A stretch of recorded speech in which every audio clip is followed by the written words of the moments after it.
Halo is special. I'll never forget running home from school, excited to play split screen with my brother. I'll never forget going to a midnight release when I was just 11 years old with my brother. And lastly, I'll never forget the bond of passion this game brought me and my family. But I only have very faint but awesome memories of playing the campaigns. So I thought, why not beat every single Halo campaign on Legendary? And I'll tell you what, this was one of the most enjoyable gaming experiences I've ever had. Although Halo is an action-packed science fiction game, it somehow manages to capture humanity in beautiful ways. Even aliens and artificial intelligence will make you shed a tear for their imaginary bravery. Now, I've had issues uploading this video, so here is the real intro that I had to push back 30 seconds. Have you ever been told video games are a waste of time? I used to think this until my brother passed away and the way I see the world changed. Now the memories of my brother and I bonding are the most meaningful to me, and a large part of our bonding was our shared passion for Halo. Where he was into music, I was into sport, but everything aligned when we traveled to this world together. I've made this video in dedication to Harry. We were both matchmaking kids, but he got more into the lore of Halo and I never did. So in this video, I beat every Halo game on Legendary and cover the entire story so far. My main goal was to create a video Harry would have loved to watch, and maybe one day we will bond again about the secondary world. I miss you, bro, and I won't forget the memories.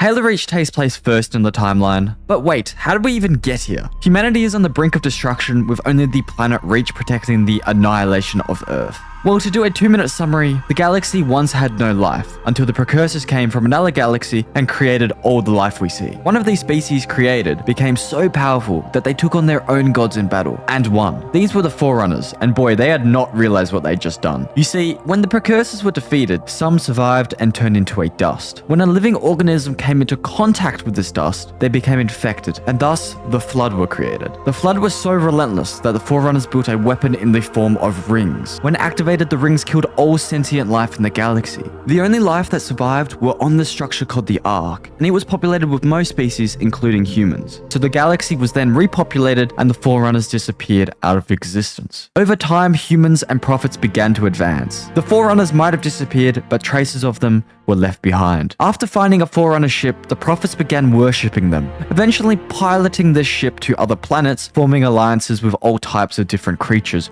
who also worshipped the Forerunners, and thus the Covenant was formed. Soon, a select group of prophets learned the truth about the Forerunners. The prophets weren't meant to take their position, and it was actually humanity who the Forerunners left the mantle to. Bitter and wanting to hold on to power, the prophets kept this information to themselves and released propaganda against humanity, and thus the war began. Supreme Commander Thel Vadimir led the Covenant in conquering 7 human planets, and was responsible for 1 billion casualties, till the only protection from Earth was Reach.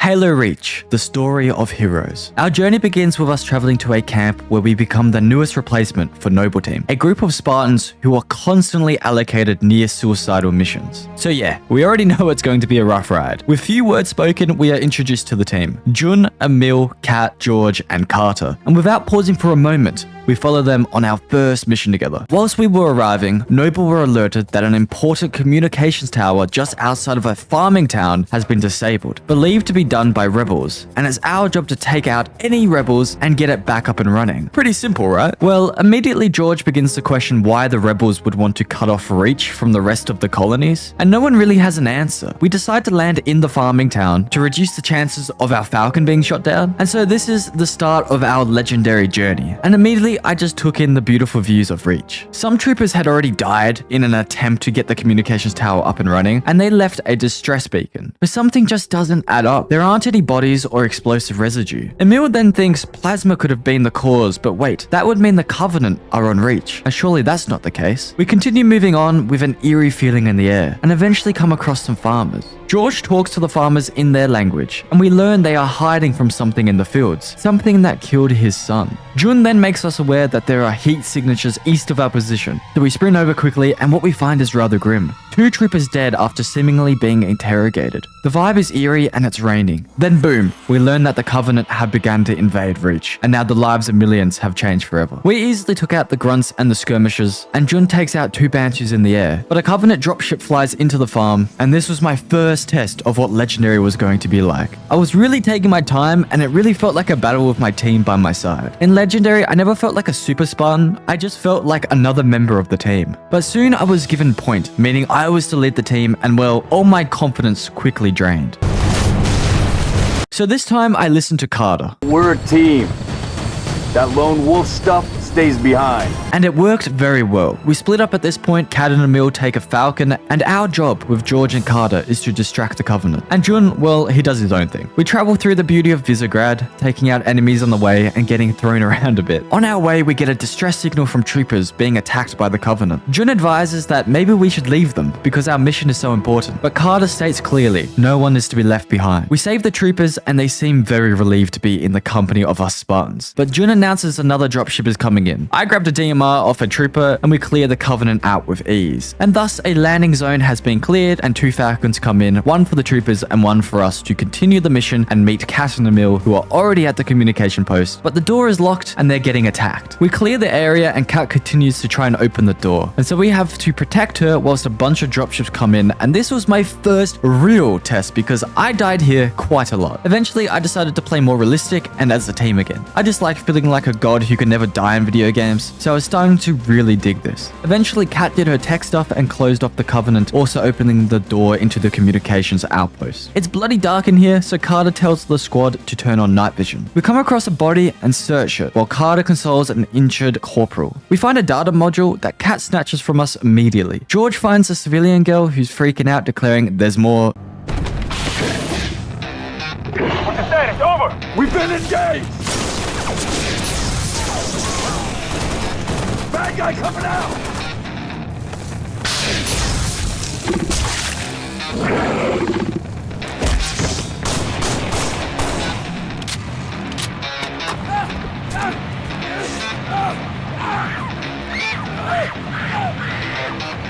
That Tango group has permission to pursue. Negative 4, stay on the entrance.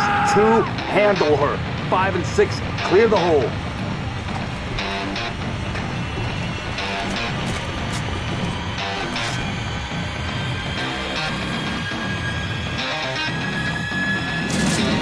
I had to show that full clip because the music and going through the door with George got my heart pumping. We charged through the wall of defense and then, well, I think I was just a little too amped up. But with the old plasma pistol, I easily took out the elite field marshal and I get a comm from Kat who wants me to reset a junction. So we were sent to turn the communication station back on, but unfortunately it's been damaged by plasma weapons and will take 2 weeks to get working again. Kat instead works on getting communication to Colonel Holland and tells Carter, "You're in my light, Commander." George tries to console the girl, but she rejects this, and Emil laughs, which honestly made me laugh. George talks to her in Hungarian and finds out the dead man is her father. George shows a lot of humanity here, and it genuinely made me feel a bit sad. George even wants her to get a full psychiatric workup. Emil, being a smartass, replies, "She's not the only one." Already at this stage, the game had already gripped me with the character and the team, and boy was I excited to see what would come next. Kat eventually gets a signal to Colonel Holland, and Carter reveals the Covenant are on Reach, and Colonel Holland's only response is, "May God help us all."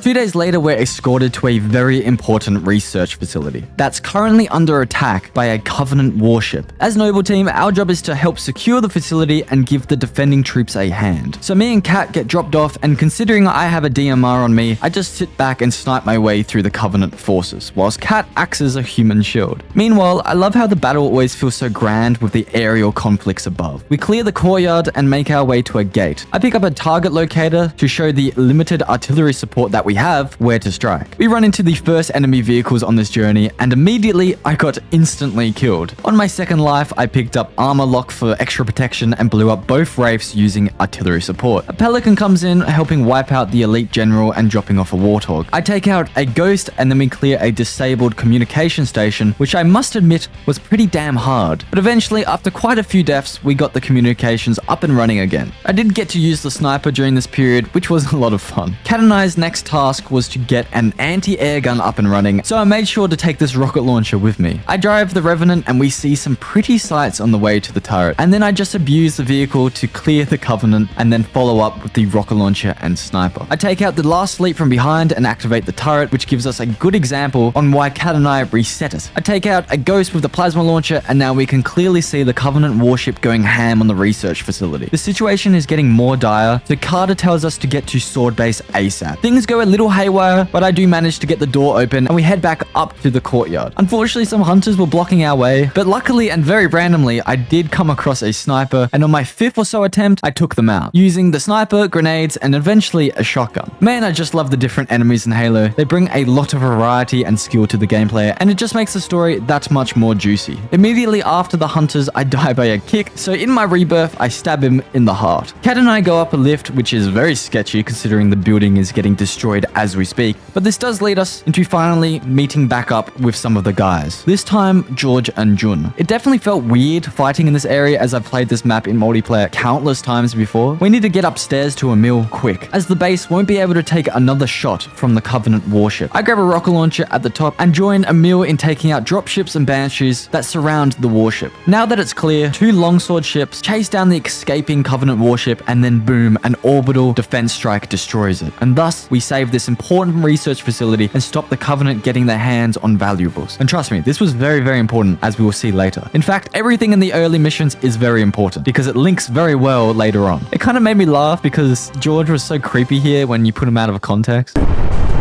Someone should take a picture. We meet back up with the gang to chat with Dr. Halsey, who George calls ma'am, but I honestly thought he said mum. Mom. George is a Spartan too, and they were all abducted when they were children to be made into super soldiers, and Dr. Halsey led the program. So yeah, that's one messed up relationship right there. The rest of Noble Team are Spartan 3s, and they weren't abducted from their family because they were orphans from previous wars with the Covenant. Halsey wants to know what happened to one of her professors at the communications tower. George lets her know he died by an energy sword, and this is where we get our first glimpse of Halsey's character. George brings up the professor's daughter, still being clearly affected by their encounter, and Halsey just says, "Just after we found your scientist's daughter, Mom. She was hiding in the Irrelevant. The elites. Tell me more about them. So we tell her one of these zealots escaped, and she's not happy with this information. Apparently, small groups of zealots like this are going around collecting data and artifacts they deem important to their religion. Halsey then makes note of the data module Kat snatched off us and hopes that a discovery the dead professor made was on it. Because yes, this guy was very important. Halsey knows Kat took the data module because on our way to Sword Base, she tried to access the contents and it alerted Halsey. Kat gives the data module to Halsey, and then slightly annoyed, we leave her. Later on the same day, we join Jun in the Dark Zone. Our mission is to sneak around and gather information on the state of the Covenant on Reach. We come across a more crowded area, so Jun hands us some sniper ammo and we split up. We are meant to be sneaking, but pretty much straight away I alert the enemy. As someone who immediately runs for the sniper in multiplayer, I love the sniper missions like this in Halo. And I do find the Halo Reach sniper the easiest to use other than maybe the Halo 4 sniper. After clearing the area, I grab camouflage and then we come across a small settlement. This is where the dopamine that you get with a sniper peaks. Dropships start coming in, meaning they've been alerted of our presence, and so Jun and I have our work cut out for us. But luckily, the sniper and the camouflage makes this one of the easiest missions in all of Halo on Legendary, in my opinion. Moving on, Jun and I come to a clearing where some native creatures were attacking the Covenant. I guess they didn't like the look of us either, so we had no choice but to take them out. We keep moving forward through rain and thunder, and Kat alerts us that the Covenant are likely hiding something of value up ahead because they're blocking all electronic surveillance. We then come across some civilians under attack, and Jun and I try our best to save them. They're actually local criminals, and instead of evacuating like everyone else, they chose to stay and fight, protecting their homes but also safeguarding weapons they stole from the UNSC. So we help them out, and I steal back a rocket launcher. It was lucky these guys are criminals because Jun doesn't know how to get to the hydro plant Kat wants us to go to, but the criminals do because they used to smuggle stuff using the riverbeds, and so we follow their guide. Coming across the hydro plant, we find the source that's blocking the electronic surveillance, and so Kat wants us to place charges on it. Whatever the Covenant are up to, they really don't want us knowing. I DMR my way across the bridge, and Jun eventually catches up and starts placing a remote charge on the structure. But of course, it won't be that easy. 2 dropships come in, one with invisible elites, and the other 2 hunters. And meanwhile, I've got to cover Jun while he puts the charges on. I hit a gnarly shot on the invisible elite, sniped a hunter in the back, and for the last one I abused my armor lock and then headshotted him whilst an inch from death. Definitely my best play so far. Jun finishes setting up the charges and we continue on to see what the Covenant are hiding. Surprise, surprise, we find more Covenant, so I just have some fun by no-scoping with the sniper and admiring the banshees flying by in the night. This last lunge to whatever the Covenant are hiding was actually a bit more intense than the rest of the mission, especially because I ran out of ammo with the sniper. But Jun and I make it through the Covenant whilst the thunder struck, which I think now was foreshadowing what we're about to see. The atmosphere became even more eerie as we approached the cliff to see an entire Covenant army has invaded Reach. This is when the grim realization strikes. Reach may fall, and if so, humanity may be conquered. And thus the war really gets started, and the battle to save humanity ensues on Reach. And of course, Noble Team are right in the midst of it. Cat finally detonates the charges Jun and I set up from the other night, and then as we're crossing the bridge together, it gets destroyed, and we get shaken up pretty bad, but at least we made it across unlike these guys. I pick up this grenade launcher and stun a Banshee out of the air. Cat, 6, what's your status? But then died myself. It took 6 minutes just to get past this part of the mission because of these damn fuel rod turrets. Now, it wouldn't be a Halo game without having to take down some enemy anti-aircraft guns. I mean, for God's sake, we already reset one earlier. I really do feel like as the war intensifies on Reach, the game gets a lot harder. So you have to play a lot more realistic, sitting back, valuing your life. Doing this, I clear out the first anti-aircraft gun, though I must admit I was inches from death multiple times. But as a result, Cat and I destroy the first gun, and now ally aircraft are clear to enter the area and some smaller ships do a bombing run. Copy 2 Lima 4, bombing run, heading 224. I myself take out a Revenant driver, pick up Cat and switch to a Warthog on the way and nearly drive fully off a cliff.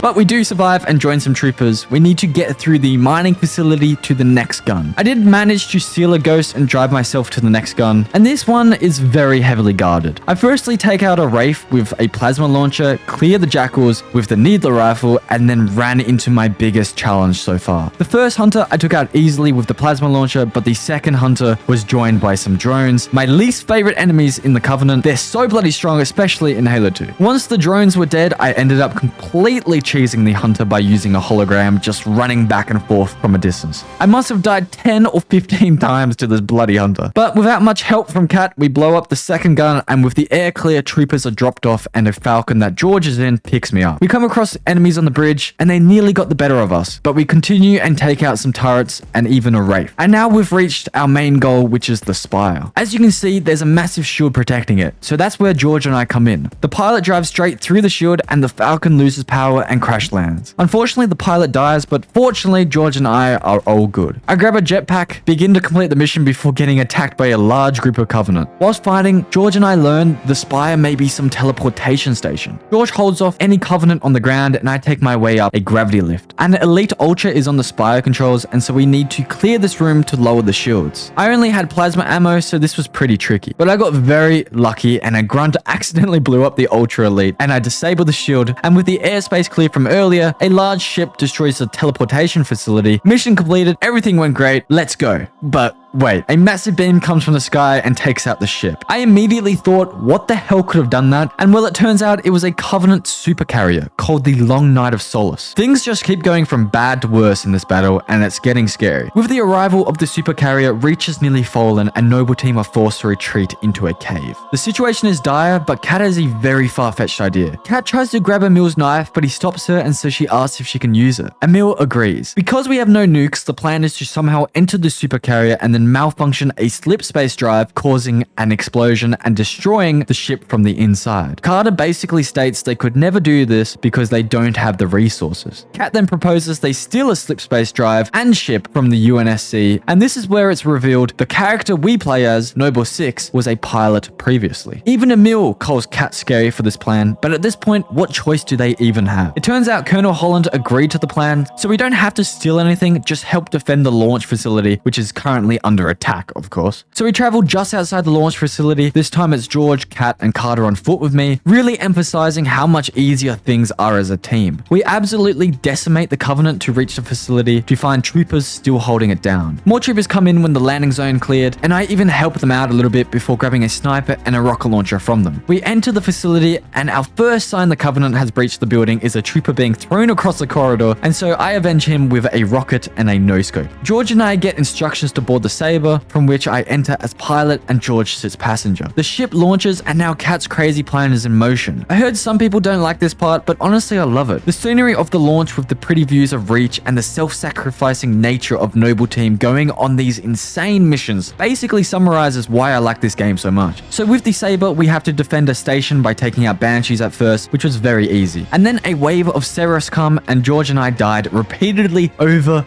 and over and over again. Because I'm on Legendary, I never got a tutorial on how to use the Saber, so I just slowly learnt from failing and failing and failing. But I still found this part really fun, and I love how intuitive vehicles are in Halo. The developers always made them so easy and fun to use. The way I finally completed the wave of Seraphs and Banshees was to weave in and out of the defense station and take my time. But I started to learn how to flip and outmaneuver enemy ships. By the time I was done with this, I was a much better pilot, even if on my very last Phantom I somehow managed to run into it. After 10 more minutes of trying, I stopped the Covenant attack on the station and docked the Saber. George hops out and glides over to the Pelican that has the slip space drive we are planning to blow up. But on his way, he looks at Reach and is struck by grief. George really has a lot of empathy, and the planet being glassed makes him sad and worried for Dr. Halsey. We then get comms that a Covenant ship is nearby and is en route for our target. My job, with some support, is to take out the turrets, whilst George brings the slip space drive via the Pelican. This stage of flight was just as hard as the previous, but I really had the hang of flying now, and I was able to evade the Seraphs and take out all 4 engines on the main ship, resulting in even more Banshees being launched, and this was truly hard, but again, I had a blast even though I probably died close to 50 times this mission so far. The Banshees were eventually eliminated, and the Sabers boost through the ship's turrets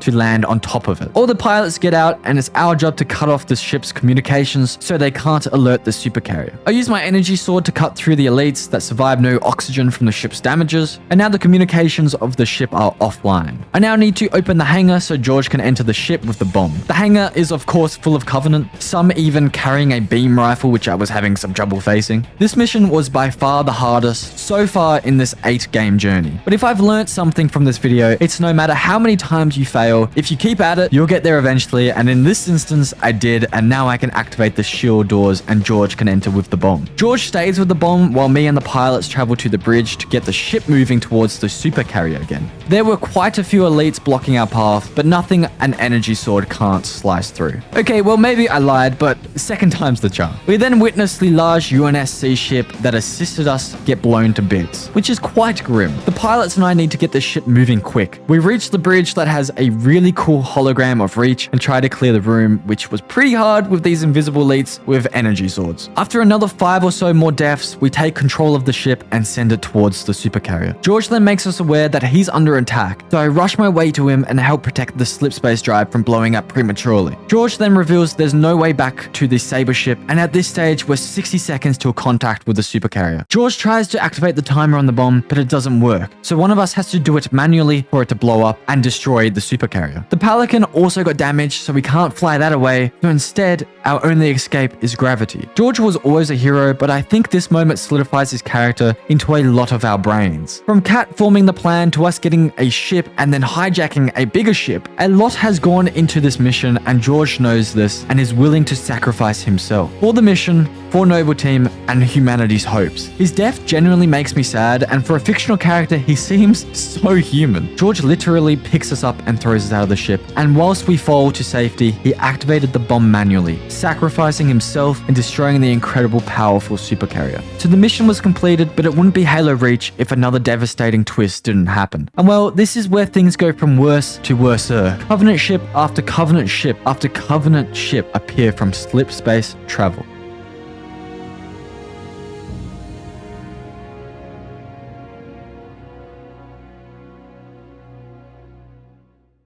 We fortunately survived the plummet from space, though we are clearly hurt. The supercarrier George destroyed landed on some mountains close by, creating a dreary and miserable environment, summing up our current situation. But we don't give up and carry on for days until we become healed and eventually come across the burning city of New Alexandria. We hold out George's dog tags as a reminder of selflessness and courage, and so we continue on to help the city on fire. Immediately we start getting comms from fellow pilots and soldiers, and our job is to save and gather as many civilians and bring them to a tower to be evacuated. Getting through the city at the start was very easy, though the setting was very grim. A lot of bodies were lying about. I finally ran into some people, but unfortunately there were also brutes. The first time we've seen any in this game. I need to save the civilians, and if I make a mistake, I die. So I took my time, not taking any risks for myself and my fellow humans' sake, and eventually I come across a sniper for some more accuracy. We continue on with the civilians staying safely behind and escort them to a lift, but for some reason they didn't enter, so I just went in with one soldier. The lift opens up to many injured people, but we keep moving along, running into some ODST troopers. I grab a jetpack and fly from platform to platform whilst banshees fly overhead. I grab a fuel rod and a shotgun and go to work. The ODST all die, but I keep moving forward and run into some more troopers and civilians. This is our chance to save some lives. I fight through gravity hammers and fuel rods, making it to the tower. God knows why we're evacuating from this tower, considering it's full of brutes, including a brute chieftain. I failed many times at this stage, and eventually I completed it by shotgunning the first two brutes, then dodging and spamming the fuel rod brute to quickly jetpack away from the brute chieftain and DMR him. I make a run for the fuel rod because the turrets can take you out in 2 seconds and destroy both of them, resulting in the landing site being cleared and the evacuation of civilians. We get on a Falcon turret and learn the city has been under attack for the last 5 days and a full exodus has been put in place. Our mission is to continue saving civilians. It does feel nice to get some payback on the Covenant in this overpowered turret. But I got caught off guard and a banshee took me out. But guess what? The best part is it took me all the way back to the clearing of the tower for evacuation. The hardest part of the bloody mission. Once I completed it again, I made sure the checkpoint was saved, and this time I really focused on the multitude of banshees trying to kill us. But during this stage, I witnessed the destruction of one of our own ships, really adding to the scale of this battle. Speaking of scale, 5,000 civilians are seeking refuge at this point, and so we get dropped off. It's our mission to get 2 batteries up and running that will allow us to fire missiles to take out Covenant warships so the civilians can escape safely. So that's how we saved thousands of lives after stumbling across a burning city. George would have been proud. Kat then finds our transponder and communicates to us, noting that she can't see George's. And so this is her reaction to his death. He didn't make it. Understood. What's the situation at Starport exit? We then put up a flare to signal a Pelican that will reunite us with Noble Team. On our way, we see Reach ablaze, and it's clear the weight of it is affecting ourselves. But we must go on no matter the situation. We find Carter waiting for us, and he immediately briefs our next mission. We apologize for George not coming back with us, and Carter responds, "Make him proud." Just like a lot of missions in Halo Reach, the Covenant are jamming our communications. So we have to fly around in this Falcon to different buildings, destroying old jamming devices. This was just another enjoyable mission. I like using vehicles, and the Falcon is a fun one. Plus, the atmosphere with random collapsing buildings is epic, but also grim when taking in the context. I actually found this mission really easy, and although cool, there isn't too much to show. We then take out some enemy aircrafts, and when you think back to earlier today when we saved 5,000 civilians, we really have had a major impact on this battle. I mean, we bloody blew up a supercarrier. I then land to meet up with the rest of Noble, with Emil and Jun looking cool like always, and Kat working on something like always. I love this dialogue between the guys about George. It's a regular family reunion. Keep him. I gave him to you. I'll honor him my own way. George always said he would never leave Reach. The big man was sentimental. He gave his life thinking he'd just save the planet. We should all be so lucky. Jun then asks Carter, why are a bunch of Spartan groups being assigned to evacuating civilians? And Carter gets annoyed knowing that Kat leaked this information, because they're not meant to know this. But it does really say something. If Spartans aren't even being assigned to fight back, does that mean the war's already over? Kat fixes the comms and we talk to Colonel Holland, but the link isn't secure, so the Covenant could easily trace it. They join the call anyway, and then Jun immediately sees something with his binoculars and notifies the rest of Noble the Covenant are retreating. And then boom, the building gets blasted and everyone loses their shield. We get into the elevator and Kat misses the elevator button the first time and then hits it on the second. She begins organizing a plan, then this happens. Excavation data for falling into enemy hands. It hasn't already. Maybe, but according to Holland, the Covenant are still hunting for something. Where does he get off calling a demolition a priority one?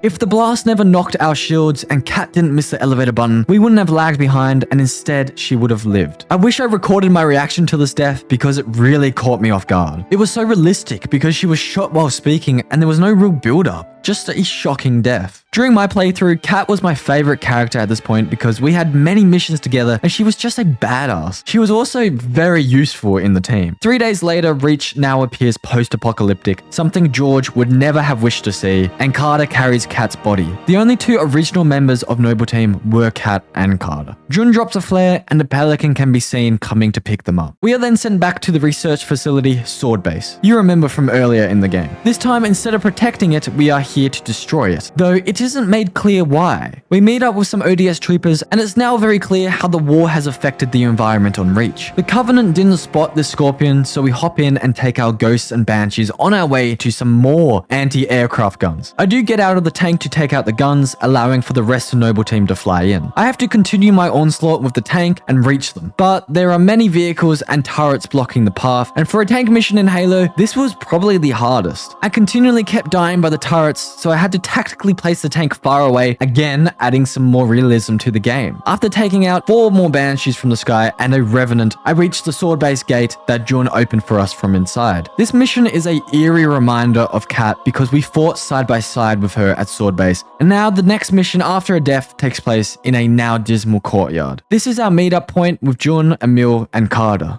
The elevator is broken, so we take the stairs running into some jackals on the way. We are basically just retracing our steps from early in the game. We are directed to a dead end with bodies scattered everywhere. Jun notes if they're meant to destroy this place, it won't be possible from here. But then out of nowhere, their coordinates then get revised by an unknown AI pointing 2,000 feet underground. And so Emil says this. I didn't bring my shovel. A secret door opens out of nowhere, and so cautiously we check it out. We come across a tram and it's revealed this unknown AI has been expecting us. Dr. Halsey then appears on a projection, which is a great surprise considering she's listed as dead. The data module we found and Kat gave back to Dr. Halsey has been unlocked, and the data within is valuable. Our job is to collect it and deliver it to a safer location. The tram begins to take us downwards into an ice cave where a Forerunner ship can be seen. Forerunner tech is of course far superior to human and Covenant, and I guess this is the reason a research facility was built here. The cave begins to rumble and Halsey states the importance of this data. It's mankind's best chance for survival. Somehow Covenant dropships descend into the cave, and so it's our job to protect Halsey's lab by getting on 4 defensive turrets and standing our ground. Outside of Halsey's lab, there is a large arsenal that I abuse to take out Banshees and Ghosts. But the most important part about this defense is staying with the team. We had to defend Halsey for close to 30 minutes with hunters and some of the highest ranked elites. With the enemy reinforcements depleted, we enter the lab and we can see a Forerunner artifact from inside the ship, lighting the room. Emil asks what it is and Halsey replies, knowledge. We then see that the unknown AI directing us was Cortana, and she's chosen us to be the artifact's protector. Halsey then states Reach will fall, but we may save humanity if we secure the artifact. You see, the data module we collected from the dead professor allowed Halsey to decrypt the Forerunner technology that previously humans couldn't comprehend. With the comprehension of the tech, we may be able to obtain a defense against the Covenant. Halsey shuts down the projection and takes out Cortana's data module, giving it not to Carter, the leader of the group, but to ourselves, because Cortana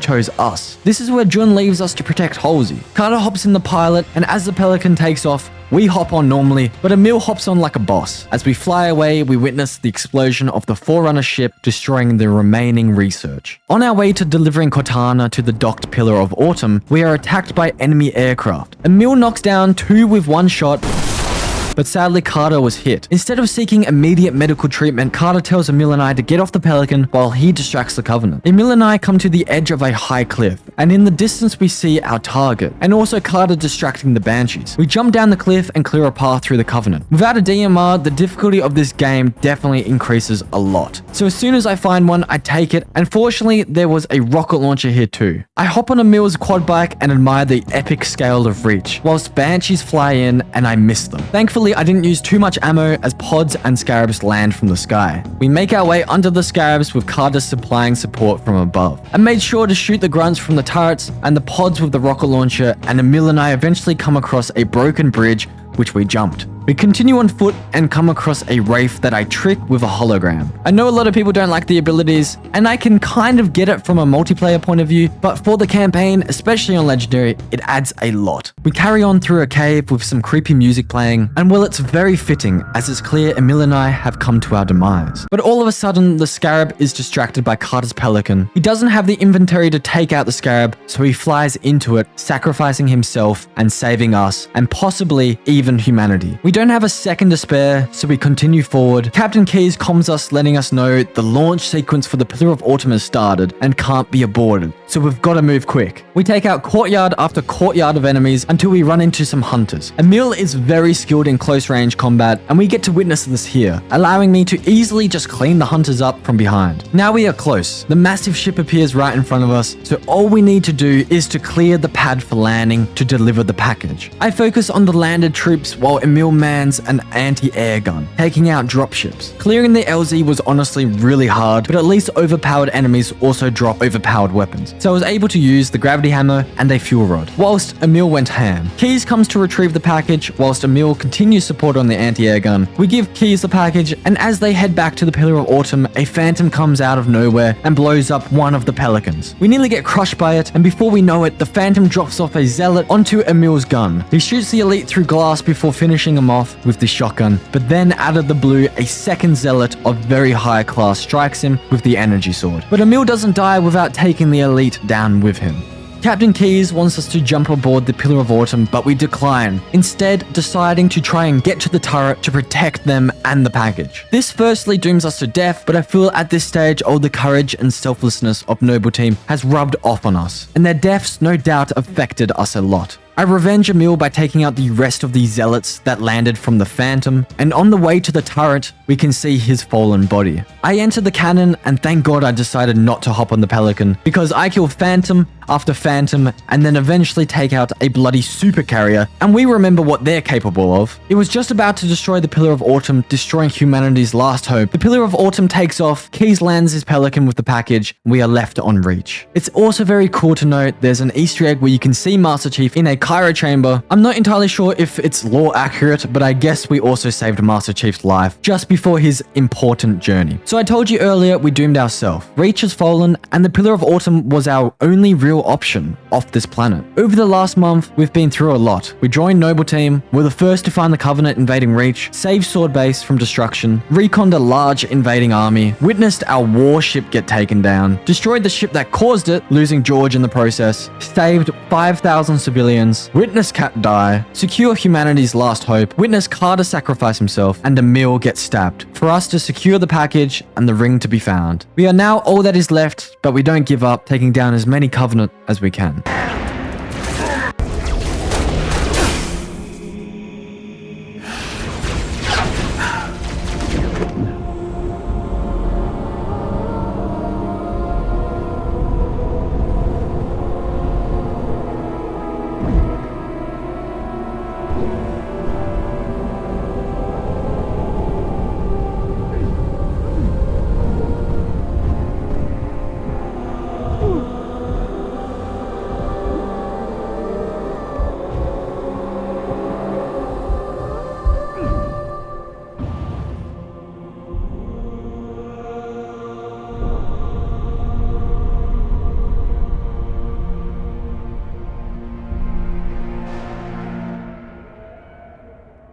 With Cortana and the artifact's data guiding Captain Keyes, the ship travels off Reach and 20 days later finds a Forerunner ring, with no real understanding of what the ring really is, or even does, with hopes that it can help us defeat the Covenant.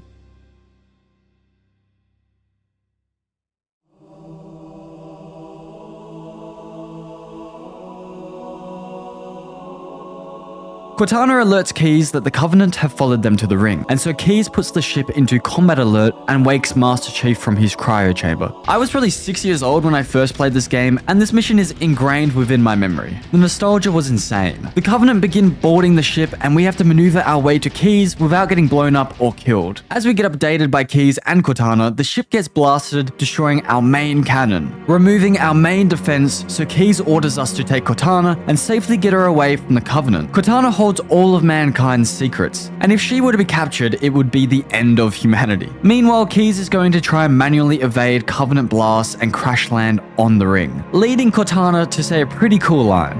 With all due respect, sir, this war has enough dead heroes. We are given a pistol and make our way through the ship, trying to get to a life pod. In my opinion, Halo CE is the hardest Halo on Legendary. Yes, harder than Halo 2. But I found escaping the Pillar of Autumn really easy. For the most part, I just stuck the elites or plasma pistol their shield off, following up with the Magnum. We are even given overshields along the way. But there are some pretty creepy parts of the ship where the lights don't work. And this really sets up the atmosphere of the game, as it genuinely plays like a horror game at times, and it's very mysterious. Though I do feel the remaster removes a bit of the horror and eerie atmosphere, but at the same time, it can be hard to even see things in the original. For a game that came out in 2001, the year I was born, it really is very impressive and holds up brilliantly till today. I was having a blast, though the elites on Legendary were at times very hard to hit. And also, one thing that was immediately noticeable was the vibrancy and colors of the Covenant on this game. They really are eye candy. The Covenant begin to destroy the ship's life pods, and we see elites outside our cryo chamber, so things are getting a bit scary. We keep pushing forward and find the very last life pod helping a trooper on board. The pod takes off and we escape the damaged ship, heading towards the ring. No one on board except Cortana has seen it before, and everyone is in awe. The Pillar of Autumn, controlled by Keyes, then accelerates past us as he attempts to land on the ring manually. It's kind of messed up and definitely sad, but this trooper's fate always cracks me up. We're gonna make it, aren't we, sir? I don't want to die out here. You move? So yeah, the life pod came in too fast, leaving us as the only survivor. This is our first boots on the ground view of the ring's environment, and Cortana notes it's highly sophisticated. You have to remember, this is all artificially made. But the Covenant are right on our tail and are looking for any survivors. Some Banshees spot me, and one of them hilariously runs into a dropship. But unfortunately, I wasn't allowed in the Banshee. Cortana notifies us that a life pod beacon was activated, and we find other survivors and also some more Forerunner tech that we don't really understand. Well, I guess the entire ring is Forerunner tech when you think about it. We clear out horde after horde of Covenant dropships, and then more life pods start flying in, and a Pelican drops off a Warthog for us. It's our mission to drive to the crash sites of these life pods and save as many survivors as we can. Definitely my favorite part of this mission was the environment. The ring itself is such a cool concept, and its environment is so mysterious and grand. Whilst we save the Marines, Cortana hacks into the Covenant's communications and figures out the Pillar of Autumn's crash site was secured by the Covenant, and Captain Keyes and the command crew were captured and imprisoned on a battle cruiser. After we clear a landing zone, a Pelican comes and we evacuate. Our next target, of course, is to get on that battle cruiser and rescue Captain Keyes. So just like Mission 3 on Halo Reach, we sneak around in the darkness with a sniper, taking out enemies in the night. As the giant gas planet the ring orbits takes up most of our view. One of my favorite parts of Halo is the world the games take place in. I always feel totally immersed into a world that doesn't even exist outside of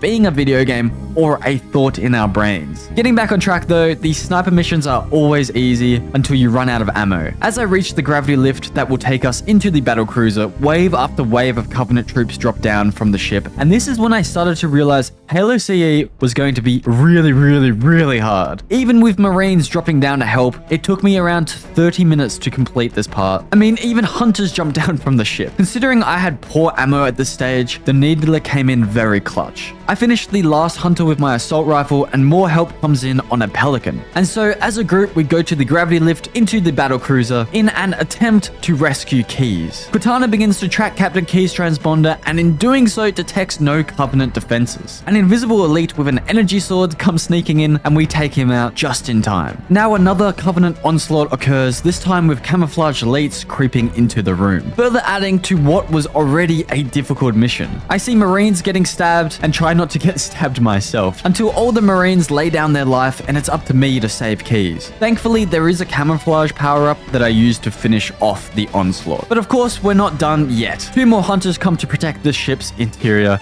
and I get charged like crazy, but after learning the hunter's movements, I was able to dodge his swings and get behind him. Funnily enough, hunters are one of the easiest enemies to take out in Halo CE. We continue traversing corridors on our way to Keys and run into tons more Covenant. This mission really is the turning point for Halo CE, going from easy to very hard. I seriously died an absurd amount of times going through this ship, and the reason I say this game is harder than Halo 2 is because checkpoints aren't as regular. Sometimes when you die, you get sent back 10 minutes. I also found the plasma pistol by far the best weapon on this game. You don't have a battle rifle or a DMR, and the pistol is insanely inaccurate at times, so sometimes the only way to kill at range is to repeatedly spam the plasma pistol. This is one of the hardest, if not the hardest stage of any Halo campaign on Legendary, for me anyway. This bloody docking bay was so hard, and guess what? I didn't even have a magnum, which made this really hard, because every door in this room is locked except the one we came from, and there's no way of getting on the second floor until Cortana hacks a door open, and that's not the worst part. 2 more hunters come. So that's 6 I've had to take out already on this mission. Finally, Cortana hacks the door open and we make our way to Key's cell, not without a few more deaths, because the original Halo also has this great thing where explosives explode other grenades on the floor, and well, I died because of this a lot. I must have died 50 plus times this mission, and it's not even over yet. We finally make it to the bridge and I stick the shipmaster and clear the room, allowing us to reach Captain Key's holding cell, and he warns us there are invisible guards hiding in the room. Luckily, the camouflage makes their shields weaker, so I easily take them out and free Captain Keyes and the other prisoners of war. Keyes overheard the guards calling the ring Halo and learnt they see it as some sort of religious structure. Cortana, after hacking into the Covenant network, finds out the ring is a weapon, and Keyes confirms this as he heard the guards say whoever controls Halo controls the fate of the world. Cortana also found out that the Covenant are looking for Halo's control room, obviously to gain control of the ring, so Keyes orders us to find the control room before they do. But guess what? This mission still isn't over. We have to get off this battle cruiser with Keyes, and if he dies, we fail the mission. This proved to be very hard, just like the rest of this bloody mission, but with some determination, we clear our way back to the docking bay and we enter a Phantom. Keyes starts up the ship and splatters 2 hunters. I must admit he's a pretty damn good pilot, and we make our way off this godforsaken battlecruiser.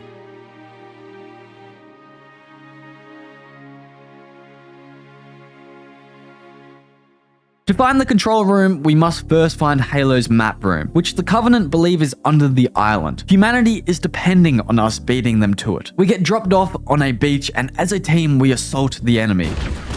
I'll take you all on! Hey mate, that was mine! You stole my kill! But I must admit, I got distracted at times by the scenery, and as a result, I was the only one left before we'd even left the beach. A warthog was dropped off, and Cortana alerts us the Covenant are already inside. So I just drive past these enemies, park up, arm the turret, and go to work. The plasma pistol magnum combo is very OP, making me wish I had a magnum when I entered the battlecruiser. I start heading towards the map room, but a zealot blocks the way by closing the door on us, and so our only option is to reach the security station on the island and shut it down. I one-shot a hunter in the back with the magnum, and at this stage I realize hunters aren't too hard, especially compared to jackals at times. Honestly, the original Halo's jackals are a top 3 enemy in terms of difficulty for me. I make my way down the security station, take 2 more hunters out, and shut down the security system, opening the door the zealot was blocking, and making him very suspicious. On our way back to the zealot, camouflaged elites ambush us, and a ship heading to supply us with heavy weapons gets taken down. I do grab a rocket launcher from the crash and use it to remove 2 hunters guarding the entrance to the map room. As we head downwards, we see the full scope of this insane structure the Forerunners built. I find an active camouflage and sneak my way past some grunts and take out the last remaining guards. I can now activate the map, and it shows us where the control center is. Now we get attacked by a large amount of Covenant, clearly not wanting us to escape with this information. And as we reach our last leg, up to our evacuation, we run into the Zealot from before. I miss my first 2 sticky grenades, and as a result, I get caught between a sword and a fall to my death. This was definitely my best clutch so far. And because of it, we can escape off the island with the precious knowledge of where the control room is located. But wait, Katana sends directions to the pilot and they direct us underground. Katana says the deep tunnels go all the way around the ring, which will allow us to travel below ground level where the Covenant won't be looking. So we do fly in from below. This is as far as the Pelican can take us, and now we need to get to the control room ourselves. And I'll tell you what, this mission was even harder than rescuing Captain Keyes, partly because it's so damn long. It took me 3 whole hours to complete, but I must admit here, I actually beat Halo Combat Evolved twice. Once with the original graphics, the second with the remastered. I know you can just toggle between both graphics, but I really wanted to experience both versions in full. So it took me 3 hours to beat the mission on the original graphics, and on the second time, only 1.5 hours on the anniversary graphics. I also beat Halo 2 twice with both graphic settings, so yeah, the 2 hardest games I beat twice on Legendary. Though I think it was worth it because the different graphic styles definitely affected my experience. For Halo CE, original was way more mysterious and creepy, whilst the remaster just looks a lot clearer and detailed. When we finally reach outside, the weather is cold and snowing, and Cortana wonders if the ring is malfunctioning or if this weather was implemented on purpose. She's also very surprised to see Marines in this area of the ring. I take out the Banshee with my Magnum. Yes, the Magnum does a lot of damage against the Banshee in this game, something I wish I knew on my first run. I make my way across the bridge, playing very safely because we no longer have a crew with us, and instead we're going lone wolf with Cortana in our ear. We make it to the bottom of the canyon where some Marines are under fire by a Wraith.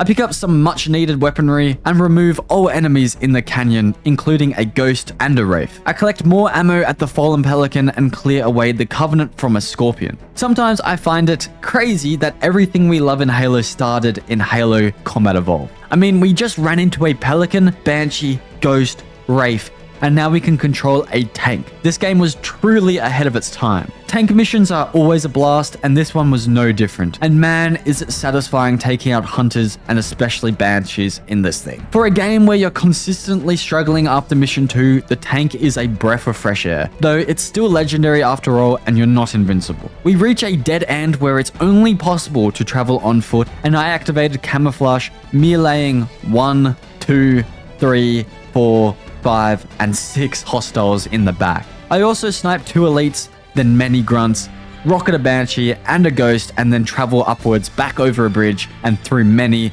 Covenant forces. This mission is seriously a lot to take on, but I love the epic scale of it. I got stuck on this rock bridge for such a long time, but eventually I came up with a plan to steal the Banshee the elite hops into by, I guess, just repeating the checkpoint until I got lucky and the elite started acting strange. With control of the vehicle, I take out the other Banshee and the annoying Wraith and even some hunters that run onto the bridge. I guess I could have just flown to the control room with the Banshee, but I was too dumb at the time, and so I just took a Ghost when I reached the bottom of the pyramid to traverse it and take out anything blocking my way. 2 more hunters show up. God, there are a lot of hunters in Halo, but I guess we can just shoot one shot in their back. We open the entrance to the control room corridor and run into a Zealot who is so easy to kill compared to probably the 2 strongest elites in the entirety of my Halo journey. Now, looking back, they're not that hard if you have a Magnum. In fact, the game's difficulty is very dependent on what weapons you are carrying. For example, I killed these 2 elites first time on Anniversary with a pistol, but on the original, without a pistol, it took forever. Mainly because they hang back, dodge your plasma shots and grenades, and do tons of damage in a room that doesn't have much cover at all. But with them dead, Cortana notifies us that all Covenant forces in the area have been eliminated. And looking back on this mission, it makes total sense. The Covenant were heavily guarding this area, as after all, it contains the control center for the ring, the very thing the fate of the universe rests upon, making what we just did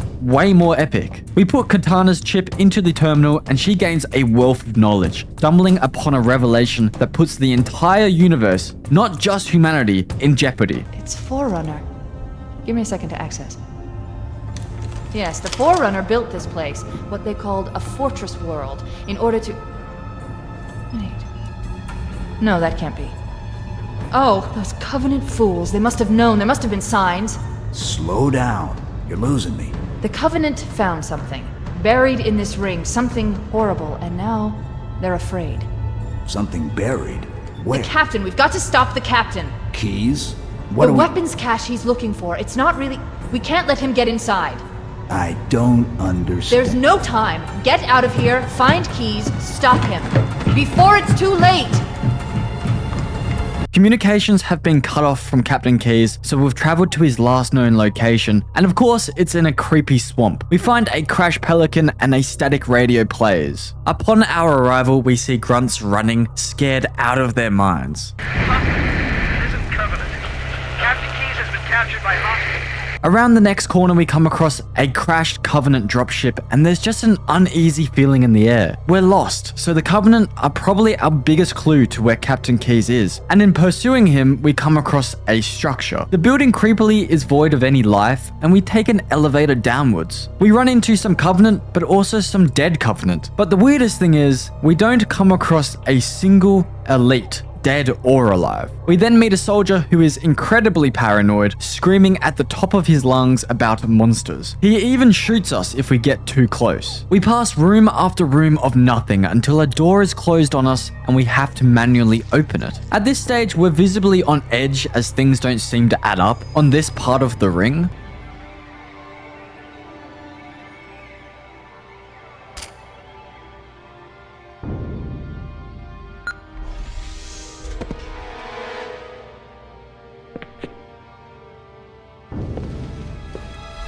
Inside the room, we find a helmet, and so we remove it and insert it into our own helmet socket. We see the Marines land, enter the structure, become curious of this dead elite's body, meet up with Captain Keyes, unlock the door we just entered, and well, this is the introduction of the Flood. This structure is actually a Flood containment facility made by the Forerunners to, of course, contain the Flood infection, but also study the parasite. The Flood are definitely creepy, but in terms of difficulty, they are way easier than the Covenant. And honestly, quite a lot of fun when you have a shotgun. At times, it felt like I was playing Living Dead in multiplayer and going for a Killionaire. With the infection released, all we can do is try and survive. And speaking about surviving, upon arriving back to the surface, Sergeant Johnson is still alive. But Captain Keyes isn't anywhere to be seen. We then get word that there is a tower close by that we can get picked up at. But upon arriving to said tower, no pelican arrives, and instead we see these weird flying robots, actually helping us against the Flood. We are randomly teleported onto the tower, and a robot greets us, introducing himself as 343 Guilty Spark, proclaiming himself the monitor of this ring, and he wants our help to stop the spread of the Flood. Guilty Spark teleports us again, this time to a location called the library, where the ring's index is located. The index is needed to activate the ring and stop the infection spreading. So in this mission, we basically just follow Guilty Spark as hordes and hordes and hordes of the Flood attack. Pretty crazy they've spread this far already. For the most part, this mission was easy, but there were a few times where the Flood's onslaught was pretty relentless.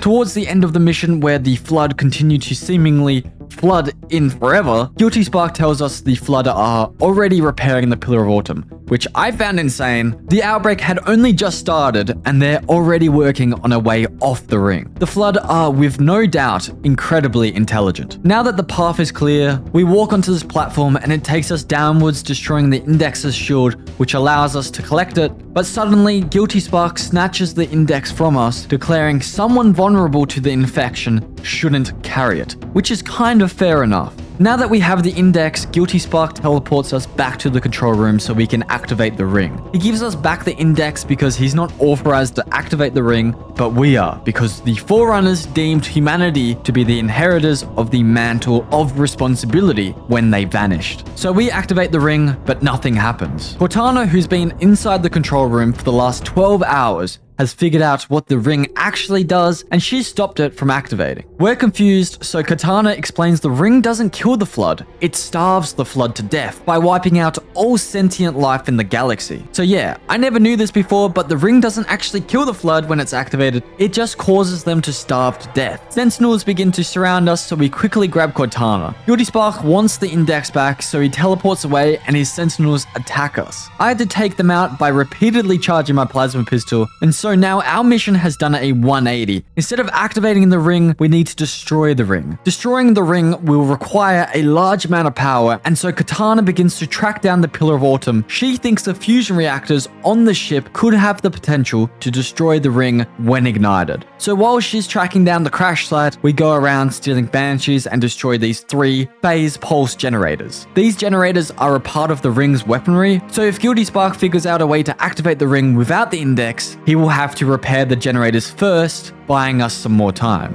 In this mission, you fight the Sentinels, Covenant, and the Flood, whilst they all fight each other too, creating a very epic feel to the gameplay and allowing us to stay back a bit more watching the battles. After destroying the last generator with our shield, Cortana taps into the teleportation grid on Halo, the grid Guilty Spark uses to teleport, and teleports us close to Captain Key's transponder. It's important to note teleporting uses a lot of energy, so Katana only risks doing this once. After the Covenant found the Flood, they were ordered to evacuate Halo. But before this cruiser could take off, it was commandeered by the Flood, and now the Covenant are scared the Flood will leave Halo with this ship. It's an absolute mess, and of course bloody Captain Keyes is somewhere on this ship, and we do need Keyes because we need his neural implants to destroy the Pillar of Autumn, thus destroying the ring hopefully. We reach a dead end where Cortana tells us to go back, but Flood don't stop spawning, so eventually we have to jump down into this weird coolant. And so now we need to find another way back up onto the ship to find Keyes. For the most part, I just let the Flood and the Covenant have it at each other until I made it to the gravity lift and took out the protecting Covenant. And I bet you won't be able to guess what cruiser this is. Well, of course, it's the bloody ship we saved Keyes on earlier, remember? The one I really struggled on. Well, again, I have to traverse it, but at least this time I have the help of the Flood. When we do find Keyes at the bridge, he's not quite himself. Cortana tells us that no life can be detected, and thus Captain Keyes is one of them. So we grab his neural implants, and now we need to get back off the ship and back to the Pillar of Autumn. But I run into a lot of hostiles, and so I hide at the back of the room and let the Flood and Covenant battle it out. This time the Flood won, but only a few survived, making my job very easy. I then sneak around in the hangar bay for a Banshee and steal it, escaping this goddamn ship for the second time. With the Banshee, we've traveled to the crash site of the Pillar of Autumn, and it's important to note the ship wouldn't be here if it wasn't for Captain Keyes, who put his life on the line in order to secure the ship on the ring. His very act might just save all sentient life in the galaxy. So the now worn out Banshee falls short, but Master Chief is Master Chief. Remember the Flood were trying to fix the Pillar of Autumn to leave the ring? Well, yeah, they're here. And of course, so are some Covenant special forces. We have to make it to the bridge where we first met Keyes, but because he's not with us, we try to use his neural plants to override the fusion engines. Cortana does activate the ship's self-destruct, and we have 5 minutes to get off the ring. But suddenly, Guilty Spark starts speaking to us from another part of the ship, and he aborts the ship's self-destruction. So this leaves us no choice. We have to cause the ship to self-destruct via firepower. But first, some of Guilty Spark's Sentinels attack us, and now we have 3 enemies again. Halo started with us escaping the ship to land on the ring, and now it's ended with us trying to destroy the ship and the ring. Before entering the engine room, I grab a rocket launcher from the armory. As might be expected, there were tons of Flood in the engine room that would infinitely spawn unless you push past them. To detonate the reactors, I had to push back these exhaust couplings, exposing a shaft connected to the fusion reactor. I had to shoot rockets or throw grenades into 4 of these shafts, whilst Guilty Spark tried to manipulate us to stop. With the reactors damaged, Cortana alerts us we have 15 minutes till this place blows. So she directs us to a lift that a bunch of Covenant are coming down for some reason. Can't they hear the sirens going off? Well, it turns out this is a special forces group led by the elite Zika Zamami, who is attempting to assassinate us. And I must admit, he achieved this quite a few times, but once he found the other end of the stick, Cortana and I went upwards, finding our Warthog garage. Now we only have 5 minutes to escape the Pillar of Autumn, and this is genuinely one of my favorite moments in Halo. I always love these vehicle escapes with the music beaming in the background, making everything so intense. I do laugh though because my dad has never been able to beat this part, and so he's cursed to never finish this game. Considering I was playing on Legendary, this was quite easy. However, on my first playthrough, I only made it with 10 seconds to spare. We hop into the cockpit and pilot us off the Pillar of Autumn, and because we're on Legendary, we get this bonus scene.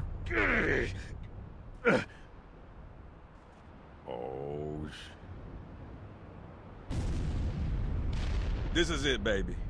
Hold me.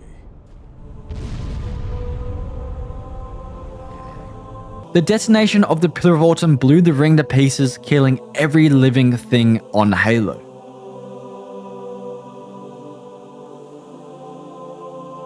We are all that survived.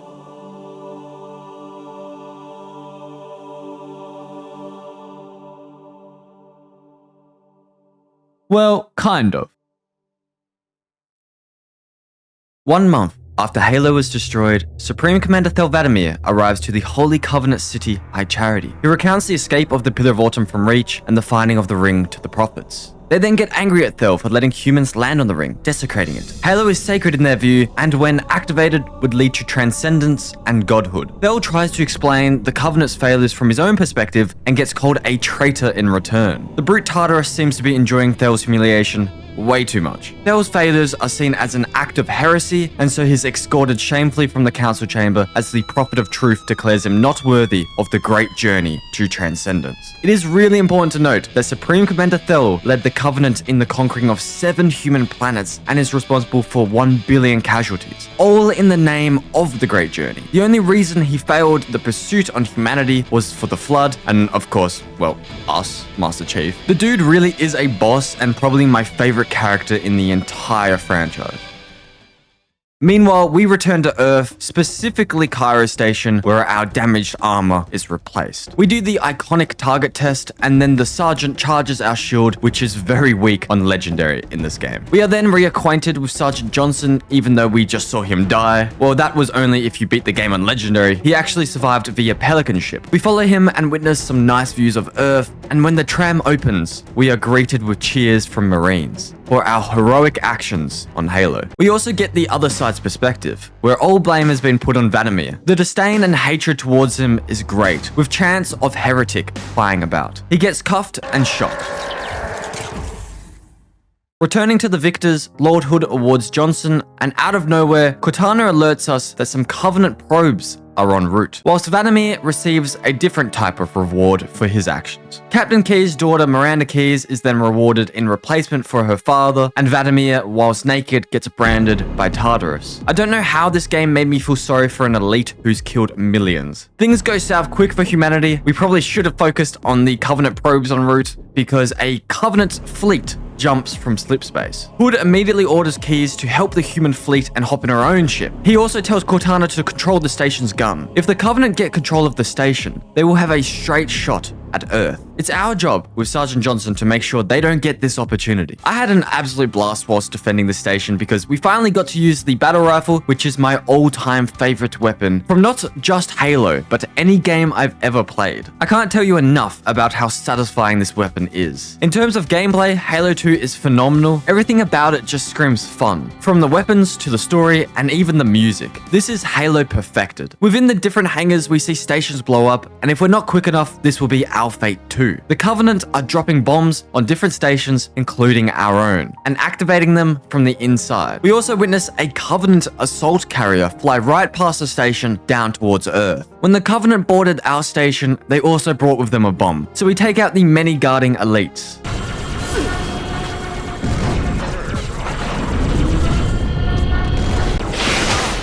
We put Cortana into our armor and disabled the bomb. Keyes, being courageous just like her father was, wants to assault the carrier, but Lord Hood orders her to disengage. The ship is too big to take on alone. So we ask Hood if we're allowed to leave the station, and he looks perplexed. We clarify that all we want to do is return the bomb.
good.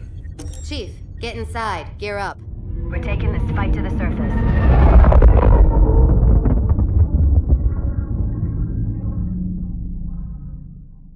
So the Covenant ship we saw earlier has come to Earth's surface and released a gravity lift. The Prophet of Regret is on the ship and is calling for help. This whole situation is very confusing and doesn't make a lot of sense. Why would they bring only one ship to invade Earth? Sergeant Johnson and ourself make our way to stop the Covenant invasion and capture the Prophet of Regret, when suddenly a scarab comes out of nowhere. Whoa.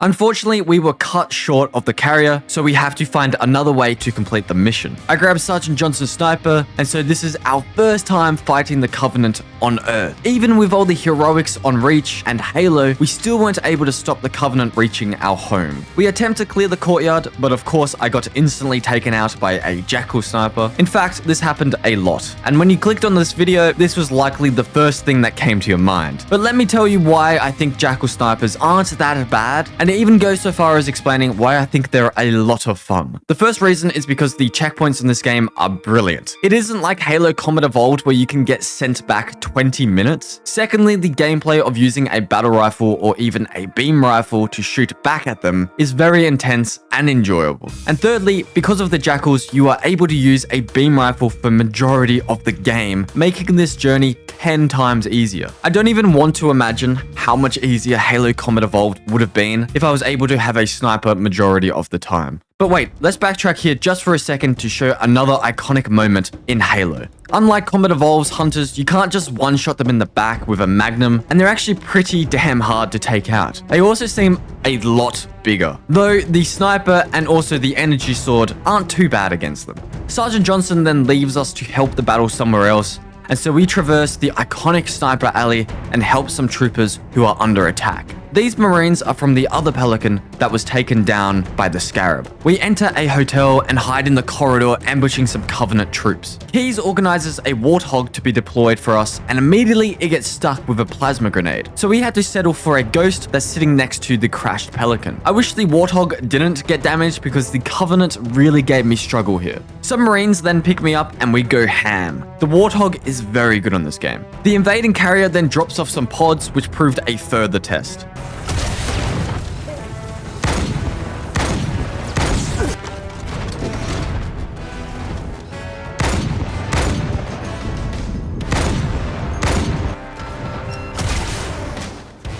And so after some reluctance from the Covenant, the assault of the beach was won, and we can move into a highway tunnel.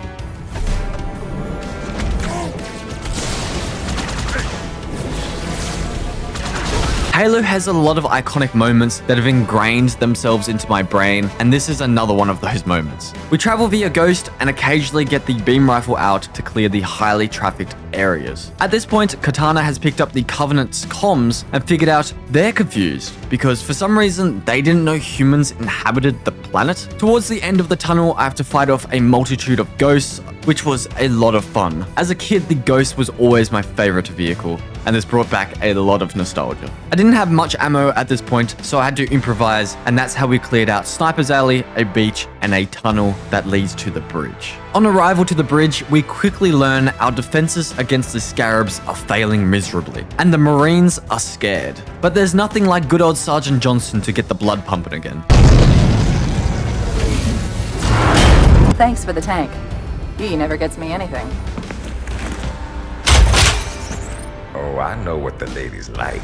Thanks to Johnson, we are able to cross the bridge with style, taking out too many ghosts to count, multiple wraiths, and the turrets off some phantoms. And of course, some banshees, which are very strong and sneaky on this game. But even as I sit here editing, the game's epic stature and enjoyable nature is genuinely impressing me. For God's sake, the game came out in 2004. I even think the atmosphere of the original graphics captures the game better. However, that's not to take away from the incredible graphics of the remaster. I genuinely believe the cutscenes could be made into a movie. With all of the destruction behind us, we can see we're getting close to the cruiser. We travel through more tunnel until we have to get out and traverse these sewage tunnels that lead to a park. We kill a single sniper jackal and can see the scarab taking off again. For a second, I thought this was just going to be like the rest of Halo 2 until I realized it isn't. Clearing out this park is up there in difficulty with clearing out the hangar on the battle cruiser. And yes, it is because of the sniper jackals. It seems like an infinite amount kept flooding into the park, and if you miss a single shot on any of these jackals, it's goodnight to you. Though at least I did have a beam rifle and could go to work on them, making it very frustrating when I missed,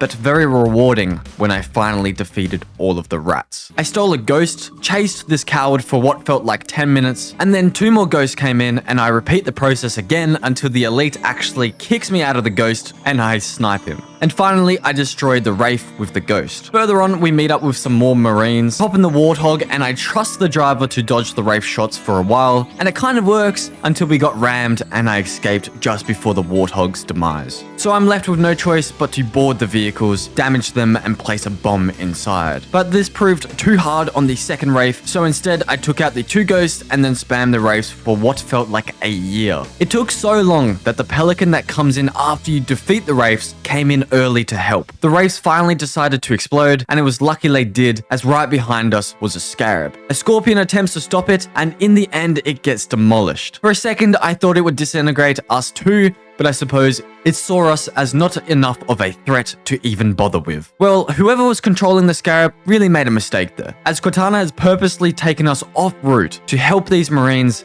and take out the scarab. This moment is so epic, I'll let it speak for itself.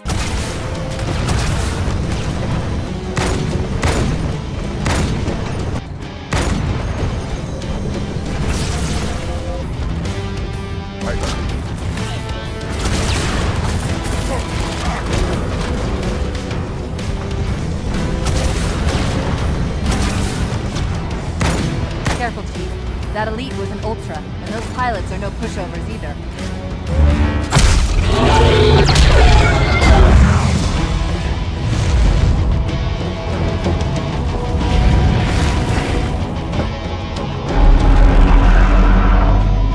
The Prophet of Regret is trying to escape, so he creates a slip space rupture, but Keyes isn't letting him off that easy. Get us close.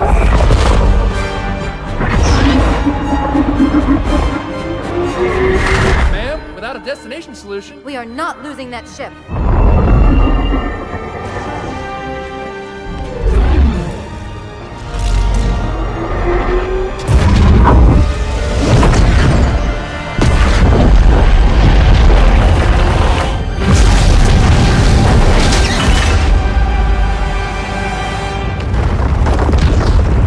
After Thel was seared, 2 brute guards pull him along, contemplating why they can't just throw him into one of these cells. One of the guards is quite hungry, and they begin talking about potentially even eating Thel. After all, why couldn't they? He is a disgrace to the Covenant. But this is when we learn from the head brute Tartarus that the Hierarchs have something different in mind. By the way, Halo 2 has some very unique architecture. We are dragged along as elite honor guardsmen line the path. The brutes bow to the Prophet's mercy and truth, as remember the Prophet of Regret just tried to escape Earth, and truth tells the brutes to leave. Tartarus appears annoyed but does obey, and they leave Thel alone with the Prophets. It's clear Thel believes everything the Prophets say and is miserable because of his so-called heresy. I am already dead. But surprisingly, he's been given another chance to atone for his failures. The Prophets are making him the next Arbiter. For an elite, this is the most honorable title to have. But this is by no means a reward. In fact, it's a death sentence. And you might think, well, at least he's being honored, but you'll see what I mean later. Previous Arbiters had tamed the Hunters and stopped a grunt rebellion. But Thel, now known as the Arbiter, has been allocated to stop a heretic who's preaching falsities about the Great Journey. But wait, what is the Great Journey? Well, the Covenant believed that activating a Halo ring would lead them to ascendance. The Covenant believed the Forerunners had become gods after firing the rings,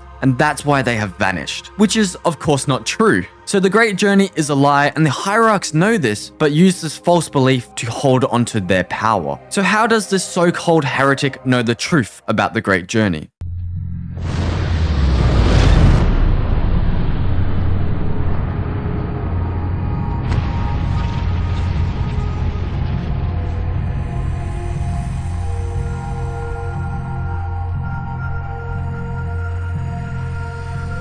quite unacceptable.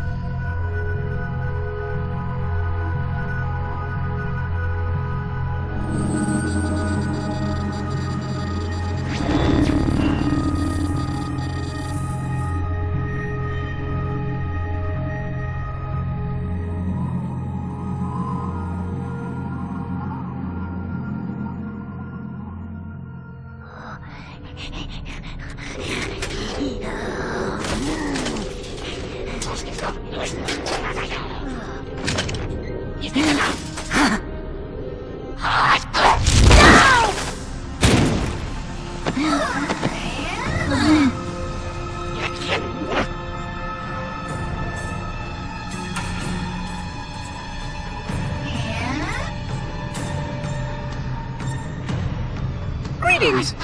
I am 343 Guilty Spawn. Monitor instant. Impertinent creature.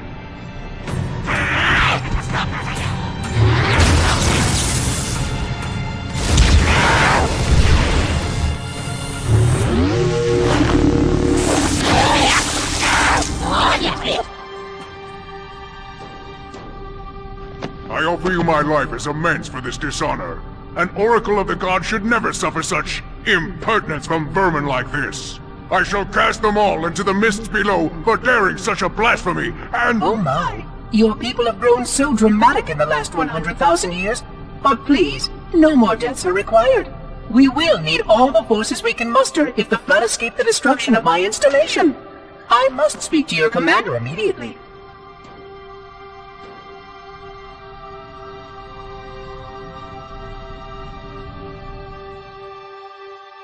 Glory stay.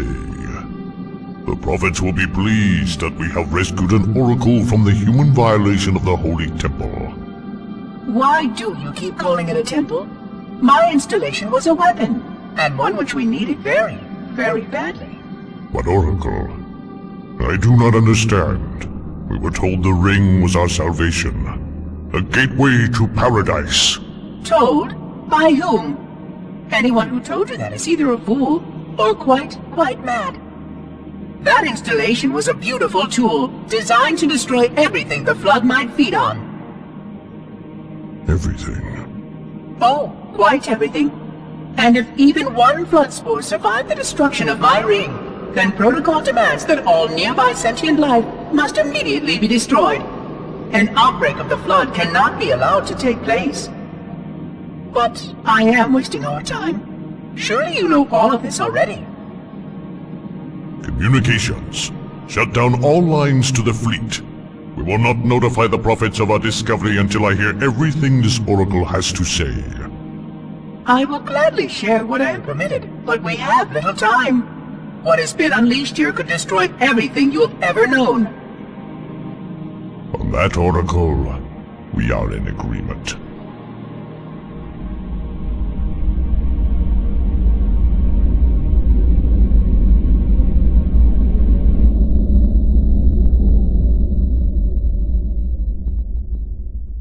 Three phantoms fly by the ring we blew up, whilst Artus, this elite, I don't know how to pronounce his name and I couldn't find how to, so I'm just going to call him Artus, he gives a speech to his troopers. The heretic is located in this Forerunner structure that's within the ring's ruins. For some reason, I feel like this game is trying very hard to make me regret the thousands of elites I've killed in my time. This armor suits you, but it cannot hide that mark. Nothing ever will. You are the arbiter, the will of the prophets. But these are my elites. Their lives matter to me, yours does not. That makes two of us. As we land, the Phantom's pilot claims a storm will hit the facility soon, and Artus claims we'll be gone well before it hits. At this stage, the heretic and his forces don't know we're here, as the storm hid our entrance. I love how these special operations troops have purple armor in the remaster. They're also sick because they go invisible for long periods of time, and with them, we sadly strike the heretics who are just trying to warn us of the prophet's lies, trying to save us from wiping out ourselves and all other sentient life in the galaxy. The whole Covenant situation really is a mess. Don't get me wrong, I love Master Chief's missions, but for Halo 2, I was so excited whenever I got an Arbiter mission. The Energy Sword, Carbine, and the Camouflage are a lot of fun to use, and the story from the other side's perspective is fascinating, and I must say, done very well. And not to mention, the Arbiter is my favorite character in all of Halo. We reach a hangar where Sentinels appear. The Covenant believe these Sentinels to be holy warriors protecting the ring, so we're confused why are they here helping these heretics. The hangar gets cleared and some more support comes in, and eventually we come across the leader of the group. He hops into a Banshee claiming he needs to protect the Oracle, i.e. 343 Guilty Spark. There's not much to say about this Banshee chase other than it was a lot of fun. It kind of makes me wish I was one of those insanely good Banshee players in big team battle. We continue the pursuit of the heretic.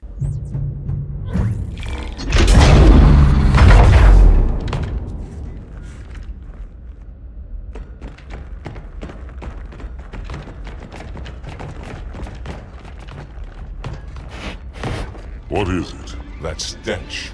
I've smelled it before. Under the floor, we hear and just vaguely see the horrors of battle, made all the more horrifying because who the hell are the heretics fighting if not us? We camouflage for safety and come across these mangled elite bodies, seeing half elite, half something else. The heretic leader then randomly appears, and at first I was flabbergasted, but then I realized it's just a hologram. He's flattered the prophets sent the Arbiter after him and notes they'll have to get in line if they want to kill him, which left me somewhat confused, but it all made sense seconds later, as Flood fall from the roof. Now it's very important to realize the significance of this. When we destroyed the ring, we thought the Flood were destroyed, but it seems they survived on this Forerunner structure. You cannot understate how much of a threat the Flood are to the entire universe. After fighting through copious amounts of the Flood, some more special operation troops are dropped off, and we continue our pursuit of the heretic. Eventually we get a chance to shoot him in the back, but it's short-lived as the Flood charge in, even taking out one of our elites. With the room clear, we come across the heretic leader hiding behind a shield. This will save me from the storm, but you will be consumed. Arbiter, where is he? Stinking floodbait boxed himself in tight. We'll never break through this. Then we shall force him out. How? The cable. I'm going to cut it. Get everyone back to the ships. So the rest of the special troops attempt to escape as we make our way upwards. We are sacrificing our life so that the heretic will hopefully die or be captured. We have to beware of the Flood and the Sentinels whilst we attempt to snap these three cables with an energy sword. And once all three are snapped, all fighting stops, and it's as if the whole station goes into momentary worry. And then abruptly, the station begins to descend. And so we need to travel back to the heretic, who has surely been scared out of his hole and attempting to flee at this very moment. The station is a mess at this point. We have to face both Flood and the heretic's forces until we catch up with the heretic leader.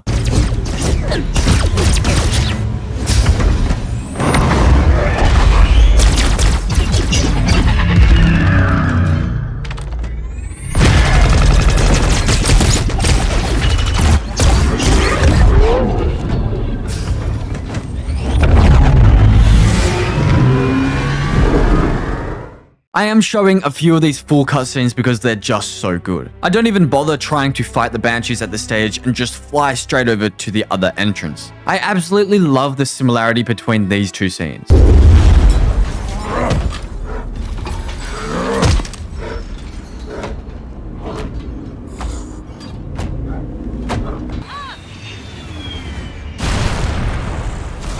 You did that on purpose, didn't you?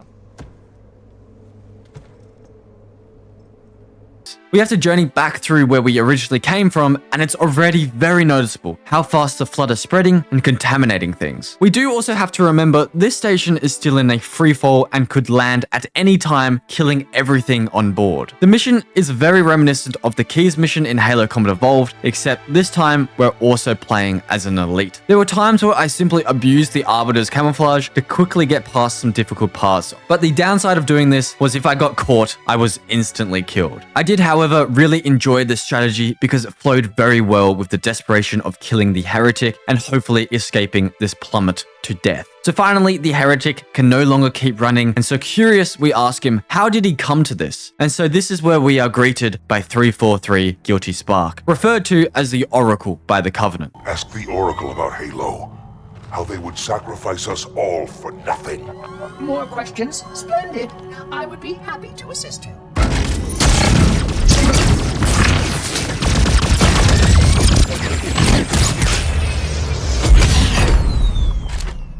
The elites are blind, Arbiter.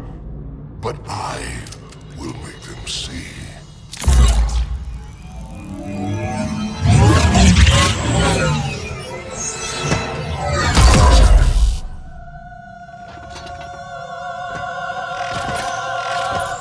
I don't know why the heretic didn't just let the Oracle finish speaking, as it might have helped the Arbiter to see through the Hierarch's lies, but at the same time, the station isn't a freefall to their deaths. This is our very first boss battle in the journey so far, and I was really struggling to defeat him the first time. I never looked up how to do anything during this entire playthrough, so my experience was more natural, and well, it really shows versing the heretic. He is also just very hard in general, as his dual-wield plasma pistols do a lot of damage very quickly. But after a while, I learned as long as you can take down his real version of himself, because yes, he has 2 other hologram versions, then you can just wait for him in these little tunnels, and sometimes you can just see him in there as he talks to us about how the Forerunners weren't gods and the ring doesn't transcend you, and that in fact, the prophets are lying and the Great Journey is false. 343 Guilty Spark also reveals that the cables we snapped were designed by himself a long time ago in case the flood infested the ship, and he's glad we snapped them, but sad we're about to fall to our death. Once we sadly eliminated the heretic, who again was just trying to save ourselves, we talked to the Oracle, who is confused why we call him the Oracle, and is also confused what the Great Journey means. He's about to explain to us what the ring actually does, but Tartarus zaps him and pulls him in towards him, using his mythical gravity hammer. We're obviously annoyed at this because that's the Holy Oracle and should be treated with respect, but Tartarus doesn't give a damn and tells us to come with him. This brings us back to Earth with the escaping Covenant carrier. We have followed the ship through a slip space rupture, and yes, Master Chief and Sergeant Johnson are aboard, because they quickly flew into Ambercloud, the name of the big UNSC ship, via a Pelican. So where was the Prophet of Regret trying to escape to? Another Halo ring? My reaction was similar to Sergeant Johnson's at the time. So let me get this straight. The Covenant attacked Earth's space stations, and a big carrier led by the Prophet of Regret traveled past the distracted stations down to Earth and hovered above, dropping off troops. But supposedly, the Covenant didn't know humans inhabited Earth, and so the Prophet of Regret began to panic after their invasion was failing, and decided to flee via a slipspace rupture that led to a Halo ring, inadvertently bringing humans with the ship, revealing a very important discovery of theirs, potentially fumbling their great journey. So good job, Prophet of Regret. Dude really be making some regretful decisions. But on the other hand, humanity should be thankful to him, because if the Covenant found a way to activate the ring, it would be the end of everyone. So we descend to the ring with some ODST troopers by our side. Our mission is still the same: capture the Prophet of Regret and learn what the hell the Covenant are up to. Considering all that we went through on the previous ring, it's kind of crazy that now out of the blue, we have found another ring to deal with. Straight away, I loved how the environment on this ring felt and looked so different, especially with the old rundown temples. So we clear multiple phantoms from the area, and Sergeant Johnson brings us a warthog. He's also spied a giant temple in the middle of a lake, and Katana notes that's probably where the Prophet's ego has taken him. Hilariously, we only make it about 20 meters before 5 sniper jackals shoot at me simultaneously. For some reason, the game spawned me in the same spot, but fortunately the warthog was angled a bit better, so I was able to hop out and die. The jackals then aimbot me through a bush and destroyed the vehicle again. These guys were causing some trouble, but at least it didn't take too long to clear, because everything is practically one shot in this scenario. But the biggest thing about these jackals is now I have a beam rifle that's going to make the rest of the mission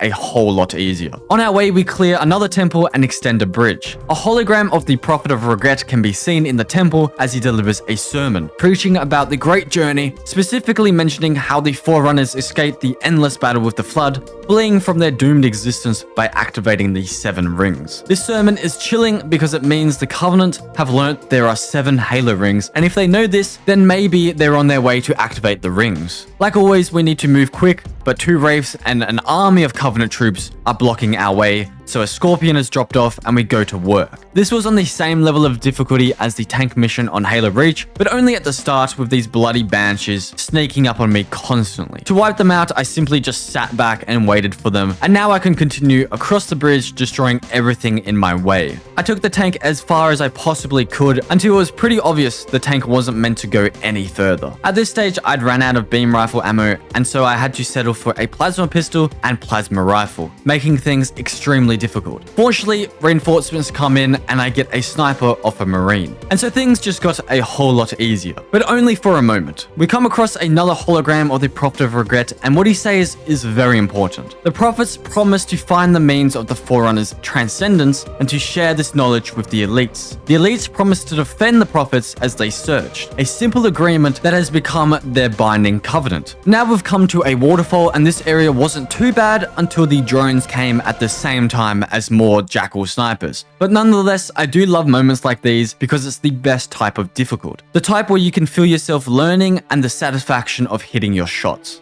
We've finally reached the large temple, and we can see the carrier we followed and more Jackal snipers and more bloody drones. I honestly think drones on Halo 2 are the hardest enemy in all of Halo. I mean, at least the Jackals drop off a beam rifle, the drones only drop a plasma pistol. And the beam rifle really does make clearing this entire structure 10 times easier. I even take out 4 elite honor guards with ease. As we walk past another hologram, Cortana translates it to English, and we learn the Prophet of Regret is planning to activate the ring. Keyes reminds all of us that the Covenant will need the ring's index. If the ring is anything like the last time Guilty Spark teleported us to the ring's library where the index was located, but this time Keyes has located the library herself, and she's going to meet Sergeant Johnson to try and claim the index, hoping the Covenant haven't already done so. Whilst Cortana and I continue on our long mission to take out the Prophet of Regret. Whilst we make our way through these newer temples, Cortana surmises that the Forerunners built these temples to honor the older temples that we traveled through earlier. In the last leg of this epic chase, we use gondolas and even elevators that travel underwater. Throughout our travels, Cortana updates us after hacking into the Covenant's communications, claiming the Prophet of Regret is apologizing to the Prophet's Truth and Mercy for attacking Earth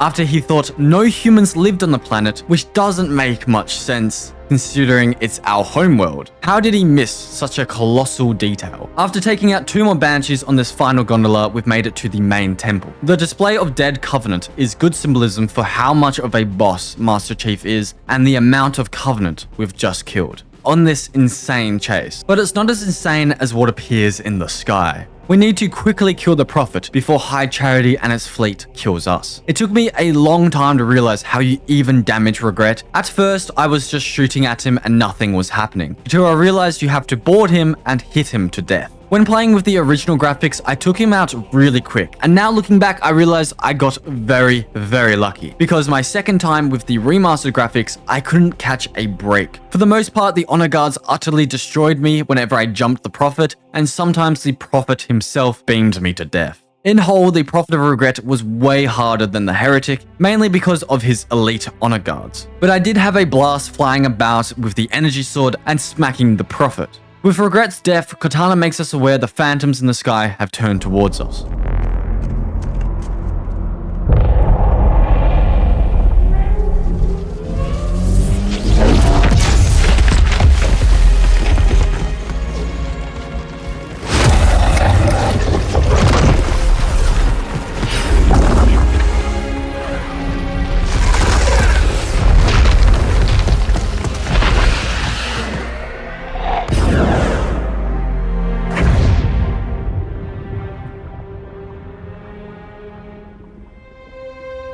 This is not your grave.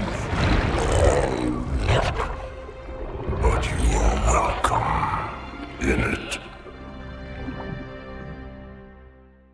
With the Prophet of Regret dead, Brutes begin to strip honor guards of their armor, as now it's time for Brutes to rise up and be the main protectors of the Hierarchs. Elites have always been the Prophet's protectors, so this is a great dishonor, but after the death, they aren't seen as worthy enough anymore. But hey, I'm not complaining. As a result, Elites are threatening to leave the High Council. They don't trust the Brutes, especially Tartarus. The Prophets express their joy of the fall of Reach and sorrow for the destruction of the Ring, but explain they always had faith that find another ring. With the ring found, they need to find a way to activate it, completing their great journey. And so this is where 343 Guilty Spark comes in, or as they call him, the Oracle. After questioning the Monitor, they have finally figured out how to activate the ring, and it's our job as the Arbiter to go to the ring's library and collect the index that the Covenant called the Sacred Icon. So we are essentially racing Keyes and Johnson to the ring's index.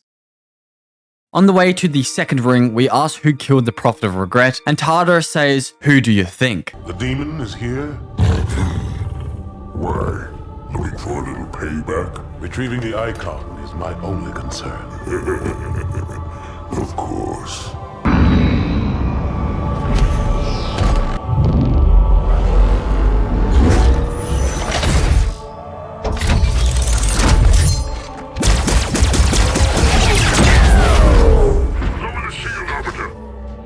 I'll pick you up when you finish.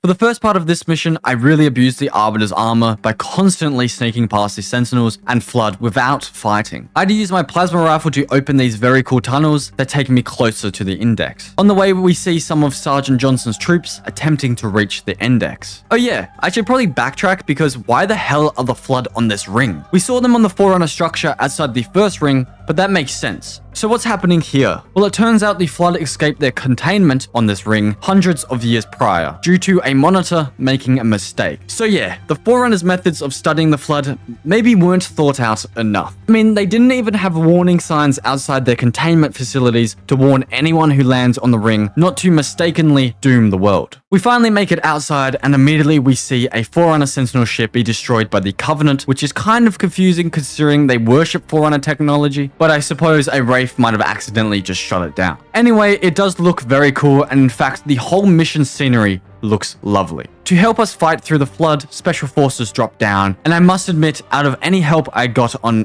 this entire legendary journey, except from Noble Team and maybe Halo 5, these elites were pretty damn good. We will hold up for a while, getting constantly bombarded by waves of the Flood, until finally a Phantom comes with support. Artus is dropped off with fellow reinforcements, and we brief him on the mission. He gives his usual motivational speech, and we're off. I grab a Ghost as other elites go into some vehicles. Onward to the Sacred Icon. This is another highly enjoyable vehicle mission, and for the most part, I just sped past everything, but to even my surprise, the Flood were controlling Covenant and human vehicles, making things somewhat tough. The environment on our ride was truly sick, but I did have to forego my Ghost and travel on foot, abusing camouflage for the majority of the time. I can't state enough how much fun I was having on this mission. After some sneaky maneuvering, I steal another Ghost and immediately get driven through by an insane Flood. After bypassing a multitude of vehicles, I quickly hop out and enter the door, leaving behind a large battle. In this building, I come across a gondola and Artus catches up to me. We can hear a gondola close by, and so we know humans are just as close to the index as we are. A scream from the Flood results in Artus bailing on us, claiming he will stop the Flood for us, defending our back. I think it's implied at this point that Artus is for the most part all talk and no real action, though I definitely could be wrong. It could be just showing the loneliness of what being the Arbiter is like. Even as Tartarus Fan comes in, the Brute comments on the disappearance of Artus, even claiming him a coward himself. I don't know why, but this made me feel for the Arbiter. It seems he's becoming aware of the fake nature of the Covenant after all these years of conquering for them. The Phantom drops off some more reinforcements, and this is another great example of Halo 2 having some of the weirdest and most unique architecture in any of the Halo games. The Flood kept somehow finding a way on board the gondola, and personally, I like fighting the Flood and would go as far as saying they're the most enjoyable enemy to fight, but that doesn't mean that sometimes they aren't very difficult. We finally reach the library, and from the Phantom, Tartarus notifies us that the humans are already inside. The library's insides, interestingly enough, are very similar to the first rings, but it seems we're too late as fallen bodies of the Flood litter the floor. And as we enter the center of the library, we see Miranda Keyes.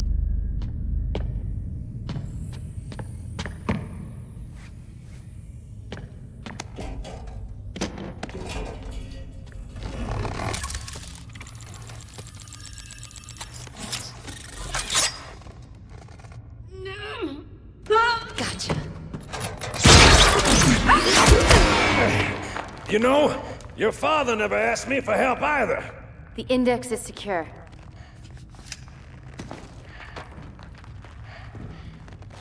Mackenzie, Perez, how's our exit? You hear me, Marines? We got trouble.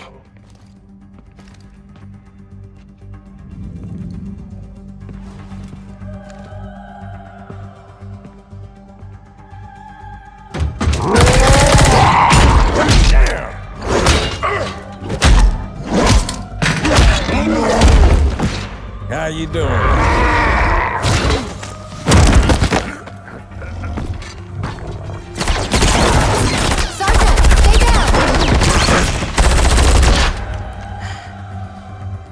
You all right?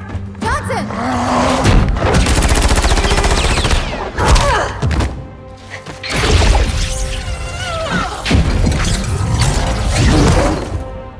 Excellent work, Arbiter. The Hierarchs will be pleased. Nikon is my responsibility. Was your responsibility. Now it is mine. A bloody fate awaits you and the rest of your incompetent race. And I, Tartarus, chieftain of the brutes, will send you to it.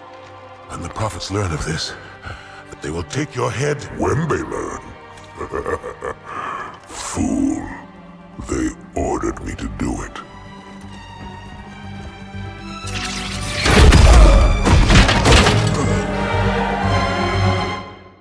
So we fought Johnson and Keyes only for Tartarus to steal the index and push us down a hole. Remember, the prophets did say being Arbiter will lead to our death. So Master Chief drowned and the Arbiter fell to his death, and so the prophets have won and the ring was activated. Okay, so I'm joking, but of course this would be the case if it wasn't for Gravemind.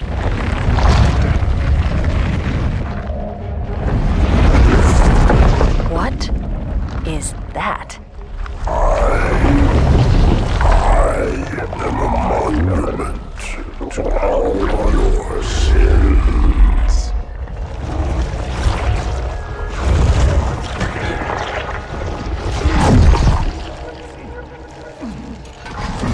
Relax. I'd rather not piss this thing off. If you will not hear the truth, then I will show it to you. There is still time to stop the key from turning. But first it must be found. You will search one likely spot, and you will search another. Fate had us meet as foes, but this ring will make us brothers. So who and what is Gravemind? Well, he's the collective knowledge of the Flood. You see, when a creature is infected, all of its knowledge is transferred to the Gravemind, and the infected being's mind is destroyed, thus becoming assimilated. Gravemind obviously doesn't want the prophets to activate the ring, and so he's sent us both to two different locations where we might find a way to stop the key from turning. Outside of High Charity, Covenant ships are fighting one another, meaning either the Flood have left the ring by controlling Covenant ships, or the elites have turned on the Hierarchs and Brutes. The state of High Charity is frantic, and rioters chant outside, as the Brute honor guardsmen try to contain them. The prophets are making a speech to a camera being controlled by a grunt. They're sad about the Flood outbreak, but claim nothing is to worry, as now they have the index, and soon it will activate the ring, leading to transcendence. Journey is nigh, and nothing, not even the Flood, can stop it. Boo.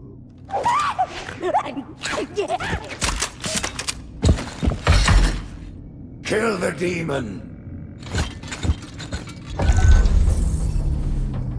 This may be the perfect example of how hard Gravemind just screwed us over. Escaping the council chamber was extremely difficult on both original and remastered graphics, making it now the hardest part of any mission, beating the hangar bay. But again, I found this challenging in a much more enjoyable way, and you're even given checkpoints amiably. Once I somehow killed the brutes that carried a carbine, I was able to then pick up the carbine, making the escape of the council chamber a lot easier. Like I said in Combat Evolved, the game's difficulty difficulty is definitely dependent on what weapons you're carrying at the time, and of course, the enemies you're facing at the time. The carbine just happens to be very good against brutes. But even with all of this said, one of the hardest parts of the council chamber is guessing which door the brutes are going to enter from, as it changes depending on where you are and where you're looking. So after deciding to sit back and basically snipe the brutes, I was able to fully clear the room and put Katana on one of the pedestals near the door. She opens the door and it's clear what our mission is. We need to kill and steal the index from the Prophet of Truth. Traversing High Charity, we see familiar sights from earlier cutscenes, making you feel as if you're in a movie. Katana notifies us Truth is moving to lower levels of the ship, so she reverses a gravity lift that we traveled down.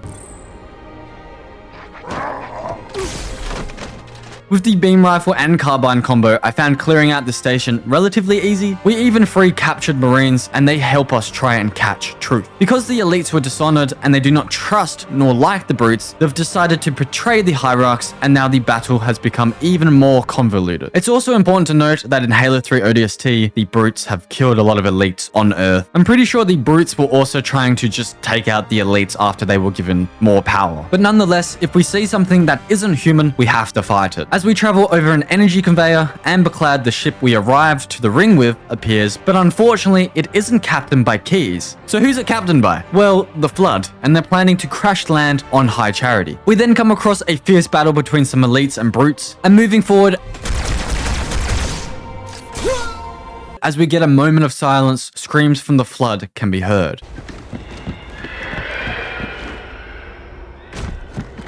It's kind of funny because sometimes the nice views that the developers obviously worked hard on can lead to your demise. This mission is very long and epic, and towards the end I was just letting the brutes and the elites fight it out. And to my joy, these elites won and started killing drones for me. After taking out 2 hunters, I entered the mausoleum, and weirdly enough, I got past this room with ease on normal graphics, but for some reason, the elites and hunters were dominant against the brutes on the remastered version, and this probably tops escaping the council chamber as the hardest stage on any of the games so far. Somehow I came up with a strategy to just continuously dodge shots, stalling until more brutes would come. And once distracted, I shot a hunter in the back and slapped an elite in the back, getting rid of the annoying fuel rod which was consistently killing me. I must admit I got pretty lucky though, because the brutes didn't usually do this amount of damage to the elites and hunters. Cortana then picks up both Keyes and Johnson's transponders, so in an attempt to reach them quickly, we open the door to 4 elites who happen to all be ultras and an honor guard.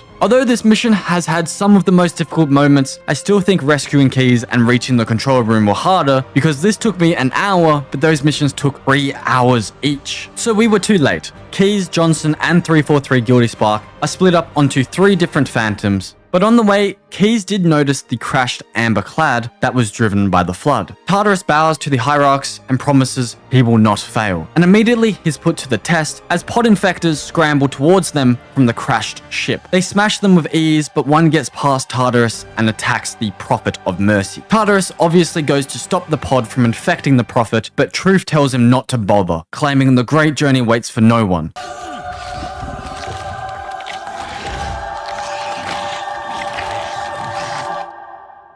Gravemind teleported Master Chief to High Charity, but Tartarus and Truth escaped. But where has he teleported the Arbiter? All we know is we're on the ring. We find a plasma pistol and make our way down this dreary path, where elite bodies are strewn across the ground. I take out an unsuspecting brute, and while sneaking past a couple more, I hear them mentioning they should throw the bodies off the cliff, which got me curious and also killed. So in my next life, I threw the brute's body off the cliff, which was very satisfying. I do thoroughly enjoy these stealth missions, and as I sneak past the last 2 brutes, we can see another camouflaged elite come to revenge the Fallen, which he does. We wipe out all the brutes and jackals in the structure, eventually making it back outside, where we warily survey a wraith. It doesn't strike us down, and Artus appears. He asks us for news on the elite counselors, and sadly we have to reveal to him they have been killed by the brutes. Artus is pissed off, but momentarily distracted as 2 phantoms fly in. Tartarus still holds Keyes and Guilty Spark, but where is Johnson? As Tartarus enters the building, he sniffs the air, likely becoming aware that we are still alive and close by. So what's Master Chief been up to? Well, it turns out we only just missed the 3 phantoms containing Truth, Tartarus, the Index, and of course the 3 prisoners. But we aren't too late to get some information from the Prophet of Mercy. We ask, where is Truth going? And he answers, Earth. Disappointed, we rip the pod infector off, killing both of them. Cortana states Truth is heading to this structure in the middle of the city because it's actually a Forerunner ship, and using it, Truth plans to wipe out Earth. Cortana's clever solution is they destroy Amberclad, which will create a big enough blast to destroy the station and the ring, similar to how we blew up the Pillar of Autumn on the first ring. Suddenly, a pelican controlled by more Flood crash lands onto the station. This is the first time on this game that we fight the Flood as Master Chief. We venture back through the station for a second time, going up cool lifts and weird gravity bridges as the brutes try and hold down the station from the Flood. Already some parts of the station are visibly degrading because of the Flood. It's pretty ridiculous how fast they seem to spread and cause contamination. I've used my rocket launcher and an energy sword to become the victor and reach the Inner Sanctum, where we enter a lift and learn the Covenant have been using the Forerunner ship's engine as an energy core to power the city. Cortana will deal with the Index whilst we try and hunt down Truth via the conduit of energy that quickly speeds us along towards the Forerunner ship. As the ship takes off, the conduit disappears, but because we are going so fast, we're able to hop aboard just in time. Chief, when you get to Earth, good luck. After I'm through with Truth. Don't make a girl a promise if you know you can't keep it.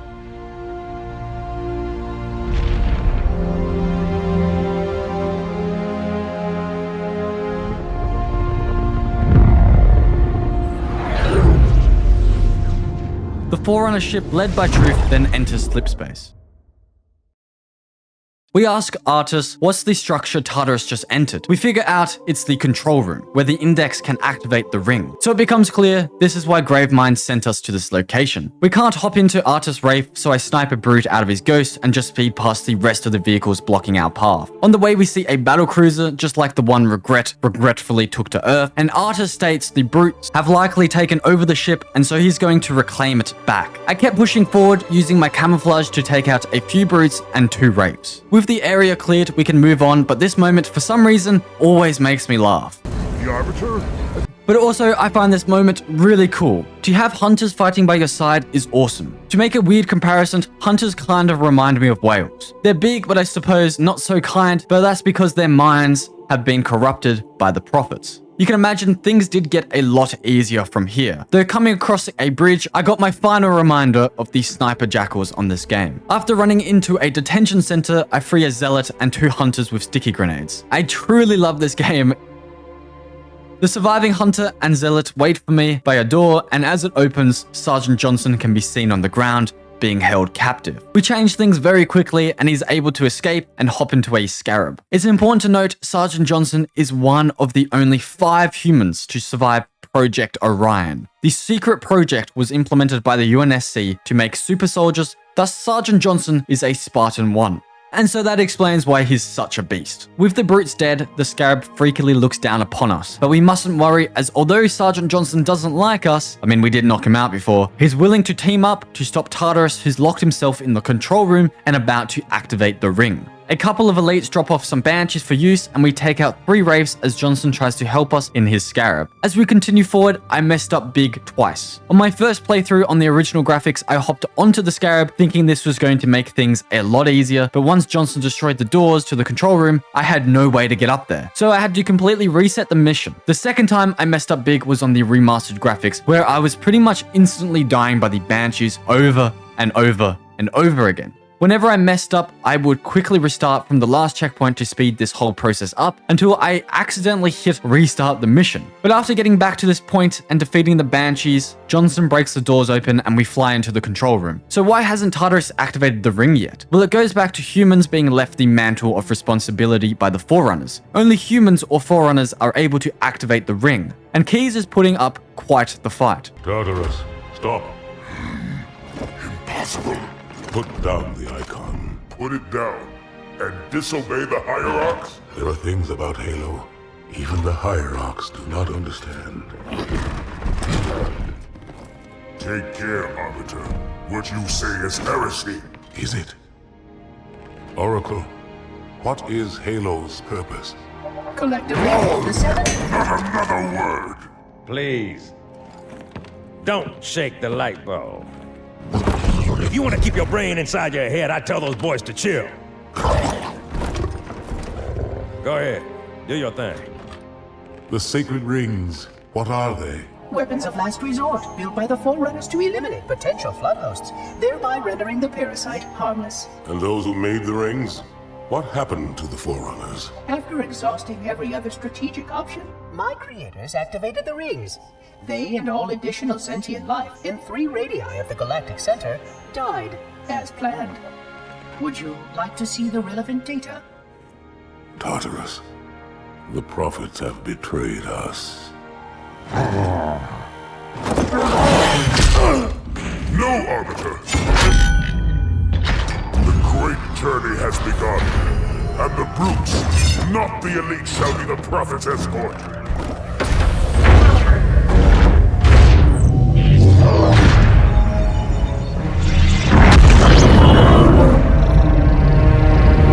So yes, things have gotten entirely grim. Tartarus used Key's hand to activate the ring, but luckily for us, it takes just a little bit of time to charge up. In the meantime, we have to fight Tartarus and his guards, whilst Keys tries to figure out a way to stop the ring from firing. Again, at first I had no idea how to take out Tartarus, as it seemed his shield would never go away, until I figured out we have to wait for Johnson to spam Tartarus 3 times in a row with his beam rifle, ripping off his shield momentarily and giving us a brief moment to strike and do some damage. Seems easy, right? Well, not quite. Tartarus has a ridiculous amount of health, which makes sense for such a big guy. So it takes a very long time to actually kill him, resulting in more time to make a mistake and get destroyed by his gravity hammer. The final countdown of the ring's activation begins, but with seconds to spare, we kill Tartarus, and Keys jumps from the spinning platform to another, making her way to remove the index, thus deactivating the ring from firing. But wait.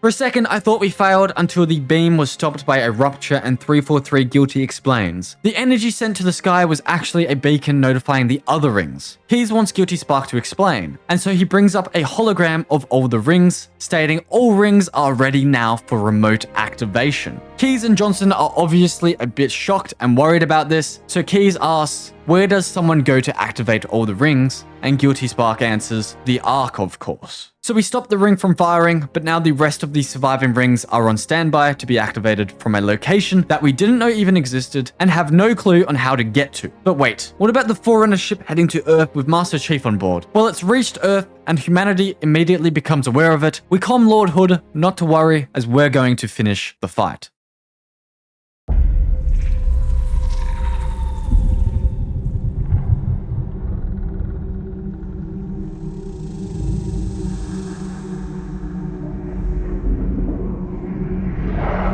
Silence fills the empty grave now that I am gone. But my mind is not at rest, for questions linger on. I will ask, and you will answer. All right. Shoot. Remember how the Prophet of Regret invaded Earth? Well, we're traveling back in time to witness the heroics of a single ODST team who were sent on a near-suicidal mission. And trust me, this game isn't to be skipped or looked over. I believe it was my brother's favorite Halo game, and this was my first time properly playing it, and I could totally see why. The game's animation and atmosphere is wholly unique and entirely refreshing. First, let me introduce you to the team. We have Mickey, Dutch, Sergeant Buck, who I'm just going to refer to as Edward, his first name, otherwise the video might get age restricted because, well, I've had experience of this in the past. We also have the new Captain Dare, and I purposely left for last the absolute clown, Romeo, who has some pretty funny lines. You know the music. Time to dance. Hello, beautiful. Pods. Hey, what the hell kind of armor was she wearing? Dunno, Mickey. I wasn't looking at her gear. Second to last. Right next to mine. Cozy. Oh, and of course, ourself the rookie. Edward's main focus is the Prophet's carrier, but Captain says her orders are the main focus, evidently hiding something big from the crew. What would possibly be more important than that supercarrier? As we get into the pod, in preparation to drop, Dare lets us know the latest intel on the Covenant. It seems they're retreating back to the ship. I wonder why.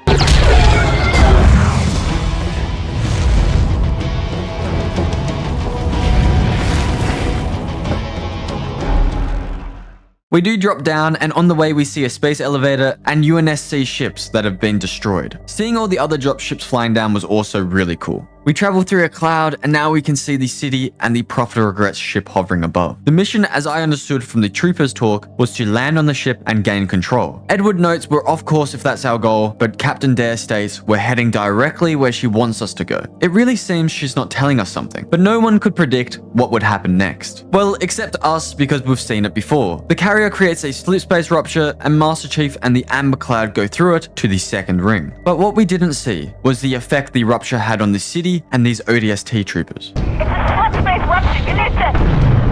EMP! Losing power! They popped their chutes! We're going in hard!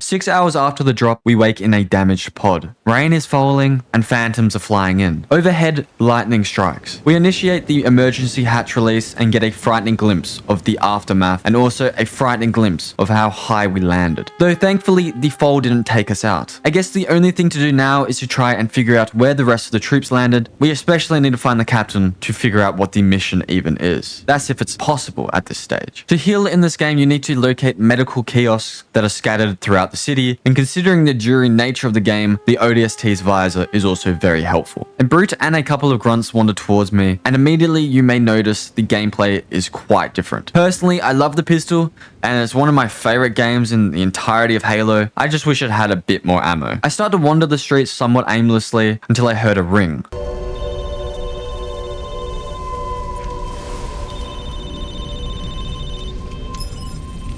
Allowing me to contact the city's superintendent for assistance, who gives me a map of the city. And on the map, we find an activated beacon. Upon coming to the beacon, I pass many dead Covenant and finally find the source of it. It's coming from a helmet that's been submerged in a TV. We take it out and now clearly see it's Dare's helmet, the captain, and our only real hope of completing the mission.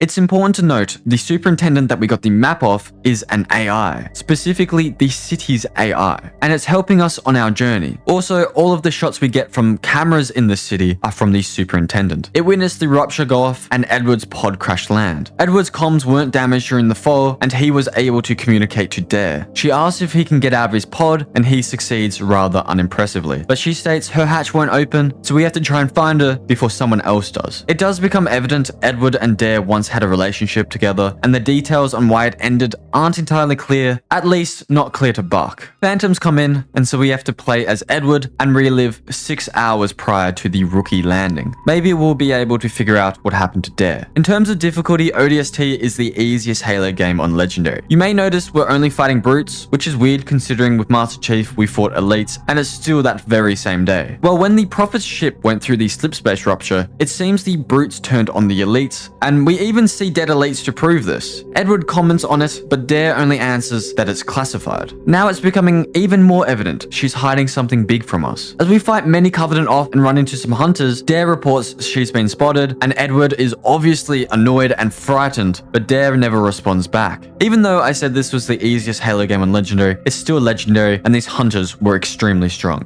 It's funny how sometimes the hunters are one of the easiest enemies, like on the original Halo, which is very hard, and how on the easiest game, the hunters are by far the hardest enemy. But fortunately, this was probably the hardest moment in the whole game, and it wasn't even that hard, relative to some other missions we've done. There are also jackal snipers in this game, but they're not too hard, but I do really like how they're always in incredibly random spots, like a sniper should be. So with this small battle one, we come across a courtyard where a few grunts are shooting at Dare's crash pod. Edward proceeds to open the pod, but Dare is no longer inside, and all of a sudden this creepy alien begins to attack us. On one of its tentacles, Dare's helmet can be seen, but he's saved by a sniper shot. Edward waves to the other ODST, and the alien explodes, and Dare's helmet goes flying flying through the window to smash into the TV. Edward recognizes Romeo and asks if he's ever seen a thing like that before. Romeo answers he hasn't, but thinks it's probably killed the captain. Edward asks if he's seen any of the others, and Romeo answers negative. Like I said before, no one was ever told by Dare what the mission even is, so Edward's plan is to get the rest of the crew and escape the city. Returning back to the Rookie, we are still looking at Dare's helmet. It's our first clue to the whereabouts of the crew. After all, we woke up a whole 6 hours after crashing. Looking at the map, we find another beacon. One of the best things about this game is the atmosphere paired with the music. Traveling down a rainy path at night in an almost post-apocalyptic city was something I wasn't expecting I needed. It's very calming, yet incredibly sad. As I was walking around, I began to hear brutes yelling. One was telling the other to hold it down, whilst the other puts the charge on. This is when I realized they were arming one of those weird creatures, and it seemed to scream when the charge was forcefully put on. So it felt really sad killing it. It seems the brutes are enslaving them to fight. After the brisk walk through the city, I find the second beacon, which was coming from this camera. It seemed to have fallen from somewhere up high.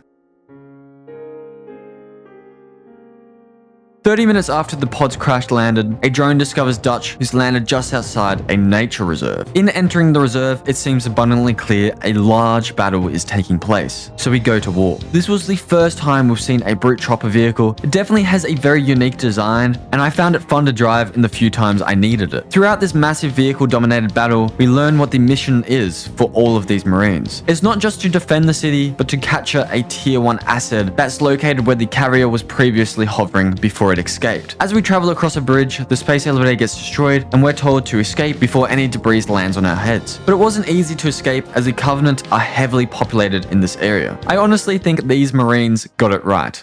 This whole place is one big cage! Oh, listen, Marine, you're wounded.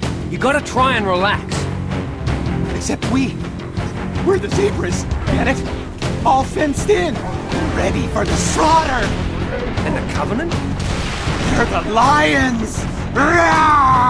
But he did get one thing wrong. Some zebras carry Spartan lasers. So with the area cleared, we're on our final lunge. I grab a warthog and try my best to speed past, trying to quickly escape the zoo, and eventually we reach a cliff that with a ridiculous amount of confidence, we drive off, crashing hard, spilling us out onto the concrete. After the day he's having, Dutch asks God, Lord, I didn't train to be a pilot.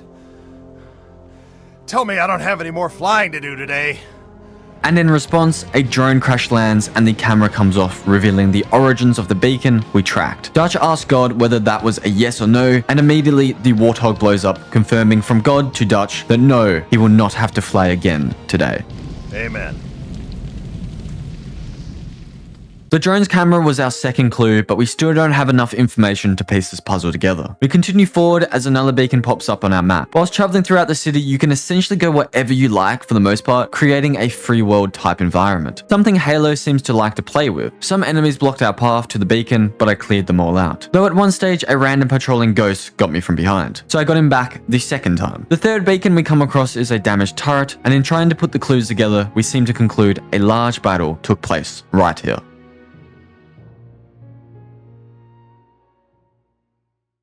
In a flashback to Mickey's perspective 90 minutes after crash landing in the city, he comes across a scorpion that seems to be moving backwards. Mickey seemed to be very confused, and to be completely honest, I was as well. Troops began following the tank, and Mickey, still confused, asks where the fight is at, and they say, "Where do you think?" He looks left to see a speeding Wraith and quickly jumps out of the way. The Marines tell us to get off the street, but little do they know we have a rocket launcher and take out the Wraith. So we save the Marines momentarily and hop into a scorpion. It wouldn't be a Halo game without a tank mission, and in fact, it's not some ordinary tank mission because we got a second scorpion at the point where the first one is bound to have taken a lot of damage. But this is also the hardest part, as you get continually spammed with the fuel rod and by jackal snipers. After going through the door, we hear Dutch's comms as he talks to his Marines. Currently they're under heavy attack, and so we've come to the rescue with a tank. This tank mission was truly intense. As we exit the tank to meet with Dutch, more enemies can still be seen making their advance, and the door behind us opens, revealing even more enemies. So I headed back back to the Scorpion to control the trouble that was brewing. But that isn't all Dutch and I are tasked with. Further up is the rally point, and it seems the Covenant also know this. Luckily, a sniper was located by this truck because there were a ton of enemies that were repeatedly getting dropped off. I just sniped them from a distance while slowly making my way to the Wraith, and whilst it was distracted with Dutch, I boarded and dropped off a sticky grenade. We've cleared the rally point, and the two of us ask each other if we've seen the others, but neither of us have. Suddenly, the door opens and a police officer asks if we know how to use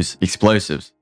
So the rookie was right. Something big did go down, but still, we don't know where the rest of the crew are. And honestly, it makes a bit of a creepy vibe. We've woken up, it's dark and stormy, and we're alone. Our only company are these bloody brutes, for the most part, but at least we have these beacons to find and piece together. On arrival to the fourth beacon, a building in the distance is aflame. The beacon is actually a remote detonator, thickening the mystery that we're trying to solve. And well, of course, I, meaning the player, gets an answer to the mystery through a flashback.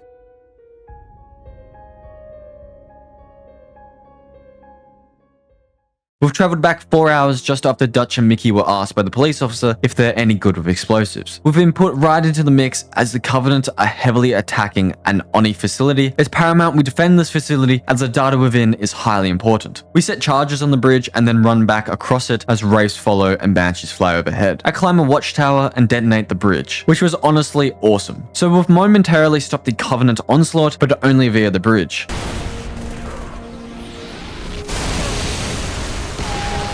The Covenant also have phantoms and a lot of them. We have to keep them away from the building, so we fall back and defend, teaming up with some Marines. I know I've already mentioned how sick this pistol is, but I think it deserves some more praise. It's so good that I don't mind the battle rifle isn't in this game. Thus, defending the building was a lot of fun because we had a pistol and a sniper, and not to mention the battle was incredibly intense. It wasn't hard, but things gradually were becoming more and more overwhelming. Eventually, we had to fall back and defend from within the building. This is where we learn the mission has changed. Instead of defending the facility, we are going to blow it up. This flashback is very similar to when Noble Team defended the research facility on Reach and then destroyed it later on to prevent the Covenant from obtaining valuable data. And we know just how important that data was. If the Covenant get control of this facility, they will be able to access the city's AI, which is a very scary thought. Eventually, with the building momentarily cleared, we are able to escape into an elevator. But even here, we aren't free from the constant onslaught. We have to fight some bloody drones, but luckily on this game, nearly every enemy that was hard on Halo 2 was taken down several notches in difficulty. On arrival to the roof, a dropship flies in and troops attack us in an attempt to prevent the destruction of data. Mickey and I fight through them. I was thrown around a bit by a brute chieftain, but we took him out, and as a result, I alley-oop a brute. With the landing zone cleared, a pelican flies in and we're rescued. It's kind of funny because when Dutch asked God earlier if he would be flying again today, his warthog blew up, which is some good foreshadowing for what he'd witness later on when flying.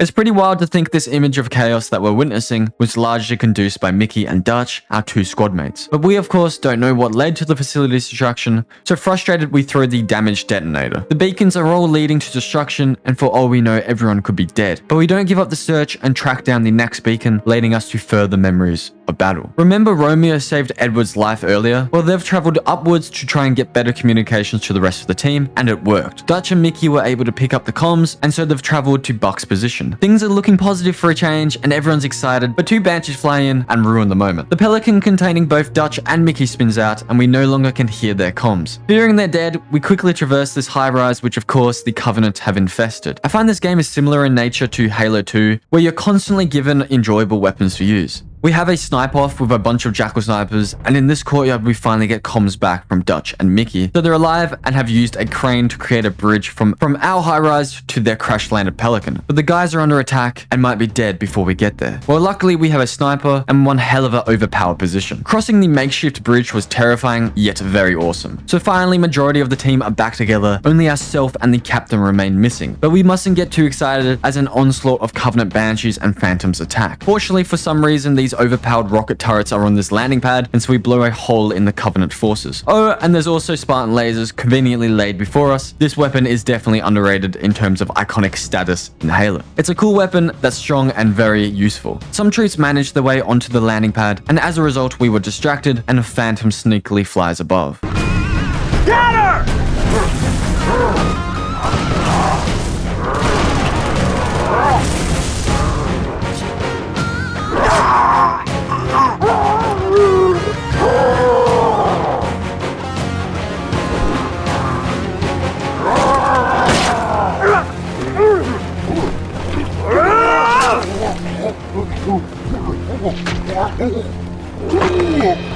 Get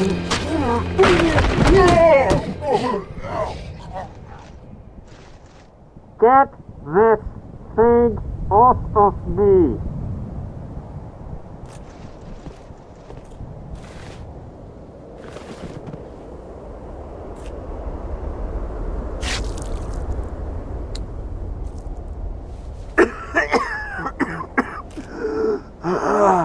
How bad? Not good. We're gonna get you out of here. Not by air, we're not. It's all right. I know another way.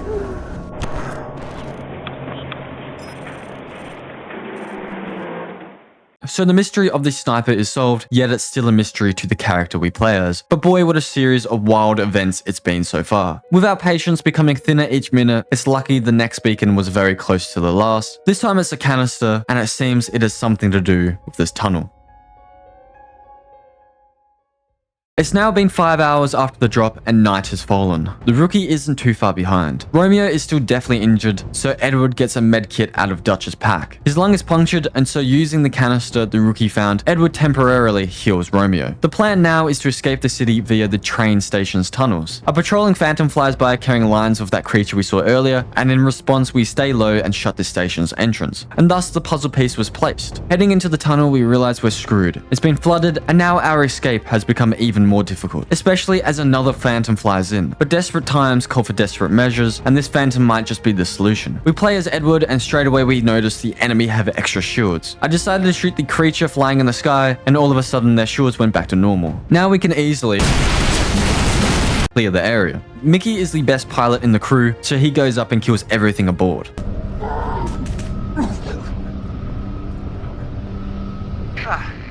Cabin secure. We jump in a Banshee whilst he picks up the others. I did wish I could have controlled the Phantom, but hey, I'm not complaining, as Banshees are always a blast to use anyway. It was lucky we did hop into the Banshee because there would have been no way a lone Phantom could have wreaked enough havoc against this Covenant army. The Covenant have built these blue structures to charge the creatures they're abusing, and in this case, it's really backfired on them. But we mustn't celebrate too early, as a bloody scarab stands between us and our escape. Although Halo 3 ODST is quite easy on Legendary, this moment was not. I made sure to clear everything that was inhibiting my path so I could solely focus on the scarab. I spammed its leg until it could barely support itself and then blasted its weak spot. It did continue doing damage to me, and panicking I accidentally exited the Banshee but somehow recovered and hopped back in. It managed to survive the bombardment, so I weakened its leg again and finished it off. As a result, we got some fireworks. We don't have a clear route to escape the underground area, so we make one for ourselves. We're finally able to escape, but we're missing two things, the rookie and the captain. I love how Edward hops out of his Banshee here. Edward asks Romeo how he's feeling. After all, that brute wasn't taking it easy on him. And Romeo says he's just glad they didn't keep going through the tunnels because they're probably infested with drones. But what he says next really strikes a chord with Edward. Romeo declares that even if Edward ordered him to enter the tunnels, he wouldn't. Remember, everyone was confused why we weren't landing on the battlecruiser, and Dare wasn't telling them their actual mission. Well, it's all just clicked for Edward. Even though they can escape this utterly grim battle, Edward orders them to turn back.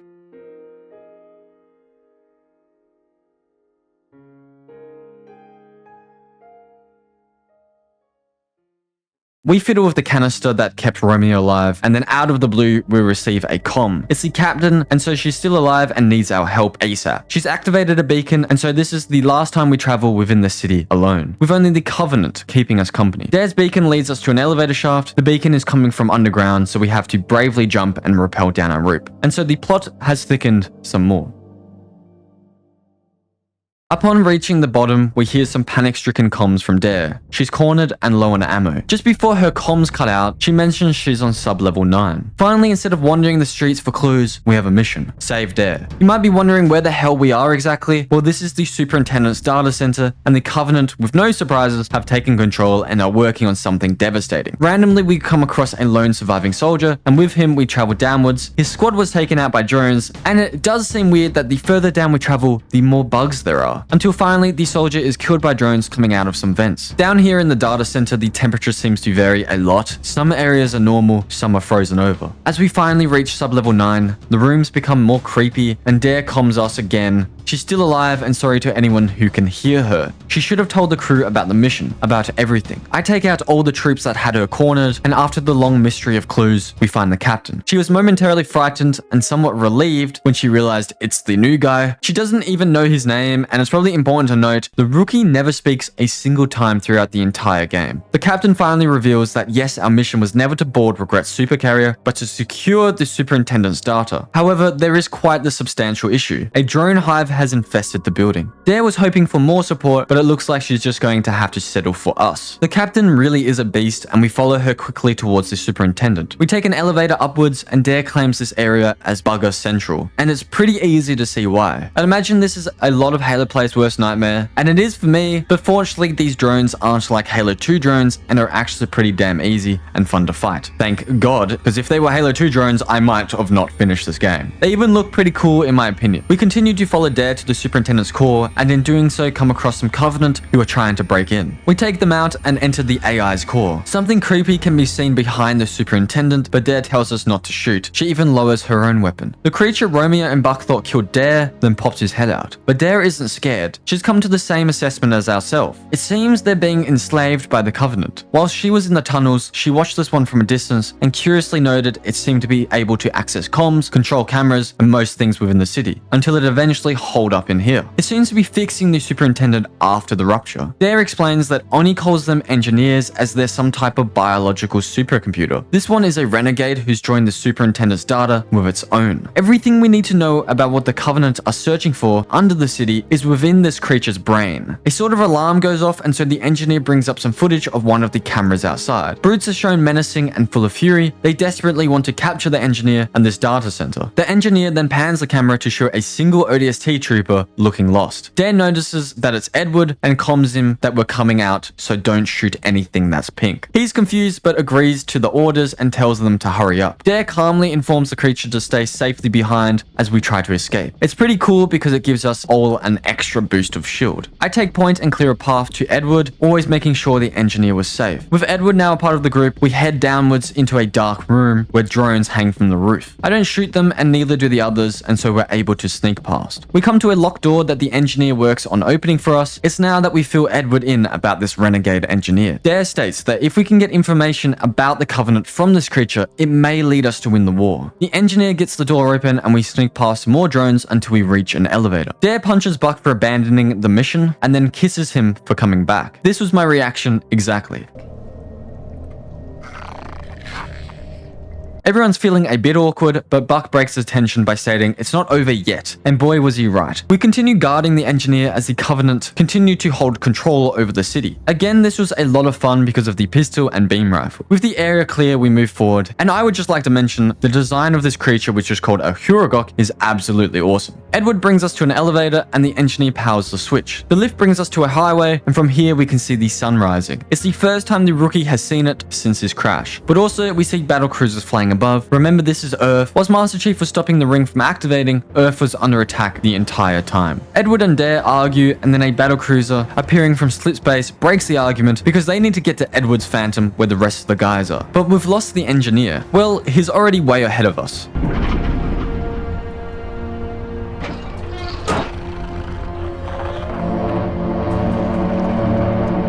Dare joins it, whilst Edward delivers a pretty rogue line. Take my advice, rookie. You ever fall for a woman?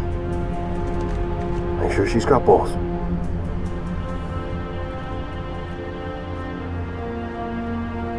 Hopefully the rookie wasn't too confused with this, and so we move on, protecting the captain and the engineer from an onslaught of Covenant vehicles. Luckily, the shield the engineer created was ridiculously strong against the constant plasmid bombardment. Another large cruiser flies close by, and Dare claims they're all heading to the crater that was made by the slipspace rupture. It really is looking scary for humanity, not to mention Halo 2 ended with a Forerunner ship about to destroy Earth. But as always, we have to move forward. Edward wipes out a bunch of drones for us. We upgrade our Warthog and cause havoc on Banshees and Ghosts while the engineer pushes through the traffic. A Scarab then appears in the distance, making the engineer scream, but fortunately it doesn't see us. This mission was very intense, but again, a lot of fun. Towards the end of the highway, we even find a tank that makes the rest of our mission a lot easier. But things aren't all good. In fact, things are pretty dreadful. An assault carrier begins to charge and eventually starts to glass the city. Edward notes it's just like Reach all over again, because he actually escaped the fall of Reach unlike some of our other friends, which is very sad to think about. But unlike Reach, which has already fallen, Earth is still in a state of battle, and although our chances are slim, we can still fight back. Edward orders Mickey to fly the Phantom to their location, as up ahead the highway has been destroyed. Another Scarab comes in and fires at their vehicle. It gets damaged, but the engineer just did enough to shield the blast. We carry on until Buck spots a building, so we travel down an off-ramp and exit our vehicles, making our way to the building so we can hole up and wait for Mickey's Phantom. The Covenant obviously know we have the engineer, and so they're working hard to prevent us from escaping with it. Phantoms come in, making this our final stand against the Covenant on this long journey. We fight through copious amounts of the enemy, including 2 hunters and a lot, and I mean a lot of brutes. And this brute chieftain wasn't going easy on me, just like another chieftain didn't go easy on Romeo. Finally, the Phantom comes in, the guys take out the 2 wraiths on the highway and hover above us. Then all of a sudden, another assault carrier exits slip space and begins to charge a shot at the city. The engineer doesn't want to enter the Phantom, which is fair enough, so Edward nudges him inside the gravity lift. So we didn't save the city, but at least we saved the engineer.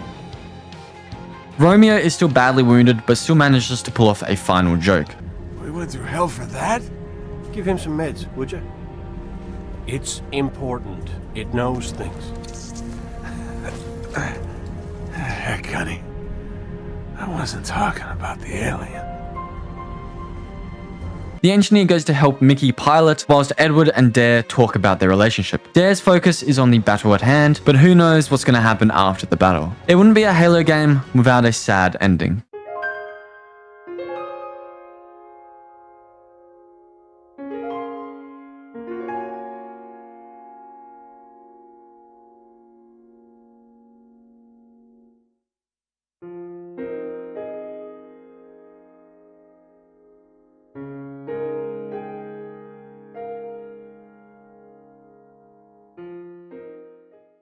One month after the drop, Dare is joined by Sergeant Johnson. They enter a room where the rest of the crew are sitting next to the engineer. And yes, Romeo is still alive. Johnson throws his lighter at the alien and it catches it. Johnson begins to interrogate the alien. He wants to know what the Covenant are doing on Earth and why they're digging a hole. In response, the engineer lights his cigarette. After beating the game on Legendary, you get this final cutscene, showing engineers within a hole that they're digging and the Prophet descending, hovering down and smiling. So what the hell is going on? Well, it turns out they found a Forerunner relic underground.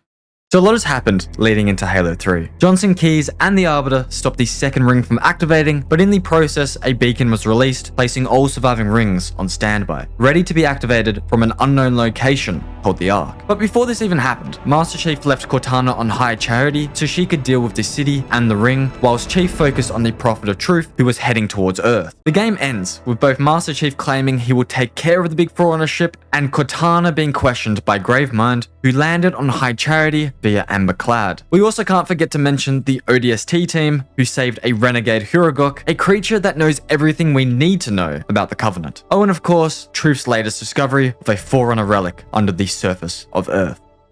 The opening of Halo 3 is very pretty. We get a view of the stars from Earth's perspective. Suddenly, a shooting star streaks the sky, but hang on a second, is that a shooting star? Well, remember Master Chief told Lord Hood not to worry about the Prophet of Truth's Forerunner ship? Oh yeah, that's the Forerunner ship falling towards Earth, and the part that's broken off and heading straight towards us, well, that's Master Chief himself. Sergeant Johnson and his Marines later find Chief, or at least what remains of him, because they come to the conclusion that he's dead. Sergeant Johnson, obviously sad, unknowingly grabs Cortana's empty chip from his helmet and tells the squad to bring a helicopter. He doesn't want to leave the body here. But all of a sudden, Chief wakes from his unconscious state and grabs Sergeant Johnson's wrist. A sense of relief is swept across the troops. They both look down at the empty chip, and Johnson asks, "Where is she, Chief? Where's Cortana?" Don't make a girl a promise if you know you can't keep it. She stayed behind. There's just one thing that Johnson and his troops seem to be forgetting to tell us.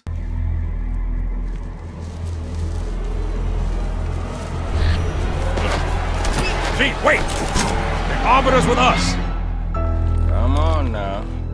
We've got enough to worry about without you two trying to kill each other.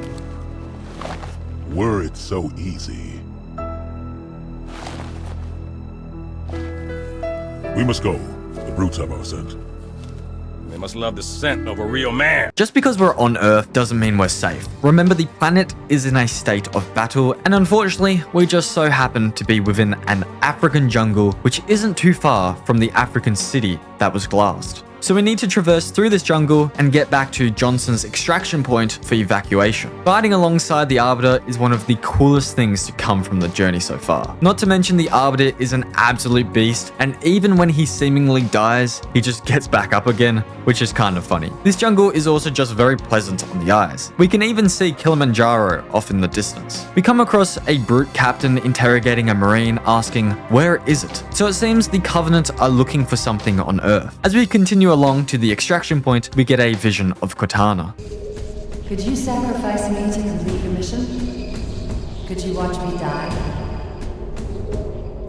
It currently isn't clear to us whether this is all just a delusion or if Cortana is actually asking us these questions telepathically. On finally arriving to the extraction point, the Covenant are attacking the Pelicans, and 2 Banshees fly in, preventing our evacuation from this jungle. The Pelicans spin out and get utterly destroyed, whilst I deal with some Jackal snipers, who are very easy on this game, thankfully. One thing I wish they didn't bring back from the first Halo is the grenades exploding whilst on the ground. I secure a sniper from one of the Crash Pelicans, and the Arbiter slices a Jackal. Earlier, the Arbiter and I split from Sergeant Johnson and his crew, and unfortunately, they were captured, so we need to rescue them.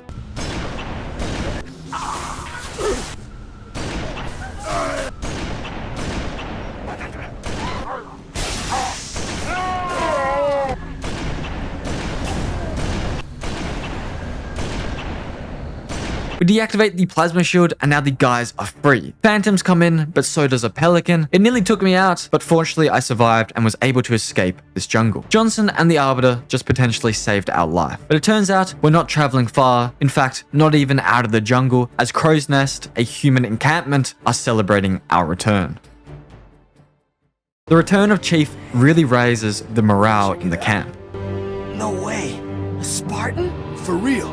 You better not be. Oh man, he's here.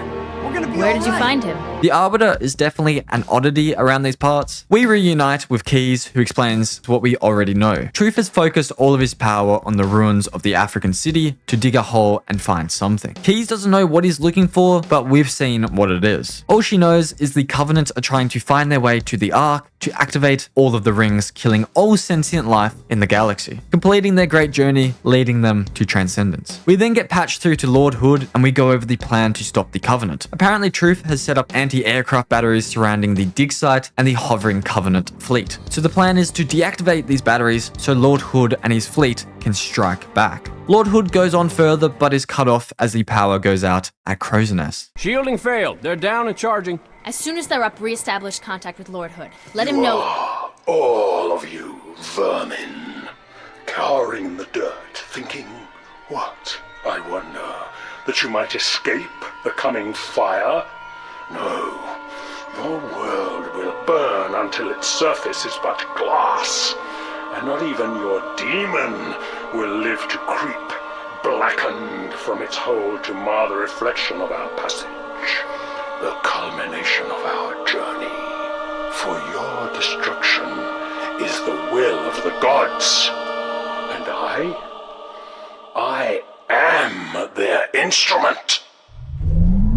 Cocky bastard. Keyes realizes that the Covenant are onto them and know their position. They're about to attack, so she orders immediate evacuation. A Marine asks, "Where are we going to go?" And she answers, "To war." We travel down to the hangar, and on the way we gather weapons, and the cave begins to shake. Phantoms have begun to enter the hangar and drop off troops, and so we momentarily defend as we need to clear the hangar so troops can escape. A battle cruiser can be seen outside the hangar, which is definitely worrying. But with the hangar cleared, a Pelican can be set up and Marines can escape. Our job, however, is not over yet. Johnson wants us back at the ops center. On the way back, we can hear all kinds of weird noises coming from the pipes, and our answer to the question is quite horrifying. I never realized how big the drones are. They're still my least favorite enemy in Halo, and it's almost bordering on me completely despising them. Thankfully, drones never returned to the difficulty of Halo 2, but they were still annoying. Marines open the door. It seems to have placed a lot of importance on the ops center, and on entering the main room, it becomes clear why. The plan is to activate the bomb after everyone has evacuated. It's a sort of going away present. for the Covenant. But first, we need to make sure everyone escapes, so we are sent to save some Marines who are under attack by brutes. Johnson is worried for these guys because he knows what brutes do to their prisoners, which I think implies they eat them. This was the first really hard moment on Halo 3, mainly because of this brute chieftain. It's moments like this that really separate Halo 3 from Halo 3 ODST in terms of difficulty. In fact, this game is probably the third hardest Halo game, in my opinion. Although Halo 3 multiplayer is one of my favorite online gaming experiences, I was never a huge fan of the special equipment, but boy is it helpful in the campaign and actually quite a lot of fun to use. This battle was insane, but a real joy to be a part of. On coming to the barracks where the troops are under attack, we come to a dead end, so we have to drop down a hole, and when doing so, we have another vision of Cortana.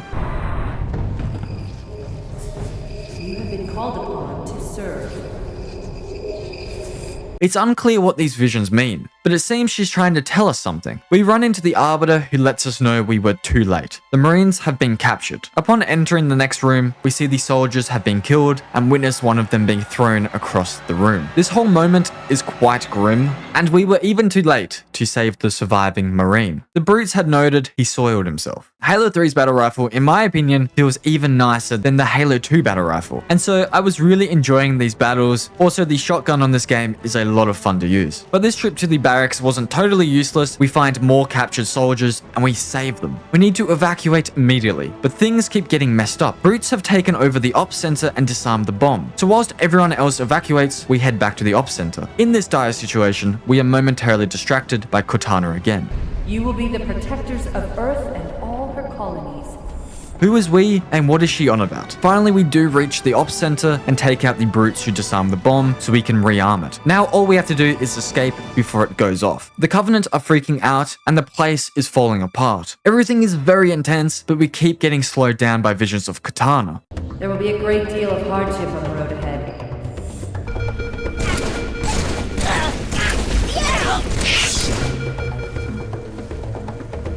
You will become the best we can make you.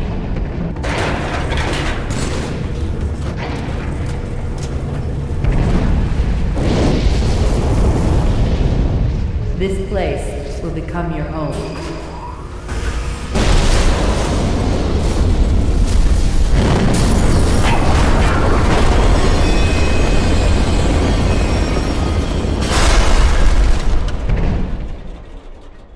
This place will become your tomb. Kill that man. What happened? We've awoken in an underground warthog garage. We can just vaguely pick up Keys' comms telling us to head to a town close by. With these Marines, we hop into some warthogs and drive deeper into a tunnel until finally we reach the exit, which has been breached by some Covenant already. Coming outside, we get an astonishing view of the ruins of battle, and it's really cool because the large structure taking up most of our view is from the space elevator that we saw getting destroyed in ODST from Dutch's perspective. Now the ruins of the structure cover most of the Savannah desert. As we drive past these crashed phantoms, Covenant comms can be heard from inside of them. We hear talks about how stupid humans are, but never realizing a holy relic is under their surface. This mission reminds me a lot of Dutch's flashback, which makes a whole lot of sense considering the region and the type of battle we are fighting. But with all this said, Halo 3 is just a lot harder. We get comms from a sergeant notifying us that he and his squad are in trouble and located on the highway. So we lower the shield and drive through some atmospheric views until we reach the highway where a battlecruiser flies overhead. Does this remind you of something? Another cruiser! They're all heading for the slip space crater. We have to get out at the next gap in the bridge and jump across on foot. Remnants of the rupture can still be seen and banshees are traveling towards the hole where Truth's Forerunner ship hovers above. Finally, we get clear comms with Keys and she's figured the puzzle. Under the surface, the Covenant have found the Forerunner relic and Keys can only believe that this relic is the Ark, the very thing that can activate all of the surviving rings, killing all sentient life in the galaxy. Things are grim, very grim. But again, we continue on. Johnson still wants us to reach a nearby town. Upon arrival to the town, we are blocked off by some troops and an energy shield. So we take them out and deactivate the shield. Keyes flies in with a warthog and we get a good view of the hole they've dug. Lord Hood states we have only one final effort to stop the Covenant from activating the Ark. Remember the original plan given to us back in the Ops Center? To destroy the anti-aircraft weapons so Lord Hood can do a surprise attack on Truth's ship with his fleet? Well, we're on phase 1 of that plan. Destroy the anti-aircraft weapons. I'm not too sure why we needed the Warthog as we literally traveled 100 meters with it, but anyway, this ghost that I found was quite useful. Whilst we work on destroying the first anti-aircraft Wraith, Keyes lets us know that atmospheric disturbance is intensifying above the artifact, which sounds very threatening. As we move on to the next AA weapon, a vision of Katana strikes us again. I have defied gods and demons. The stuff she's consistently saying is pretty wild and mysterious. Doesn't seem like something Katana would say. Now it's time for our first mongoose on the journey, and honestly, this was a lot of fun. I drive around as the Marine on my back takes out 2 more anti-aircraft vehicles. You wouldn't think a mongoose is a great addition to a game, but it really was. It's just such a joy to drive, especially when you're able to trick some ghosts from falling off a cliff. But you might be thinking, how would a mongoose size up against a scarab? Well, it turns out surprisingly well. You're so small and quick that you're able to drive underneath its legs undetected. For the most part, my Marine could not hit the scarab's leg for his life, so I hopped out, weakened its leg, boarded the scarab, killing everything aboard, and then eventually destroy the scarab's core, leading to some fireworks. The Arbiter is then dropped down to help us on some more anti-aircraft vehicles, and another vision of Katana strikes us. I am your shield. I am your sword.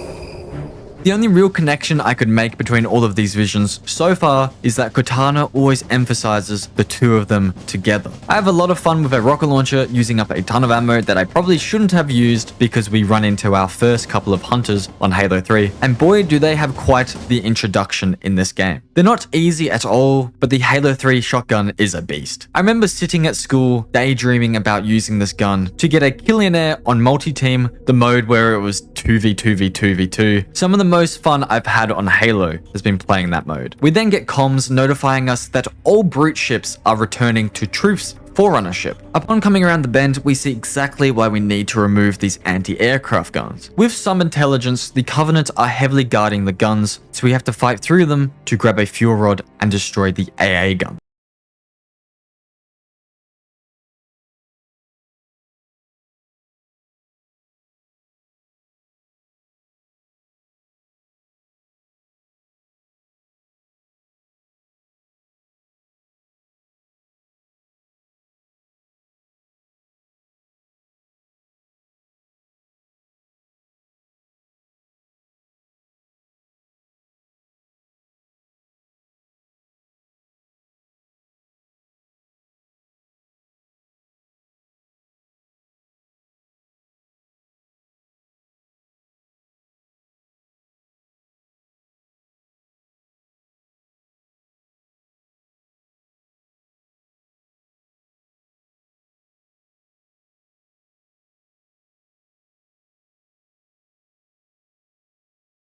Is the way the world ends.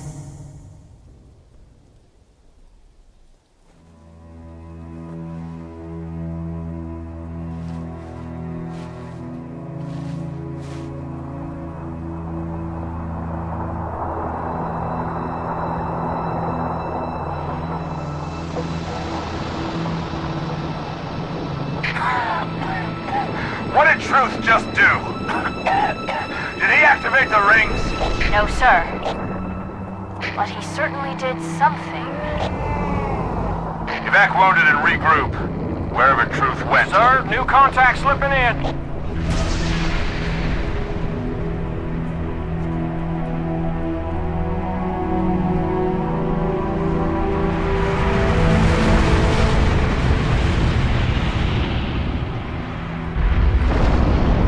What is it? More brutes? Worse.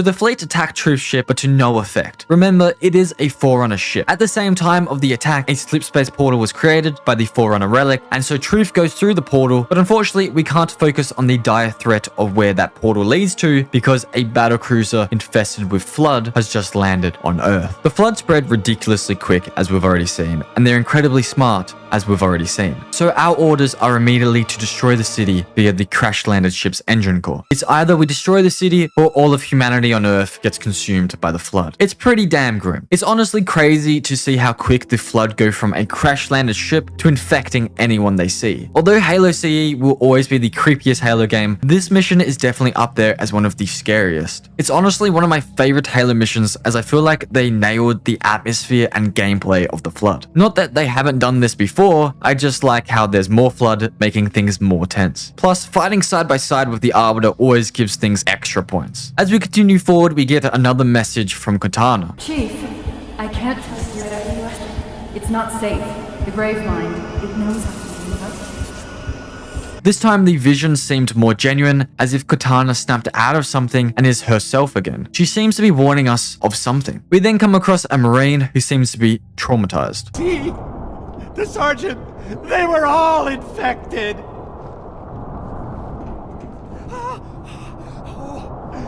I could see it crawling, sliding around beneath their skin. Oh. And then they got up, started to talk.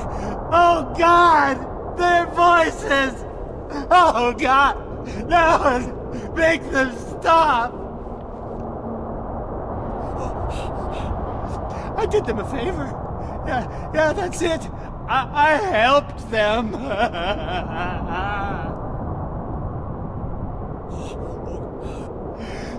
Maybe I need to help myself.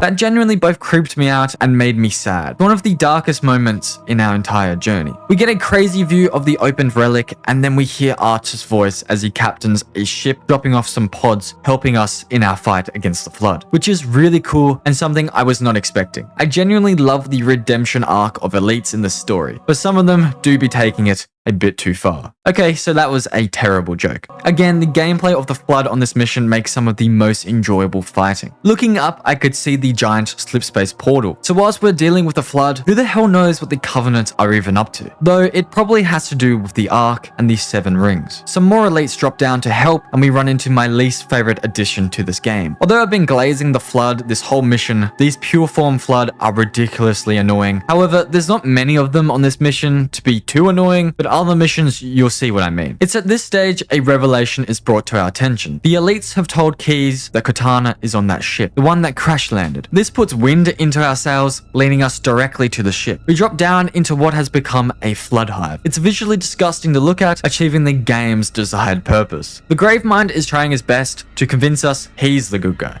Do not be afraid. I am peace. I am salvation. And to be honest, between him and the Prophet of Truth, I'd probably choose the Gravemind, though not by much. Some dead Ultra Elites litter the floor, and pulsating pimples hang to the walls. I am a timeless chorus. Join your voice with mine, and sing victory everlasting. Gravemind really wants us to team up with him, but isn't that slightly ambiguous? Couldn't that just mean we become infected, a part of him, joining him that way? The elites were right. Cortana is on the ship. She's trying to warn us about something, but it's not entirely clear. She seems to be stating High Charity is on its way, which is chilling considering the Gravemind has gained control of it. But she's unable to finish her sentence as something seems to be wrong with the Covenant memory unit that she's inside of. A phantom flies overhead, and I was utterly stunned as 343 Guilty Spark flies down. We don't trust him, as after all we fought each other on the first Halo, but it seems he's on our side this time. Guilty Spark wants to quickly fix the memory unit containing Cortana, but Master Chief, both untrusting and protective of Cortana, doesn't believe leave the monitor. But 343 convinces him that he should be trusted, and they go up to the Phantom's gravity lift together. The small fleet of elite cruisers are glassed in the city in an attempt to stop the spread of the flood. It's pretty crazy to think of all that's happened to this area of Africa since the Prophet of Regret invaded. The Phantom flies onto Artus' ship, where he sits on a floating throne. The rest of the high-ranked allies have also gathered here. Guilty Spark fixes the memory unit, and Katana is able to speak. He warns us that High Charity is on its way to Earth and that the Gravemind has assembled a flood army. But we are disappointed because we notice it's not really Katana, but just a message from her. She then says something of the utmost importance. The Gravemind doesn't know about the portal or where it leads. Through the portal, Katana claims, is the solution. A way to stop the flood without firing the remaining Halo rings. But she's unable to explain the solution, as it seems the Gravemind has caught onto her. She tells us to hurry. Artus believes everything Katana says and declares confidently that the fight is through the portal. But Lord Hood isn't so confident. He wants to stay and protect Earth. This conflict results in Artus delivering a chilling line. Did you not hear? Your world is doomed. So we have to team up with the elites, which again is awesome, to fly through the portal to the Ark, where the Covenant ships outnumber Artus's fleet 3-1. We join some ODST inside a Pelican and fly down from Artus, attempting to avoid Covenant strikes. Fortunately, we do make it to the surface of the Ark. Our mission is to stop Truth and find the solution to the flood Cortana was talking about, whilst Artus and Keys continue the fight above. There is something quite special about stepping foot on the Ark. From this very location, the rings were activated around 100,000 years ago, killing all sentient life in the galaxy except what the Forerunners preserved. So yeah, there is a grim undertone and atmospheric feeling to the Ark, not to mention the views are quite wild. But we can't get too distracted by the views, as a massive war is at hand on and around the Ark. The Covenant are setting up anti-aircraft guns to win the battle in the sky, which would no doubt lead to their victory. We mustn't allow them to set up these guns, but on the other hand, the Covenant mustn't let us take them out, so they're dropping off heavy reinforcements to protect the guns. We did prevent the gun from being built, but we've just received word that Keys wants to land, as she's afraid her ship won't last much longer. It seems we are losing the battle. I grab a mongoose, and whilst waiting for someone to jump on the back, I get absolutely annihilated. So in my next life, I went toe-to-toe with them. Now it's time for some mongoose fun. But I would be lying if I said this wasn't hard, because well, this was very hard. And thinking more on Halo 3, I'd rank it as a top 3 Halo game, just behind Halo 2 and the original. Keys is unable to land because of some more anti-aircraft guns on the surface of the Ark, but unlike some of the other anti-aircrafts we've taken out, I'm putting this at number 2 for the hardest moment so far, behind the mausoleum on High Charity. But this isn't like the other anti-aircraft missions. I firstly tried to speed past everything to destroy the Wraiths, but it really wasn't working. So I slowed down, deciding to take my time, killing everything Covenant that I saw. But again, this wasn't working very well either. It literally took me 30 minutes to beat this small Covenant army, and I ended up having to resort to some pretty petty and cheesy tactics. Using a ghost, I'd make sure I was within the cave so the Wraith couldn't hit me, and I was free to destroy a turret and then the Wraith. Coming out a little more of the cave, I was able to activate the ghosts so they could come closer to me, but still prevent them from actually attacking me, allowing me to take them out also. I even destroyed one of the anti-aircraft Wraiths with a rocket launcher from this range. One of my favorite things about Halo is the variety in the gameplay. You really can become very creative, as seen by the whole Halo speedrunning community that I've recently started watching after completing all the games. With the landing zone cleared, Keys is finally able to land on the Ark, and she does so in style. It's great to witness the full scope and size of these warships. Some Marines are dropped off, and so is 343 Guilty Spark. After the tough time we just had, we are given a ridiculous amount of support. Halo 3 is quite a dramatic game, and I love it. Our new mission is to locate the cartographer, which if you remember, we did on the original ring with Katana. The cartograph is a map of the Ark. We utterly destroy everything blocking our path and reach this locked door. This is why Guilty Spark came with us. Obviously, he was made by the Forerunners to monitor the rings, so he should be able to help. He does successfully open the door, and so we have to hop out of our tank. He opens another door, and we can see the rest of these guys as they entered from a lower level, but are currently stuck. So we activate a bridge for them, allowing them to cross. Now, on the other side of the wall that was blocking us, a scarab climbs down from above. A warthog from the big army we let across the bridge then picks me up, and we have have some fun. We join ourselves with the tanks, making this battle of an epic scale. I die in the Warthog, so in my next life, I hop into a tank, destroying everything on our way to that Scarab. I shoot its leg out, hop aboard, and destroy its core. This is now the 4th Scarab that we've taken out. Artus even congratulates us, claiming he saw the explosion from orbit. We start heading up the spire, and at the top, the Arbiter is dropped off. Guilty Spark is having some trouble opening the door, so a Marine questions him, and Guilty Spark zaps him in return. The Arbiter and I are slightly concerned about this, but Guilty Spark just goes back to working on the door, eventually opening it. We come across some sleeping grunts and a brute who was taking a piss. I use incendiary grenades on these poor brutes,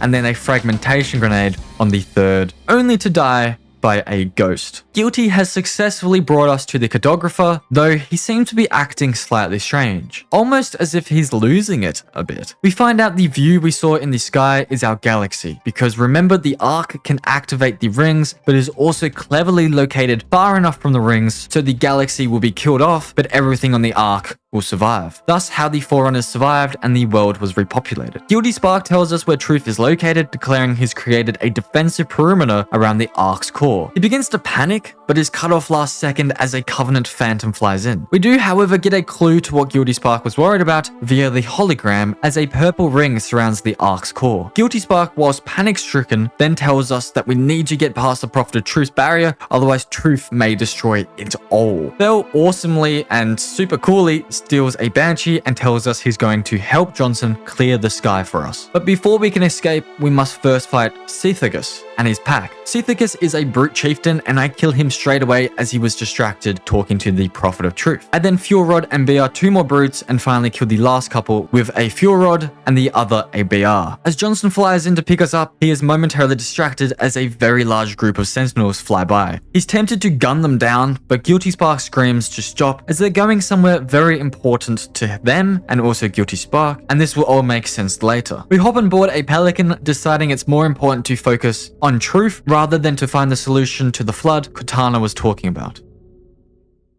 Artus's ship hangs in the back as we are joined with some friendly phantoms. We need to destroy these 3 generators to destroy the barrier the Covenant have put up. I'm getting dropped off at the 1st generator, the Arbiter with the elites will attack the 2nd, and Johnson will go to the 3rd generator. On the way, an anti-aircraft gun hits the Pelican behind us, resulting in it ramming us in the back. Master Chief seems unbothered and looks cool as usual as we make a somewhat sketchy landing. On the ground, surprise surprise, we destroy another anti-aircraft gun, so a Warthog can be dropped off for us. Keys updates us on the situation. Guilty Spark believes that at any second now, the Covenant are going to activate the Ark, wiping out the entire Milky Way of life. Only we will survive, or maybe not, as Guilty Spark saw before. In reaching the top of the tower, I took out a pack of brutes,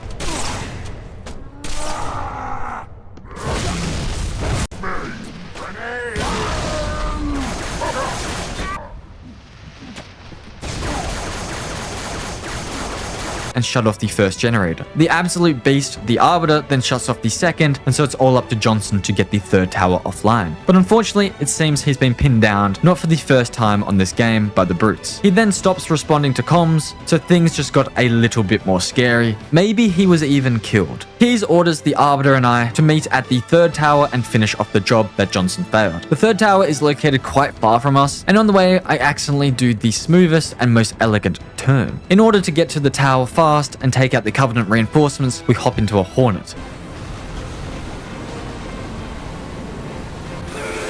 Because I was on Legendary, I didn't get a tutorial on how to use the Hornet, so it took me a little while to realize what buttons do what. We see the Arbiter and his elites leaving the 2nd tower, and so we fight together against Banshees, anti-aircraft Wraiths, and even enemy Phantoms. The Hornet is surprisingly overpowered and a lot of fun to use, though I guess not too surprising as Halo vehicles have been one of the game's best assets throughout the journey so far. I help the elites who've already landed, taking out the remaining brutes for them, and then join them on the ground. It's crazy to think how the elites were our main enemy and now our great allies. Dead Marines litter the floor, and seconds later brutes litter the floor. It is quite interesting to remember Hunters joined us in the battle against the brutes on Halo 2, but they've reverted back to the Covenant. I was researching why and came to 2 potential conclusions. Firstly, it seems the devs just wanted Hunters to be enemies so the gameplay was more varied, and secondly because Hunters wanted to fight again for the Covenant because they despise humans so much. Well, they made a mistake because an elite took one of them out for us, which which is epic. The second hunter knocked the Arbiter out, but his fellow elites avenged him. I then mull my way through the last brute pack, abusing a bubble shield in the process, sending the brute chieftain down to hell. We can finally turn the third generator off, lowering the barrier, allowing Artus to fly above and end Truth and his great journey. High Charity. By the gods, brace for impact!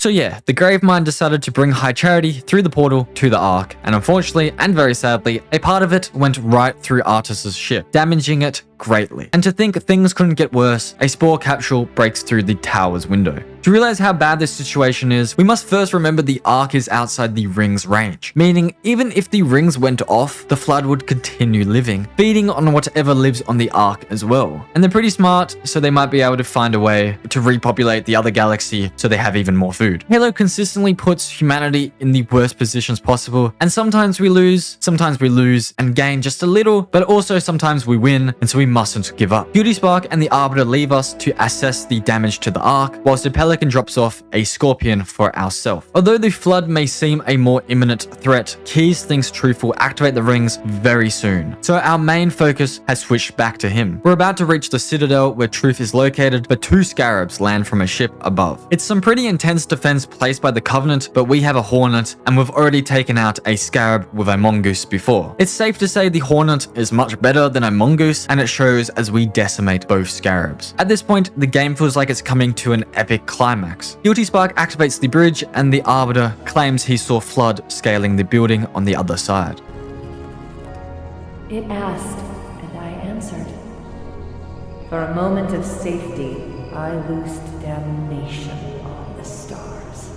In trying to find a way to Truth, he begins to make a speech, letting the Covenant know everything is alright as he's about to light the rings. As we find the gravity lift, we witness Johnson being held captive. Johnson, like always, is putting up a fight and taking the piss out of the brute. Because remember, the Covenant need a human to activate the rings, as the Forerunners pass the mantle of responsibility to them. Johnson is trying to bait the brute to kill him, to prevent them from being able to activate the rings. Truth sees right through this and seems to gleam with joy, ecstatic as finally his greatest wishes are about to come true. But Keyes has something to say about this. She flies through the window and kills a brute. Johnson tells her to leave, but she's a badass. She's not going to leave without Johnson. But quickly, Truth makes her realize the situation. Keyes is surrounded and they won't be able to escape, and thus they will be used to activate the ring. So she points the gun at Johnson. He tells her to shoot them both. If both of them are dead, Truth won't be able to activate the ring. But sadly, she was too slow and Truth was too quick. He shoots her in the back, killing her. So now we've witnessed both Keyes and her daughter die, which is very sad as they were both heroes. Johnson was weak physically and now mentally can no longer defend against the Prophet's will, allowing Truth to manipulate his hand. The Prophet delivers one of the coldest lines in Halo history in the process. You were weak. Gods must be strong.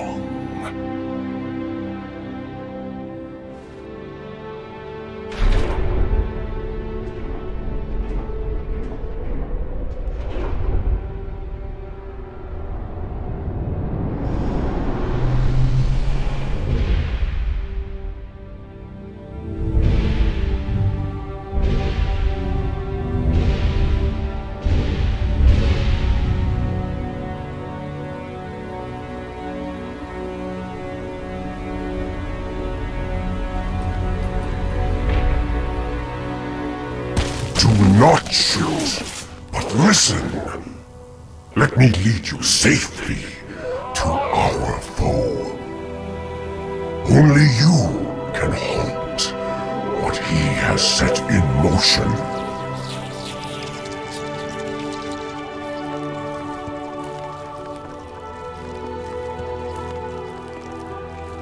With the ring activated, Gravemind has no choice but to team up with Chief and the Arbiter, as only a human can stop the rings from igniting at this point as the rings are currently charging. So likewise, we have no choice but to team up with the Flood. It's a very unlikely pairing, but very epic. It's nice to finally have the continuous waves of Flood on our side, pushing our momentum forward where they strike. And although this moment is incredibly epic, it's also very concerning. We are so badly in trouble that we have to turn to the Flood as allies, the very thing that will probably wipe us out immediately afterwards.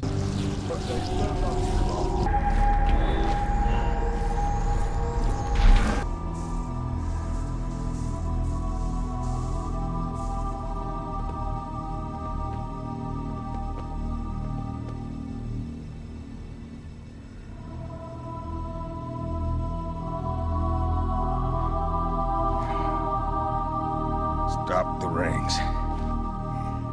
Save the rest. Can you see, Arbiter? The moment of salvation is at hand. It will not last. Your kind never believed in the promise of the sacred ring. Lives for the weak, beacons for the deluded. I will have my revenge. On a prophet, not a plague. My feet tread the path. I shall become a god. You will be food, nothing more. No!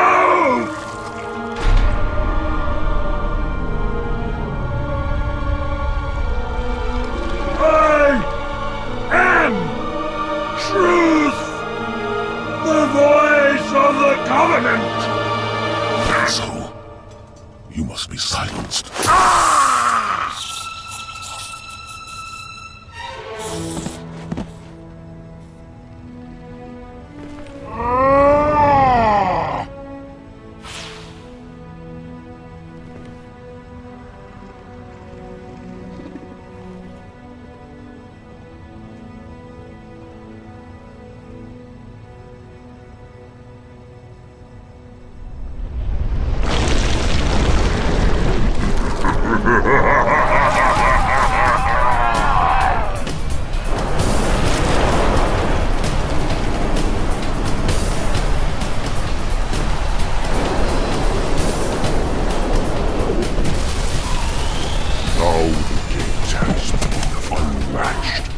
Headstones pushed aside.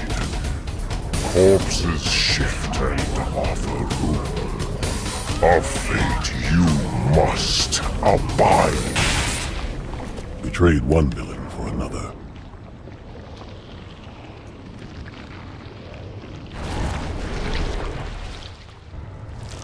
I can barely keep hold of it, Chief. No way I can pick you up.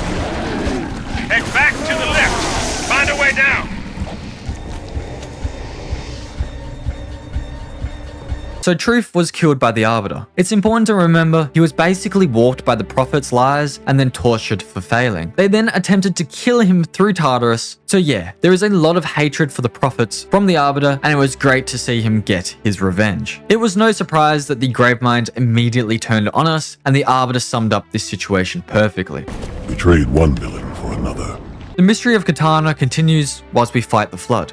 I'm a thief, but I keep what I steal. As we drop to a floor below, we catch a glimpse of her. Coming around a bend, we see her again, so we continue to follow. It seems she's trying to show us something. Maybe it's the solution she was talking about earlier on Artus's ship. Something begins to rise from the ground, and at first it was hard to tell what it was, but then we realize it's a ring. The 8th unfinished ring. Guilty Spark then appears, confirming this to be true, and then gleams with joy as we pronounce our plan to activate the ring, destroying everything on the Ark. The Arbiter asks, how will we light the ring? And we both look towards High Charity, coming to a revelation. We fly a Banshee over the remains of the battle to the flood-infested High Charity. The station we have a lot of acquaintance with has gone from a Covenant city to a flood hive mind. It's gross, and personally, if this was real life, I think I'd go insane immediately, because this is pure horror. A type of unsettling horror I could see Lovecraft writing about. A species superior to humans that we can barely comprehend, making us go insane. And then they got up, started to talk. Oh God! Their voices! Oh God! No! Make them stop! But we aren't just a normal human, we're the Master Chief, the one who is most likely to defy the Gravemind. Child of my enemy, why have you come? I offer no forgiveness. The father's sins pass to his son. This is another top 5 Halo mission for me, and it's not for the reasons you might expect. Because yes, the pure form Flood are very annoying, but on the other hand, I don't think you're meant to take out every single Flood. Instead, it's a lot easier and a lot more enjoyable to try and speed past them to save Katana, who seems to be getting tortured by the Gravemind.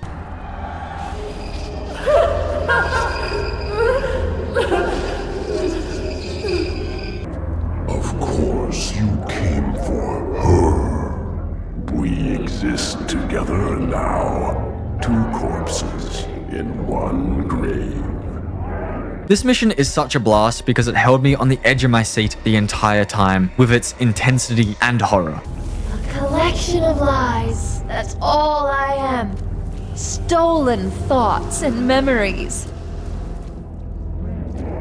And yet, perhaps a part of her remains.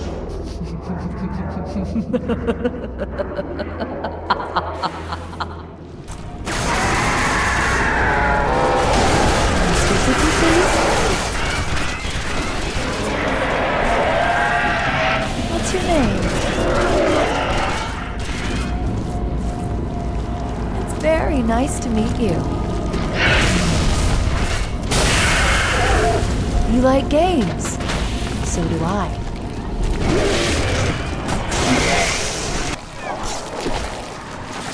I'm just my mother's shadow.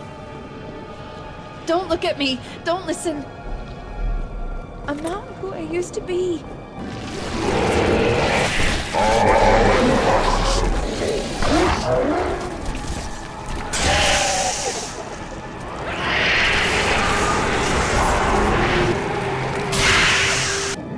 Time has taught me patience, but basking in new freedom, I will know all that I possess! I have walked the edge of the abyss. I have seen your future and I have learned. Submit! End her torment and my own!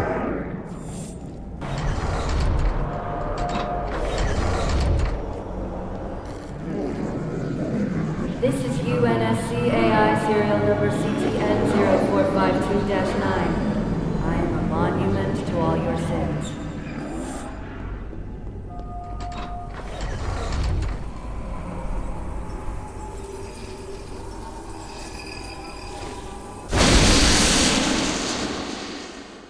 You found me.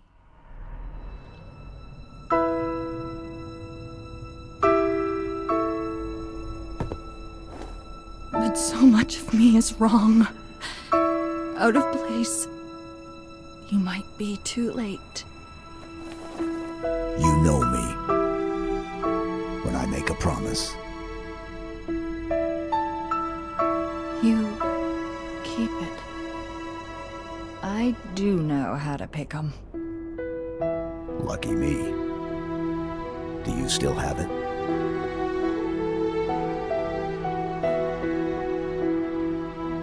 The activation index from the first Halo ring. A little souvenir I hung on to, just in case. Got an escape plan? Thought I'd try shooting my way out. Mix things up a little.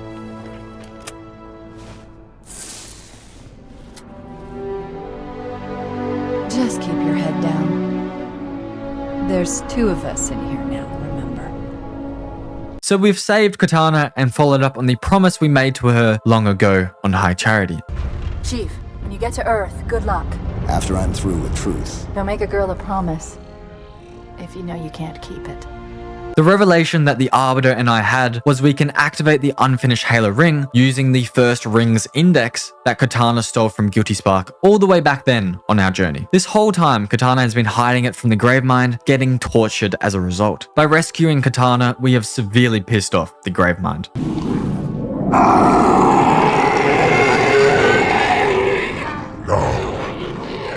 last I see, her secret is revealed. And now all his focus is on us. Cortana thinks it would be wise to destroy High Charity before we leave, and with the state of the station, I couldn't agree more. We destroyed the remaining 3 reactors, and during our great escape, the reactors explode, pushing me into the air and down to my demise. It took me a while to successfully destroy the reactors, but eventually I did, allowing for me to exit the reactor room and try to escape the station before it blows up, with us inside. On our way, Cortana picks up a friendly contact, but who would be crazy enough to come here? Well, this is an epic way to reintroduce our friend, the Arbiter. Cortana is surprised, as remember she was missing in action for quite some time and didn't know humanity and the elites are allies now. In continuing our escape, we run into this crash pelican and pilot it off High Charity. The Gravemind tries to get a hold of us, but fails to do so. The massive station that was previously a Covenant city is then blown to bits. With Cortana and the Index, we can now activate the ring, so we travel past Artus's ship, which with relief, I can say is still up and running. Artus has become a character I really like, though to be fair, there isn't really a character I don't like so far in this Halo journey anyway. Things may change in Halo 4 and 5. Cortana asks Johnson if he has Keyes' ship, and he confirms he does. Johnson is going to try and land it as close as he can to the control room, and we are going to do likewise with a Pelican. Remember, the control room is where the rings can be activated. We could activate it from the Ark, but that would also activate all other rings. All we want is to activate this unfinished ring, hoping it will destroy the Ark and kill the Gravemind, knocking out 2 birds with 1 stone. Remember, when this ring is activated, it won't be able to reach our galaxy because the Ark was purposely built out of range. Cortana is slightly worried as she's not quite sure how an unfinished ring will react to the Index. This is our chance to finally rid the Flood, and in response, they've become a lot more desperate to kill us. Halfway to the control room, Johnson starts to support us from a cliff with a Spartan laser, making it a whole lot easier to reach the top. At the top, more Flood drop in, and Guilty Spark wants us to kill them before he opens the door. Cortana is surprised that we're working with Guilty Spark, as again, how would she know, but notes it makes a lot of sense. Guilty Spark was designed to monitor his ring and prevent Flood outbreaks. Johnson hops down from the cliff and joins us, and Guilty Spark opens the door. In entering the control room, we hear Flood screams from behind. We throw Cortana to Johnson, and he's about to ignite the ring. But Guilty Spark tells him the ring won't be ready for a few days, and that if we activate the ring, it will destroy the Ark. Johnson does not give a damn because, in fact, this is the best case scenario for humans. But Guilty Spark cannot allow this to happen. His job is to stop the Flood and look after Forerunner structures. It isn't to destroy them. Although Guilty Spark should listen to us because the Forerunners left us the mantle of responsibility, he doesn't. He retaliates and lasers Johnson, then Master Chief, then the Arbiter, then Chief again. He declares us children of his maker and even mentions the fact we are the rightful inheritors of what the Forerunners left behind. So his reasoning has gotten weak and he's essentially just become rogue. I believe it's referred to as rampancy when an AI goes off the rails. It's essential we activate this ring, so we have to fight the rampant 343 Guilty Spark, who's almost acting like Gollum as he starts quoting Tolkien with "my precious," which is clever considering the ring has corrupted him and, well, the ring is, well, a ring. We've had a very long journey together. Sometimes we saw eye to eye, other times we did not, but it's all ended in an epic battle.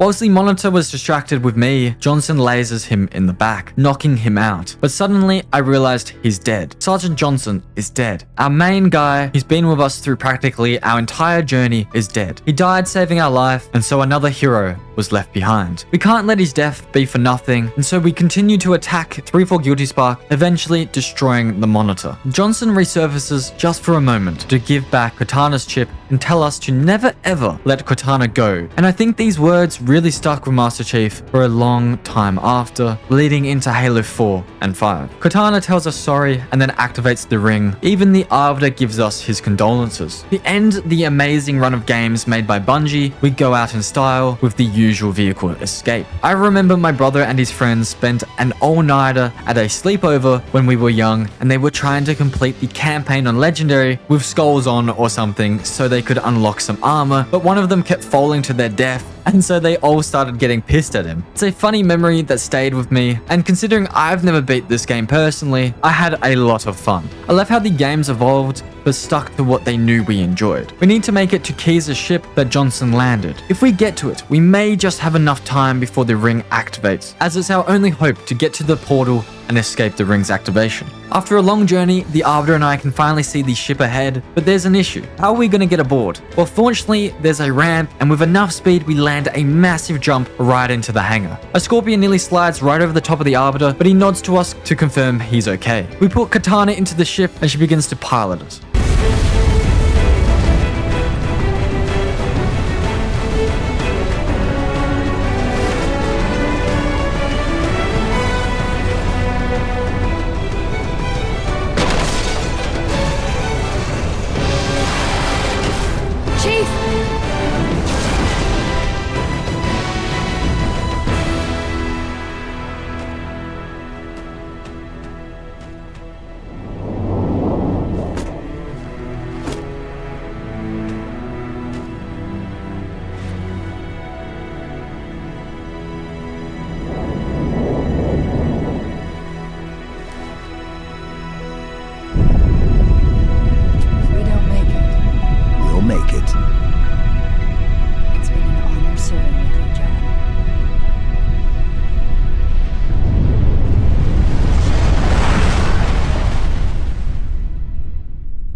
For us, the storm has passed.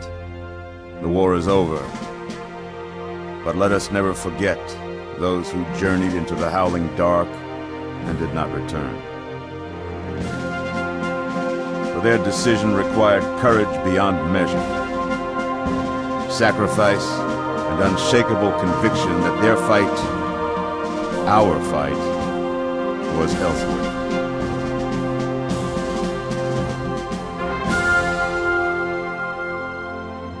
As we start to rebuild, this hillside will remain barren, a memorial to heroes fallen. They ennobled all of us, and they shall not be forgotten.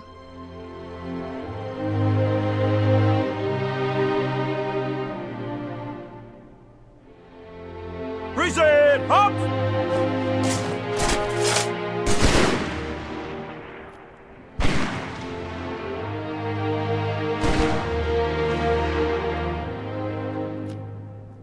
I remember how this war started, what your kind did to mine. I can't forgive you. But you have my thanks for standing by him to the end. Hard to believe he's dead. Were it so easy.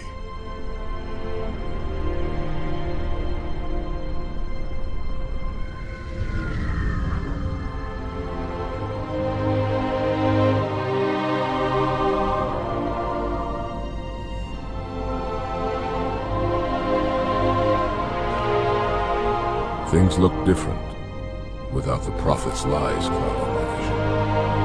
I would like to see our own world, to know that it is safe. Fear not, for we have made it so. By your word, Arbiter. Take us home.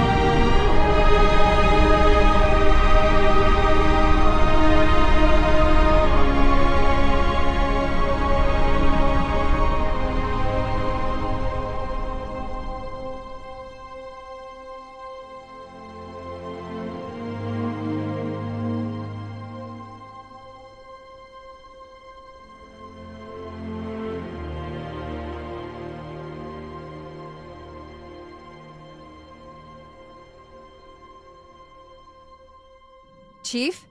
Can you hear me? I thought I'd lost you too.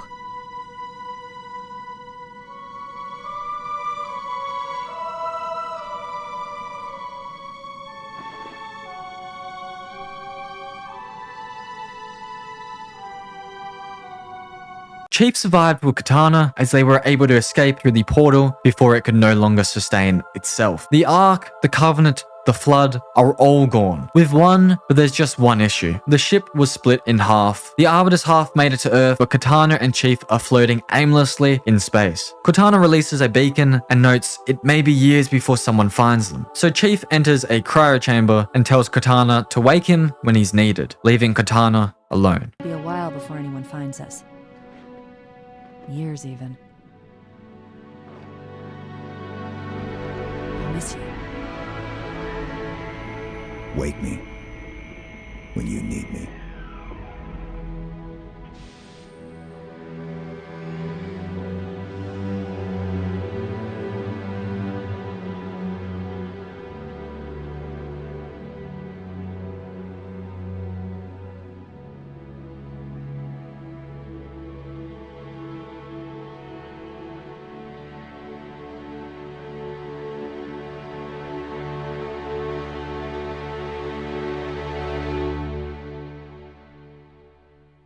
Because we beat the game on Legendary, we get a taste of what's to come.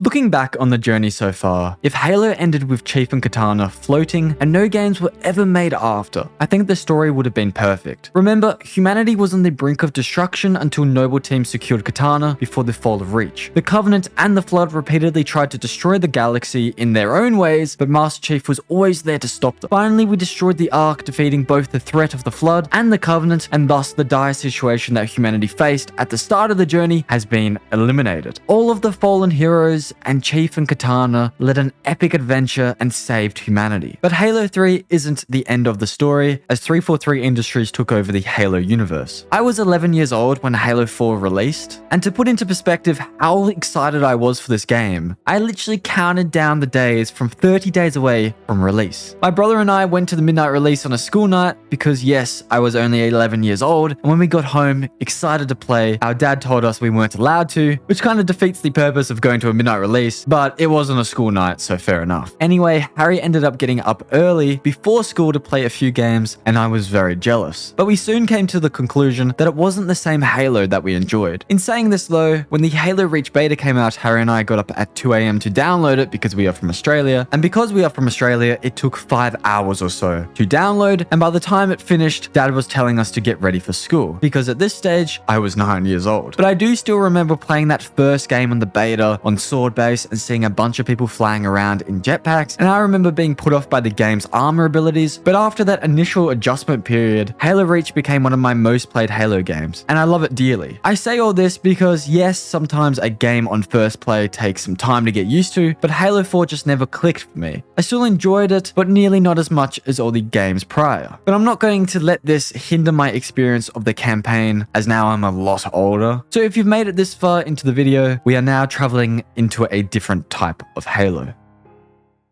Halo 4 starts with Dr. Halsey getting interrogated about her Spartan 2 program. We see Master Chief as a child after his abduction from his family, because yes, the program consisted of abducting children, and to make things even worse, they would replace the child with a clone who would die shortly after. And then to go even further, a lot of these kids who were taken from their family eventually pass away because of the extensive training. Halsey claims that the abductions of children was necessary, as humanity wouldn't have stood a chance against the Covenant without the Spartans. She then begins to question who's actually interrogating her, but the man covered in shadow just continues to steamroll straight over her, asking, does she think the Spartans' lack of basic humanity was the reason they won the war? He continues to overpower the conversation, asking more about the Spartans' sociopathic tendencies and difficulties with socialization. Halsey at this stage has clearly had enough of this bombardment, and so she stands up for her so-called successors within the program, claiming the Spartans show efficient behavior operating in hazardous situations, especially when combined with the other tools she created. This interrogator is pretty wild. He even asked Halsey, did she think Chief succeeded because at his core, he was broken? Halsey asks, what does Chief have to do with this? And then it all clicks. They want to replace him. 3 words end the conversation. Spartans never die.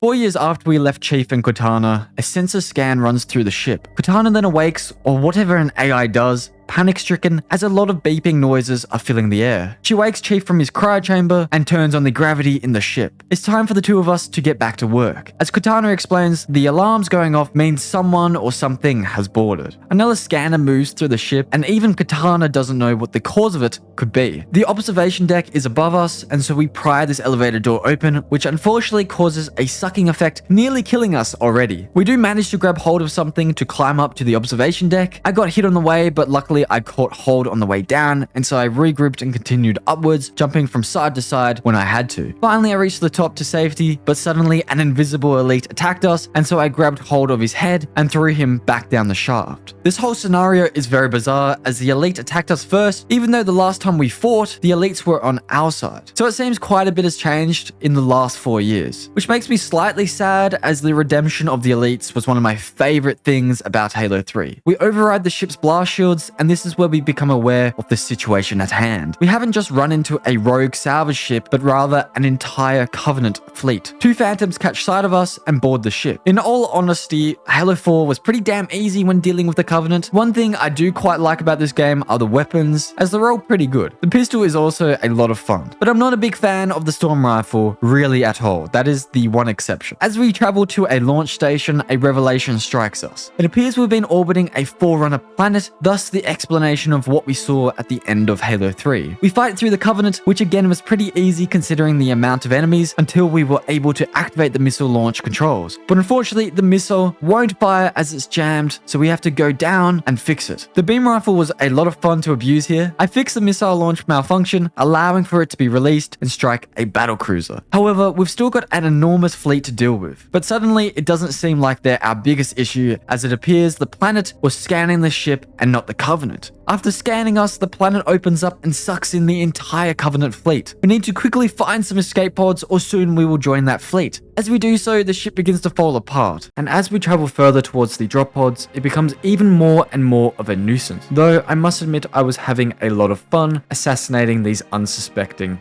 victims. But unfortunately, our home for the last 4 years, Forward onto Dawn, gets utterly ripped apart and sucked into the gravity well. We try to avoid any debris at these high speeds, but eventually we were hit. As a collective, Chief and some debris then freefall to this unknown planet.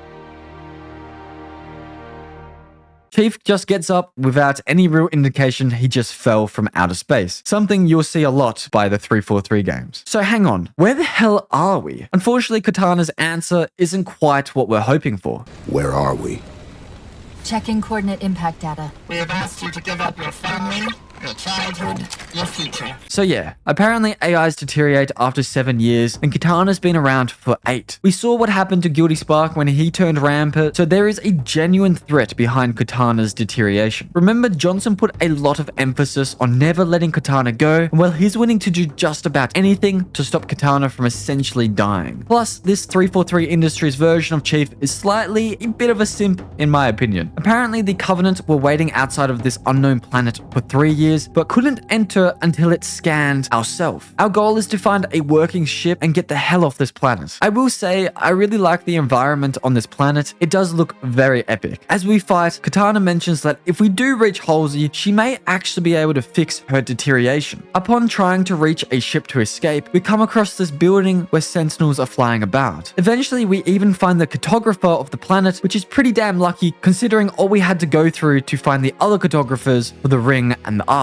We find out this planet planet is a shield world named Requiem. We try and figure out what's so important about this place that led the Covenant to try and enter for 3 whole years. But the hologram turned off on us, locking us out. So we have to activate these 2 cores as the Covenant started invading the building. Somehow we start getting a faint signal from a UNS ship called the Infinity, but we can't make out any comms as the signal is scrambled. So after clearing out the Covenant, we can now, for some reason, reuse the cartographer, from which Katana uses it to track down the UNS ship. It seems the signal is coming from beneath us, which would suggest the planet is in fact hollow. So Katana finds a way for us to get there without having to dig a hole. Though something just doesn't quite feel right about this to Katana. But Chief is still worried for her and thinks they should take the chance. We fight through some more Covenant, including some Banshees, and this shield thing was actually quite a bit of fun to use. Again, a big positive of this game are the weapons, as they're pretty damn fun to use. Though it's definitely not just unique to this Halo anyway. Some Sentinels help us with a couple hunters, and now we can enter this pretty trippy and cool Forerunner building. We go up an elevator and make our way across this bridge, taking in the almost eerie nature of this room. Katana is setting up a portal to reach Infinity when this happens. Katana is setting up a portal to reach Infinity when something begins to move behind us. Pedestals begin to rise, and so we tell Katana to hurry. She's picking up unknown energy signatures, and so we ask where? Well, they're bloody everywhere. But what the hell are they? A portal is fortunately created, but Katana seems to be confused as if it wasn't her doing. We grab her and quickly aim at one of the threatening creatures, which causes it to vanish in thin air.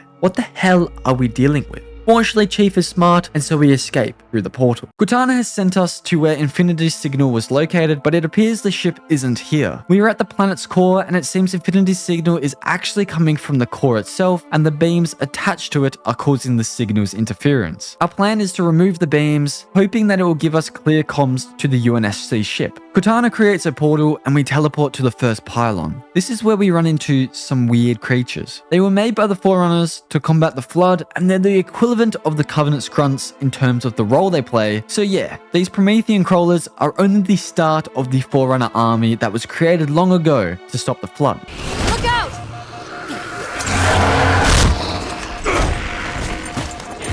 Well, he's just a ray of sunshine, isn't he?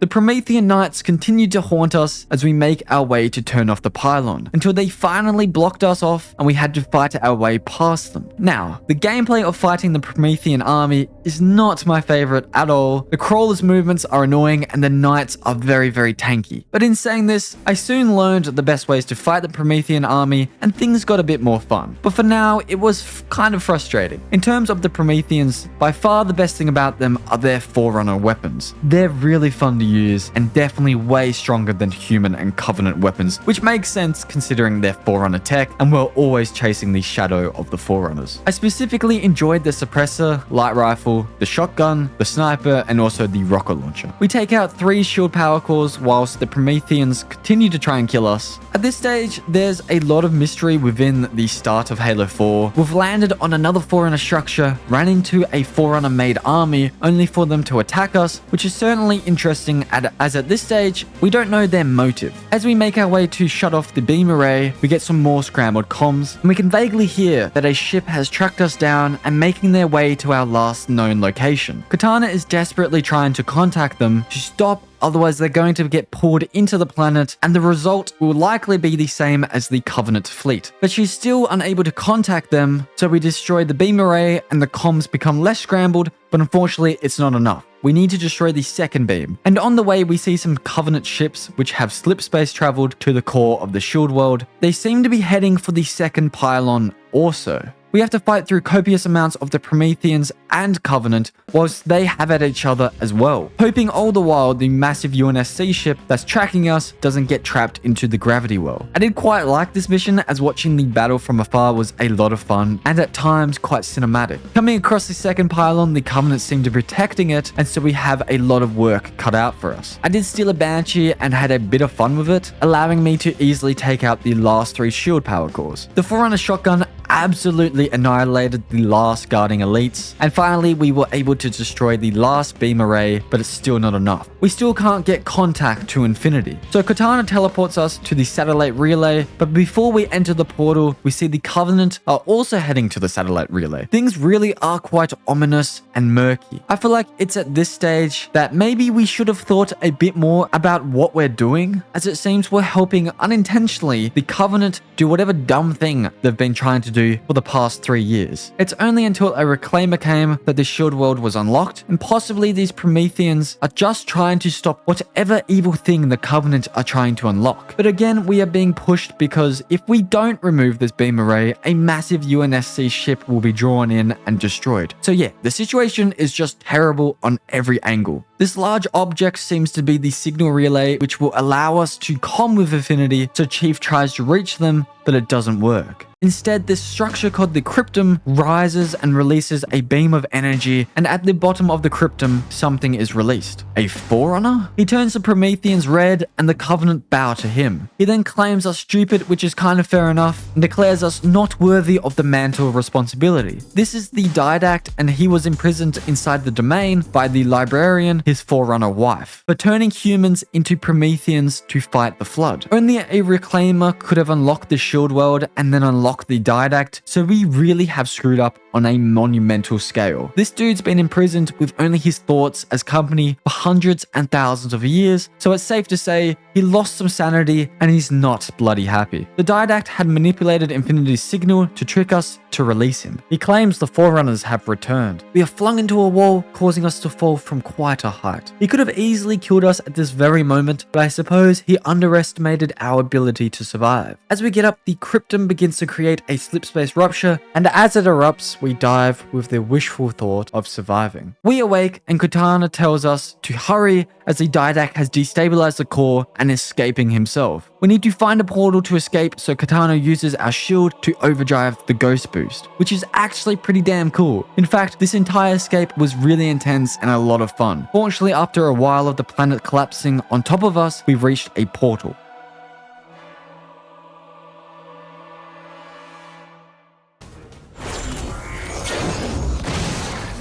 Whoa, cowboy!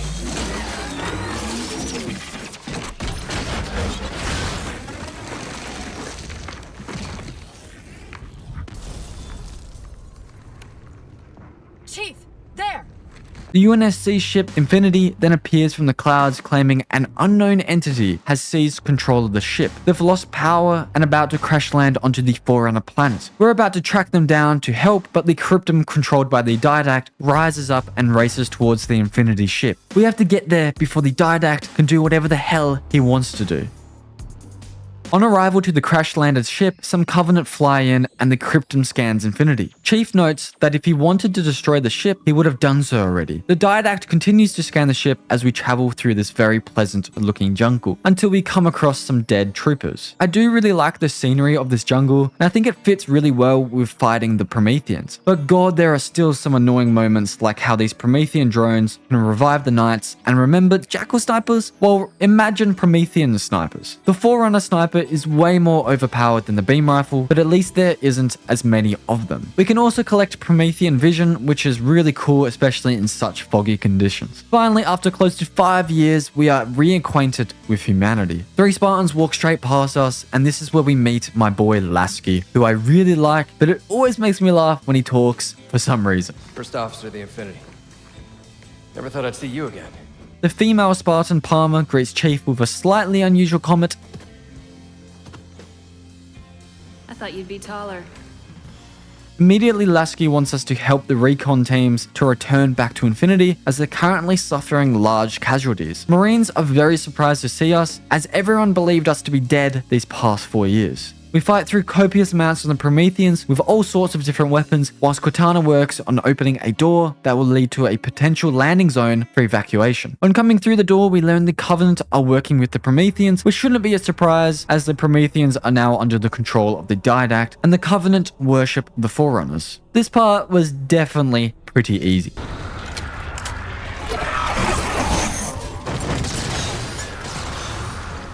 So in the end, we didn't save any troops, but at least we cleared the landing zone. Unfortunately, as the Pelican comes in for evac, we learn Infinity has been breached, so we are going to be sent back to Infinity to try and defend it. We are dropped off at a rally point, and using a Scorpion, we make our way towards the ship. The Halo 4 tank was decent, but Wraiths on this game are pretty damn strong. But nonetheless, we travel throughout the debris of the crashed ship, absolutely annihilating the enemy in another enjoyable tank journey in Halo. We even go up a lift and continue the fight on the ship itself, I guess showing the utter scale of this massive ship. Now that we're inside the ship, we can finally communicate to Captain Rio, who seems pleasant. There's a Mantis docked inside the door.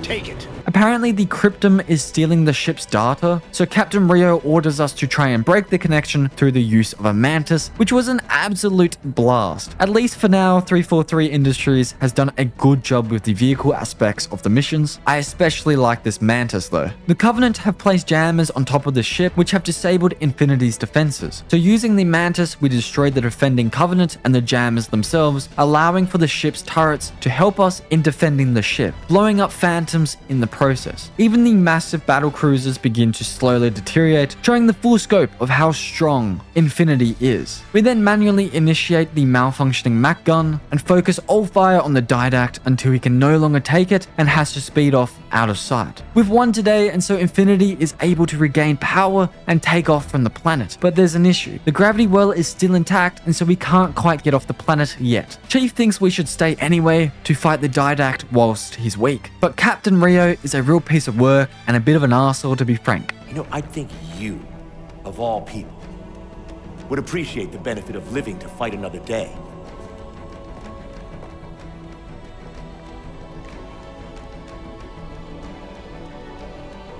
So yes, we have to destroy the gravity well to escape off this planet. Captain Rio gives us quite poor intel on what we're up against, as no recon teams were sent out. We have to go in blind, clearing out the ground defenses so Infinity can come in and destroy the gravity well. Again, one thing I really like about Halo 4 are the vehicles. We're escorting this massive thing called a Mammoth that has a mini Mac cannon that is capable of great but destructive things. However, unfortunately, the Pelicans in control of the turret's target designation got obliterated by a large Forerunner construct that's protecting the gravity well. We have to protect the Mammoth as we make way for one of the crash-landed Pelicans, which contains the target designator for the mini Mac cannon. The Crash Pelican was heavily defended, and this was my first real tough time on this game. But fortunately, I did have a sniper, and so I was able to snipe the Elite in the front turret and then board the Wraith and snipe the Ghost with support from a Warthog. I'm not at all a big fan of the Phantoms in this game. They're pretty goofy looking, but boy, are they strong. However, using the target designator, the mini Mac cannon took them out with ease. After the railgun finally reloaded, I targeted the large Forerunner defense, and the mini Mac cannon took good care of it. We even take out a second on the way, but immediately after, a dropship flies in and beams the Mammoth, disabling it whilst the railgun was reloading. So instantly we drop down to protect the Mammoth. This Warthog with the laser on the back is always fun because it's pretty damn OP, and the Marines never seem to miss a shot. The dropship starts to drop down some troops, so we go up into its belly via the gravity lift, kill anything that tries to block our way, and then destroy the ship's core. It started to take off whilst we were aboard, so as we jump out to try and escape, we're doomed to fall to our death, but unfortunately I took a jetpack aboard and was able to float down safely. The dropship explodes, and so we continue forward with the Mammoth in some pretty poor shape. We have to be very careful now. We come to a blockage in the road, and so the Mammoth is no longer useful anyway, and our route is now up this path to the particle cannons. Although Halo 4 is one of the easier Halo games, in my opinion, this mission was pretty difficult, mainly due to the reappearance of Jackal snipers.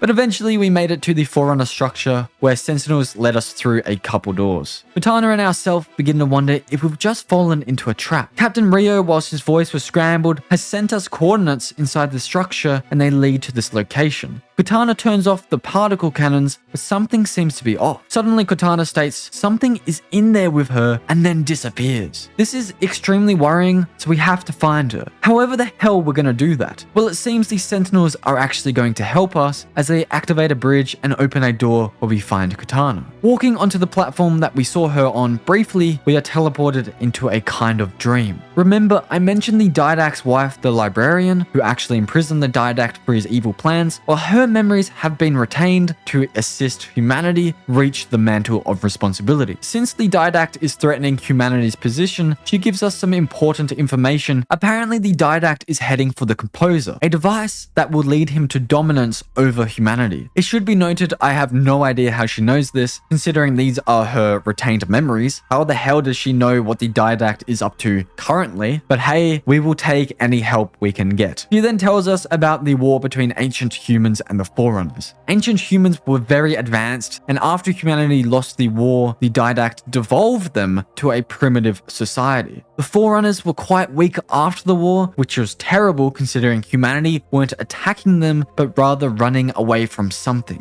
The Flood. Things were looking dire for the Forerunners, and so the Composer was made. It had been intended to bridge the organic and digital realms to create immortality, but there was just one issue. The stored personalities fragmented. So the Didact used the Composer on humanity to create his Promethean army, not caring about the moral implications. And he would have changed every human if it wasn't for the Librarian and some other Forerunners who imprisoned him. We also learned something very important. When the Librarian repopulated humanity, he put some raw data from the ancient humans and put it into the primitive humans, which she refers to as seed. All along, these seeds were leading humanity to physical evolution, military technology, and even Katana. All along, everything has been planned by the Librarian. Somehow the Didact finds us in this weird dream world, and so quickly the Librarian gives us the last piece of this very important information. We have the genes the Librarian placed in the primitive humans, and she tells us we need to unlock them so that the Composer will not work on us. She claims our evolutionary journey needs to be accelerated or we will never be able to defeat the Didact. We have no choice but to agree, and so coming out of the dream world, our evolution is accelerated. So,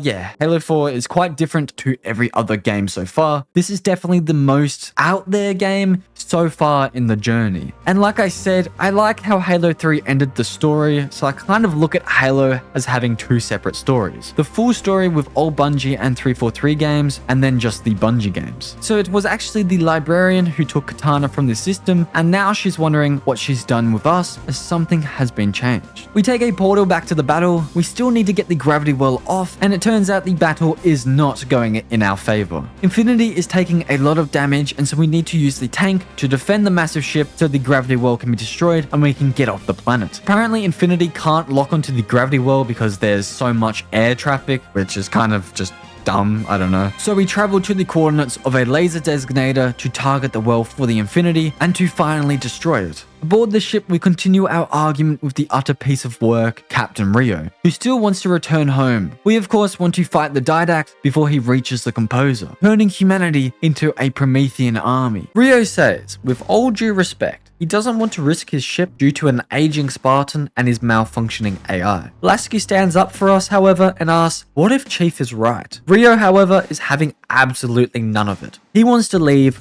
right now. But suddenly, something starts to glow in the center of the room, and Katana, in a rage, screams she will not allow Rio to leave this planet. She's begun to really lose control of her emotions. She starts to apologize for her actions because she knows this could be the end of her. Rio orders Lasky to retire Katana, thus basically killing her. But Lasky is hesitant, giving Chief time to swoop in and take Katana's chip himself. Rio wants the chip, but Chief defends his actions, claiming there's more important things going on right now and they need Katana's help. Palmer is ordered to arrest Chief, but she does not move a muscle. Lasky, Palmer, and Chief all defied their leader to save Katana and possibly humanity. Although Halo is a video game that isn't philosophical in nature, it does deal with some pretty serious things such as artificial intelligence and the moral implications dealing with it.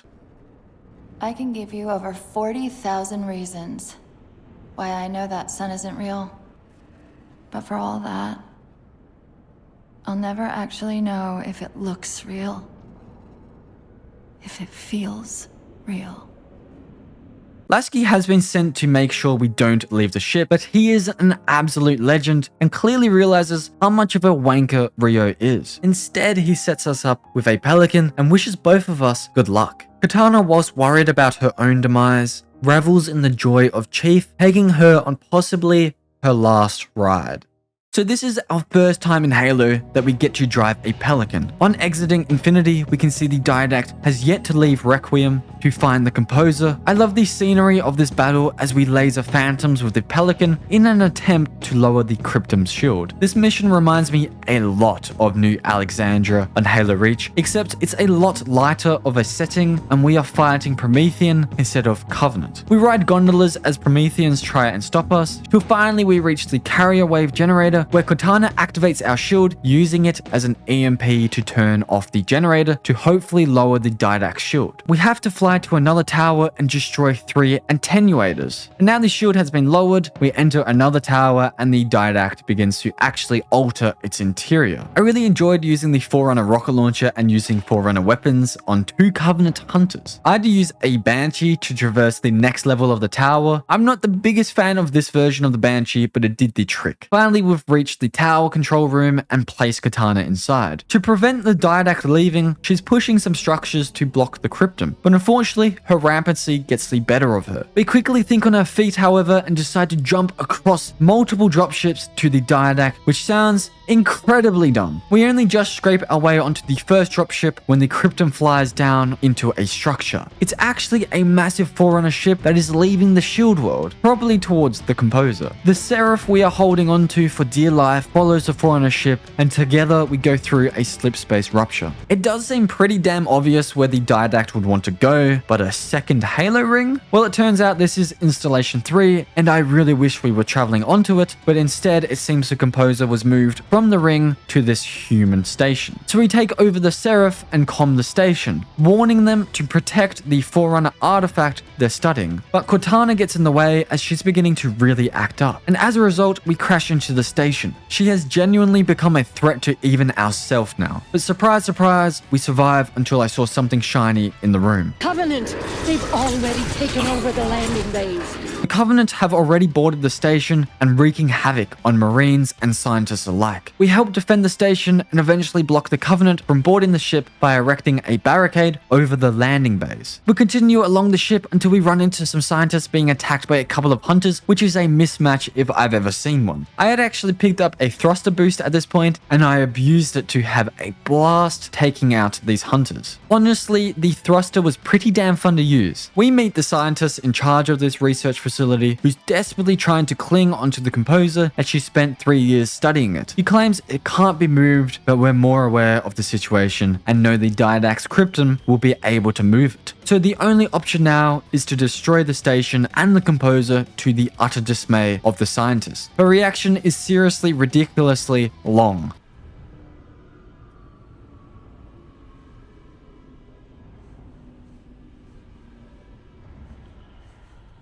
I'll make sure the nukes are primed so you can detonate them remotely. Maybe next time you rescue us, you can give us more time to pack. This question here is kind of ridiculous and rude. I feel like this game has really tried to humanize every single thing in the game, even the smallest characters, but I mean, really? I mean, just be grateful Chief is here, otherwise you would be dead right now. So we've beat the Didact to the Composer, but his minions won't be far behind. In an attempt to stop them, we head to the defense grid, but Katana is genuinely getting scary at this point. Insert me into the defense grid. She does her job in reactivating the defenses, and the scientists let us know a nuke has been rigged to the Composer. But when we get back to the room, it's swarming with Covenant celebrating because they found the Composer. Fortunately, a Mantis was left in great condition, so we hop in and go to work. Phantoms dropped more troops and vehicles off, and Banshees flew into the room. I had to fight off this massive assault all by myself. But again, I really do like the Mantis, so I'm glad I could hoggle the kills. With the attack momentarily broken, we head up an elevator, but unfortunately on the way, the roof of the room containing the Composer is broken in and the elements of space base enter. Through the hole, the Didact lifts up and steals the composer, so we quickly travel to a platform in an attempt to activate the station's defense system again, but the system isn't responding. At the very same time, the composer is facing towards the station and charging. Things are dire.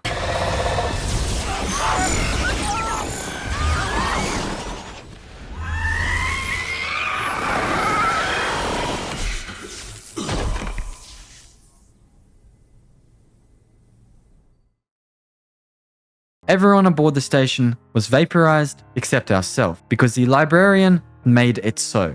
It almost feels like the end of the world for humanity, but Chief, although incredibly dour, isn't going to give up like he never does. We leave the station before the Didact can get too far, and in catching up to him, he creates a slip-space rupture. Well, we can just follow him, right? Well, it's not that simple. The broadsword we're piloting doesn't have shields capable of sustaining slip-space travel, so Chief cleverly decides to fly onto the ship using its shield to protect the broadsword. Under the Didact shield, we attempt to find the composer, but the exterior of the Forerunner ship keeps on changing, making this one of the hardest moments, but also one of the most enjoyable moments on Halo 4. This really reminds me of the spaceship fights around the Death Star in Star Wars, which is definitely a cool experience to have. As we exit the chasm, the ship has left slip-space travel and arrived to Earth, where the composer will be used to vaporize all of humanity. At least we have some hope though, as remember, Infinity traveled home when it should have helped us defeat the Didact in the first place. Well, Captain Rio, the dumbass, will hopefully realize how idiotic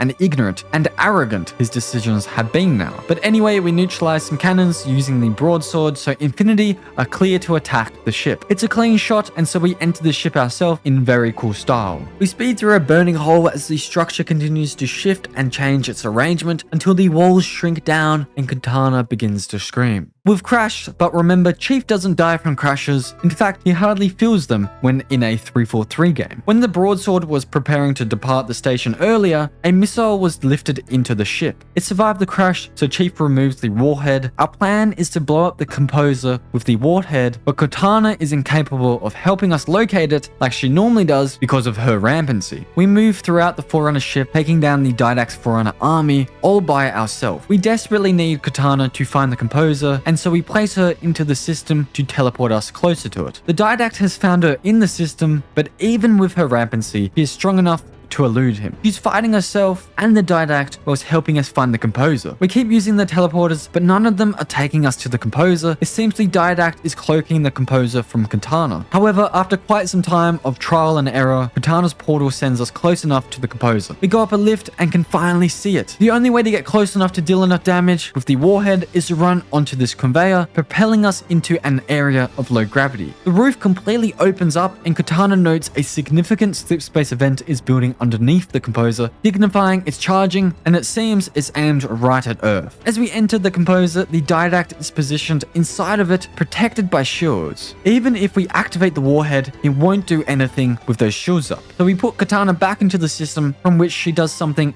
very surprising. She's ejecting her rampant personality spikes into the system in an attempt to overwhelm the Didact shield. So we fight through large amounts of the Prometheans, and I just want to state, I didn't find these guys hard, they're just very tanky, making fighting not as satisfying and honestly a little clunky. However, like I've said quite a few times, the Forerunner weapons are a lot of fun and very good against the Prometheans. Also, I would like to mention the Covenant have been completely backseated this entire game and probably didn't even need to be in it. After placing Katana into the system 2 more times, the system is overwhelmed and the Didact shield is lower. But we were still too late. The Didact activates the composer, releasing its deadly beam upon the Earth. We go to retrieve Katana, but the terminal is vaporized, giving us the perception that Katana is dead. Our only hope now lies in the warhead we took from the broadsword. We must detonate the bomb in the core, prevent the composer from turning every human on Earth to dust. On our way, Katana makes a bridge for us and the Didact seems to disappear from the beam. We can't find him anywhere, but can hear him talking, until finally he drops down onto the bridge. We turn to fire on him, but he simply pushes us away with his power. The warhead falls off our back and onto the bridge. We go for it, but the Didact uses his power to stop us, just like it it's Star Wars, which I'm not sure I'm the biggest fan of. Maybe the Forerunners should have been kept a mystery, but then again, like I said earlier, there's the whole story and then the Bungie story, and I like to keep them separate. The Didact is about to kill us when suddenly the split versions of Katana all converse to attack him, keeping him momentarily trapped as we fight for our life that was just saved by a courageous and caring act of an artificial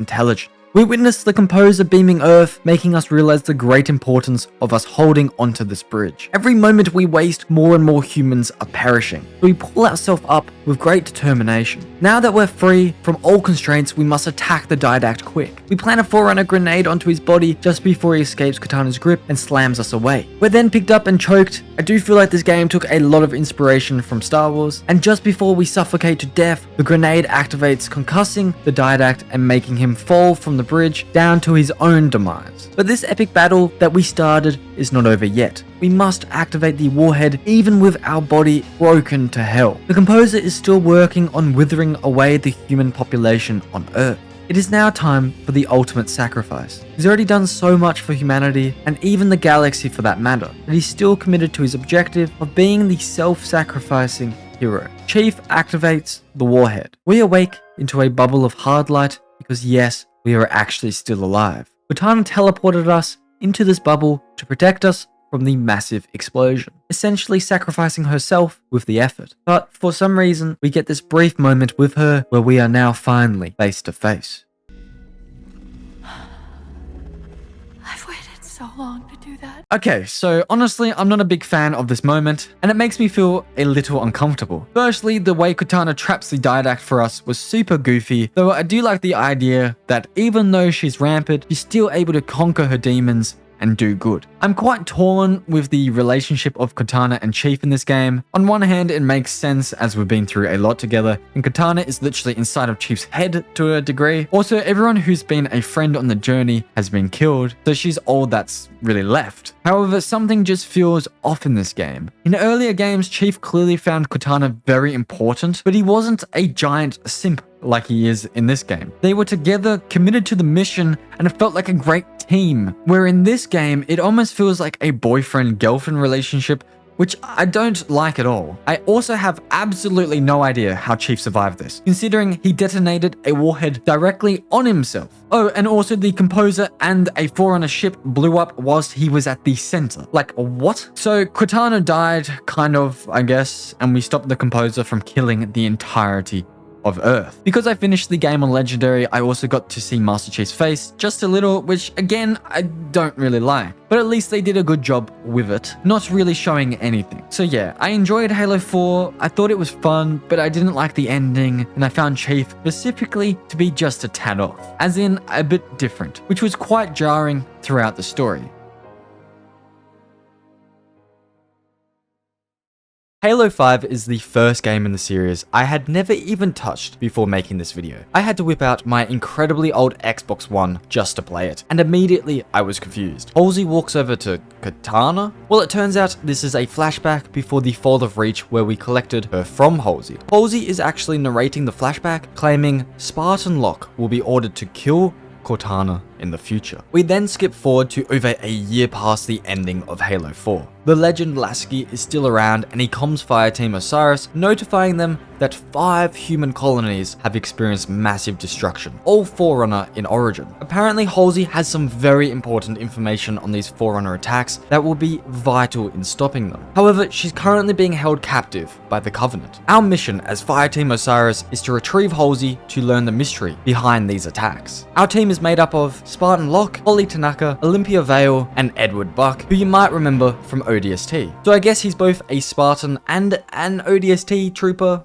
Okay then. Well, we do get a pretty cool introduction to these guys depending on whether you tolerate the non-law accurate fighting. Me personally, I see Halo 5 as its own game, not really part of the world, and so I'm able to step back and enjoy this introduction of Team Osiris for what it really is. I feel as if you can't deny at least the scene looks great. And again, there's the Bungie story that ended with Halo 3 and then the add-ons from 343, and I'm able to separate them very easily. especially this game, I might add. As we fall down a snowy cliff, Edward slams into an elite, and I catch its energy sword, plunging it deep into the neck of another elite. The Covenant, momentarily stunned, miss their chance as part of a wreckage lands directly on top of them. At this stage, I'm gonna be honest, I had no idea what the Covenant, Promethean, human relationship was. All I know is we have to get to the Forerunner structure and retrieve Halsey. We see for the first time a Forerunner ship controlled by a Promethean as the battle rages in the sky. I died almost immediately, and I was about to restart the checkpoint until I realized I wasn't quite dead. I'm playing as Locke, and Buck actually revived me, which I thought was kind of cool, I guess. It certainly made getting through this game a lot faster, and it's a unique twist on Halo that I don't really mind. If it was in Halo Reach, I think it could have been pretty cool as well. We then run into some Promethean soldiers who look a lot different to the Promethean Knights on Halo 4. I do have one question, however. We never saw a single Promethean until Requiem, and now all of a sudden we're fighting them like they're everywhere. Now to talk about the elephant in the room, the movement of this game is incredibly skillful and took me a while to learn. I honestly didn't mind it, but it was kind of frustrating at points, but I blame that on myself honestly. The Prometheans on this game are definitely more fun than the Knights, but they're still by no means up there as one of my favorite enemies ever. Like for example, the Flood. This weird thing called a Kraken hangs in the sky. Definitely have never seen anything like this before in Halo, and it's kind of weird because it's a creation of the Covenant. We finally make it to where Halsey is being interrogated, and it's immediately clear she's lost an arm. Jul Mdama, the Covenant leader, wants Halsey to access a data pad, but she claims she's unable to. She's definitely stalling, and so we quietly approach as the elite guards, for some reason, face the other way. We get ready to strike as Halsey stalls some more. We finally strike only for the elites to look dumbstruck and stare at us as we do seemingly whatever we would like to do to them. But surely the Covenant leader will be a big bad boss. But not really.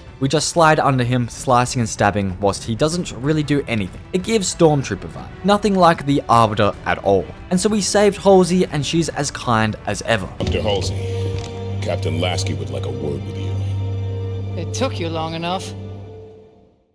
Now this is pretty weird. On the second mission of a Halo game, we are reintroduced to the main hero of the entire story. And although this entire journey, he's been solo with Katana in his ear, we now have 3 teammates, Frederick, Kelly, and Linda, making up Blue Team. We've traveled to this moon where there are signs of hostile activity, and Chief weirdly claims she's still here. This Halo game really is something else. Some elites are on the station, so we bust through the window, stopping dead in our tracks. The elites attempt to strike us down, but they're sucked back out into space, whilst we use our thrusters to stay inside. This elite is another stormtrooper who can't even whack someone with an energy sword. I will say at least the cutscenes are action-packed, even if you feel like they lack the essence of Halo to a degree. This was a Oni research station until it went dark 19 months ago. Some Jackal scavengers found it a week ago and sold it to the dead Jul Mdama. We fight the Covenant within the station, and Legendary on this game is honestly pretty easy. I mean, you literally have 3 teammates. On the way to the station's central control, something kind of crazy happens. So apparently a bloody hunter was hiding behind some crates. He's literally the quickest, most intelligent hunter I've ever seen as he slams the bridge, forcing us down into the depths of darkness. But this is 343 Chief, and so we don't even see that he fell. He's simply all good. He can't reach contact with the others, and so he's by himself on what appears to be a cave. Katana's chip then appears on the ground, but it's just a delusion. Chief continues to hear her voice, however, and so he tracks it to this cliff, and suddenly the outline of her appears. She says the domain is open. Meridian is next. The reclamation is about to begin. And as she says this, something rises from deep down, causing Chief to faint and re-wake, surrounded by his team. So we've left that kind of dream state with the knowledge that Katana is on the planet Meridian. I am very confused why Katana is even a thing at the moment, considering she heroically sacrificed herself to save us in Halo 4. At times in this game, you do feel as if your armor is paper thin, but again, I suppose it balances the fact you have a squad who can revive each other. We're still trying to reach the station's control center when a Covenant fleet exits slipspace travel. So the plan is to blow up the station, taking out as many Covenant ships as possible, and preventing them from gaining control of the station and its data. And so after a lot, and I mean a lot of fighting, as after all, an entire Covenant fleet has traveled here, even though I'm not sure really why, other than the fact there's a station here, I don't know. We hop into a Prowler and escape the station that were blown up on purpose, eliminating the Covenant fleet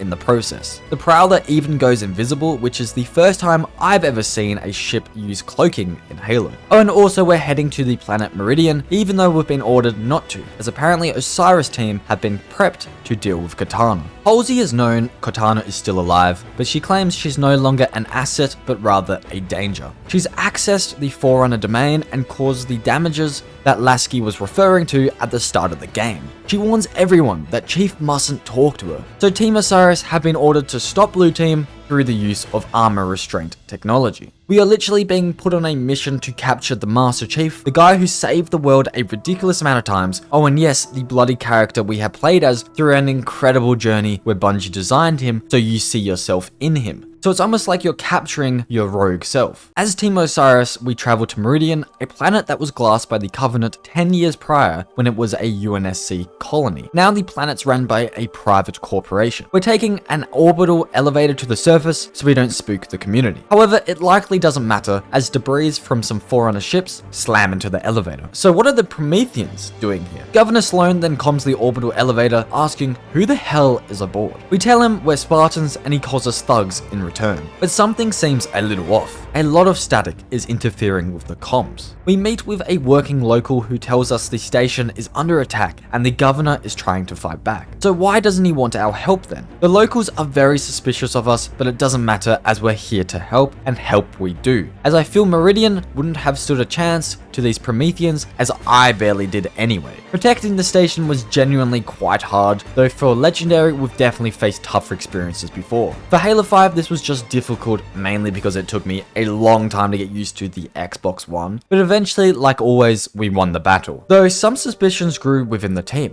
Why are these locals carrying heavy weapons? Anyway, we hop into a Warthog and we see some Pelicans getting attacked until one finally crashes to its demise. There were a lot of Prometheans attacking the bridge which leads to the village, so we helped secure and protect it. Unfortunately, I did get spawn trapped for a little bit here, which was quite worrying. I thought I might have to restart the mission, but eventually I got out of the trap, and after defending the bridge, Governor Sloan has no choice but to open up a passage for us to help protect his citizens that are in desperate need. Traveling up this hill, a Promethean knight spawned and used a Warthog to block our path, which ended up wiping us all out. On my second life, I survived and drove straight past. I heard word that there was a tank around, but unfortunately the garage wasn't open when I went past, and so I missed it, making things a lot harder. I genuinely struggled a lot here, which isn't good considering this is the last line of defense from the Prometheans and Meridian Station's people. This probably would have been insanely easy if I did indeed grab the tank, but because I didn't, this was by far the hardest moment in Halo 5. Luckily, there was a large arsenal of weapons scattered around the gate, which really helped. Governor Sloan then thanks us, which even surprises himself. We reach the station pretty quickly, and as a result, we see a hologram of Governor Sloan telling his citizens how to act around the Spartans. Something is seriously weird about this colony. Oh, and yeah, Governor Sloan is a bloody AI, and to make things even worse, a rampant one. We ask if he knows where Chief and Blue Team are, but he replies he hasn't seen any other Spartans. We need to find Blue Team, and so we start eavesdropping on the citizens of the station. After some sneaky listening and asking around, we learn a place called Apogee came under attack and a UNSC ship was seen heading there afterwards. Sloan then finds out what we know, and he isn't happy that more UNSC are on his planet. So he helps us in capturing them by lending us a Pelican. Landing at Apogee Station, we learn that Sloan has produced a team to follow us, as he's still suspicious. But maybe he's the one hiding something. The Prometheans have struck the station as well, and so we help some miners out. Coming up some stairs, we see our first clue of Blue Team, the Prowler they took from the moon station. These Forerunner grenades, by the way, are incredibly fun to use. We enter the Prowler and access the ship's databanks, showing us a map down into the mines. So it seems this is where we must go. We convince Governor Sloan to open the door, from which Prometheans are now somehow inside of. The Halo 5 sniper is incredible, by the way. I absolutely love this thing, and it's probably my favorite thing about Halo 5. It's just a lot of fun to use and also incredibly satisfying. As we head deeper into the mine, these weird weird Forerunner droids fly above, eerily similar to the monitors of the rings. As we descend deeper down through the mountain, we lose contact to the governor. Unfortunately, Holly had a rough time on the way down. However, somehow as she's falling, she still makes the point that if Blue Team are here, they didn't have to fight the Prometheans. She thinks it's possible the governor is in control of them and let the Blue Team down. So what's he hiding then? At the bottom we enter a Forerunner room where we hear a voice call to us, saying she calls the Guardians to serve her. I will say the design of this Forerunner architecture is pretty cool. We run forward towards the voice, but are stopped. The voice tells us that our presence within the Guardian's shelter is undesirable. Suddenly, a Forerunner-built warden drops to the ground, claiming he stands in service of Cortana. As remember Halsey stated, Cortana has control of the Forerunner domain, which in turn gives her power over all Forerunner devices, which is crazy considering long ago she was in all Forerunner artifacts herself. The warden let Blue Team pass because yes, Cortana authorized them to go past. So Cortana isn't letting us pass, which means the warden won't let us past either. So you can imagine, this was pretty hard. This game has a very high skill gap, and mixed with the fact that this boss takes a certain knowledge to take down, I really struggled. However, once I understood how you take him down and the strategy to defeat him, the wardens you have to fight in Halo 5 were relatively easy. I will say again, I had a lot of fun during this boss fight, and unlike most Promethean battles, I found this fight incredibly satisfying.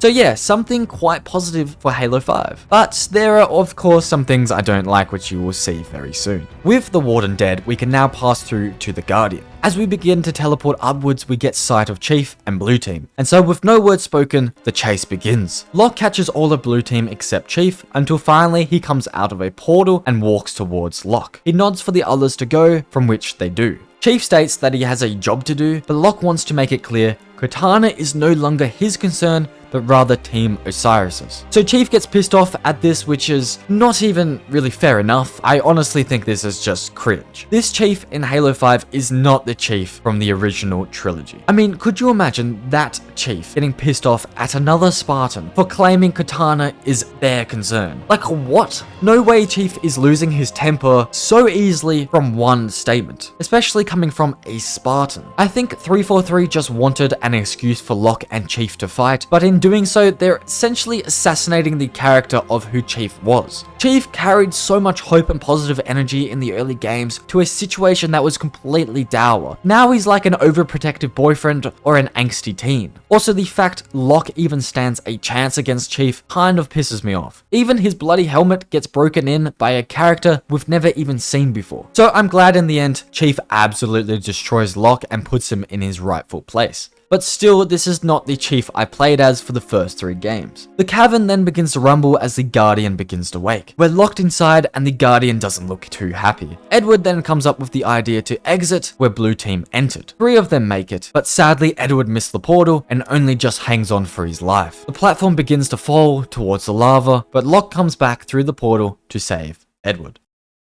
The portal has taken us back to the surface of Meridian, where Governor Sloan is organizing an escape for his citizens. All along, he was hiding the Forerunner structures within the mines. The Guardian then rises from the mines, and this is where we can really appreciate the enormous scope of this thing. I haven't mentioned what a Guardian even is yet, so I'll explain it simply now. Guardians were built by the Forerunners to better control the mantle of responsibility. So basically, they were made to better control lesser species from getting out of line from the Forerunner views and laws, which is definitely kind of messed up. Oh, and Chief and Blue Team are apparently aboard the Guardian, as that's where the teleporter led. Remember at the start of the game where 5 human colonies had gone under mass destruction from Forerunner constructs? Well, it was the other Guardians controlled by Cortana that did the damage. We need to escape now, or this colony could be destroyed, and us with it. Which is an incredibly jarring thought considering Chief is aboard the bloody Guardian. Like, what is Chief doing? Come on, man, like... The war is still continuing above the surface and we witness another Pelican get taken out by some Forerunner ships. We fight back through where we originally came from and Governor Sloan opens the door for us. This is when we find out Sloan was in contact with Cortana and actually aligns with her twisted and now evil views. The AI claims a change is going to come for all of us. We desperately still need to get off off this planet, so we take control of this elevator that contains a lot of cargo. On the way up though, the Guardian releases an EMP blast which disables the elevator, threatening to kill us. However, we're Spartans and physically capable of a lot more. Everyone is alright, and so we use the emergency exit, and now we have to climb to the top, whilst the menacing Guardian seems to watch from above. It's almost as if Chief has gone evil. I mean, what the hell is Team Blue doing up there? If it was another game, he'd be working on destroying the Guardian this very moment. We have to climb this unstable structure upwards to reach a pelican. I use a Spartan laser and a rocket launcher to clear the path as we try and reach the top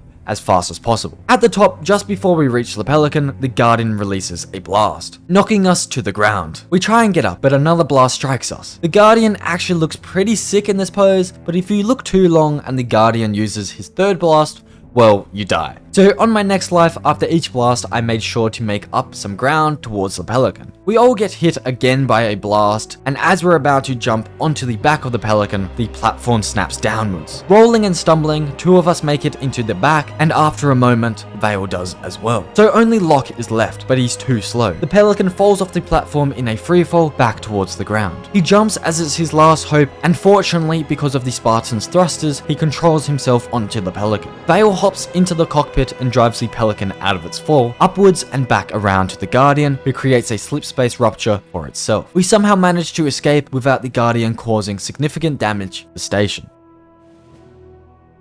Team Osiris then arrives to Infinity, where Lasky notifies Locke 5 more colonies have been attacked since Meridian. Something has to be done, and fast. Halsey has a solution. On the elite homeworld, a Guardian is located. Cortana has yet to activate it, and so if we can land on the planet and access it, we may be able to control it and actually find Chief and Cortana using the coordinates recorded on Meridian. So where did the Guardian take Chief and Blue Team? Well, we don't know at the moment, but it seems Cortana is collecting Guardians and bringing them here. Fred asks, why did Cortana bring them here, and what is she up to? Remember, these characters are all inherently good. However, they very likely just witnessed their attack on Meridian, so like, what is going on? Are these characters turned evil, or were they completely oblivious of what just happened? Like, what? Is Chief so desperate for Cortana he's willing to become evil himself? The state of Chief and Cortana throughout this game is genuinely just depressing and sad. We have utterly no clue where we are, and comms are dead silent, so we investigate the planet. The environment on the planet is really cool and unique. It's definitely Forerunner, as it's artificial yet organic, just like the Rings, Ark, and Shield worlds. Somehow elites are on this planet. We're wondering why they're here, and they also ask why we're here. What is going on? I mean, literally, when did one shot from a phantom take you out? After fighting through some unsuspecting Covenant, I interact with the consort, which somehow affects this large structure in front of us. The rest of Blue Team seems slightly worried to its alteration. Another Guardian then appears from slip space travel. A bridge is then formed, and Kelly states we're definitely being led somewhere by Cortana. We find a dead jackal, and looking up from it, a deadly mist shades many more dead Covenant. What or who could have done this? The atmosphere is incredibly eerie as we try and find the culprit. Suddenly, a Forerunner construct's feet walk across our path.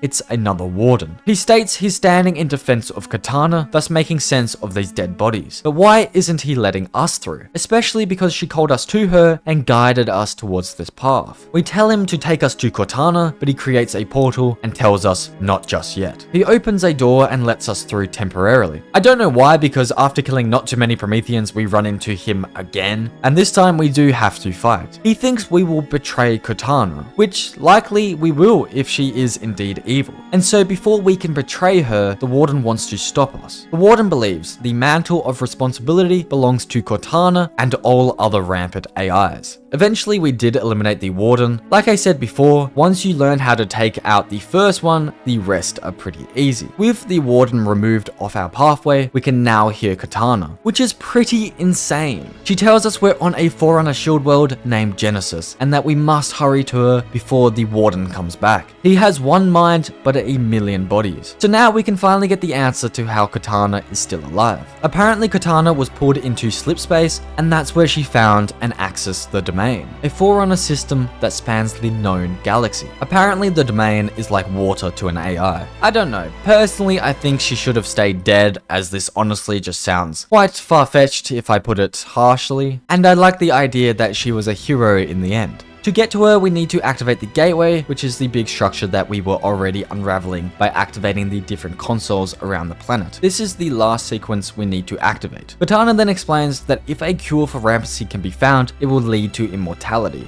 And thus, with immortality, she thinks AI should hold the mantle of responsibility to look after all things in the universe. We still need to reach her, so we hop in a Forerunner ship for the first time. I kind of sucked at driving this thing, and I was a little disappointed, as after all, it's a Forerunner ship. It should be way better than anything created by humans or the Covenant. And now we've finally made it to the gateway, where Cortana and the domain is located. No organic life has entered since the Forerunners.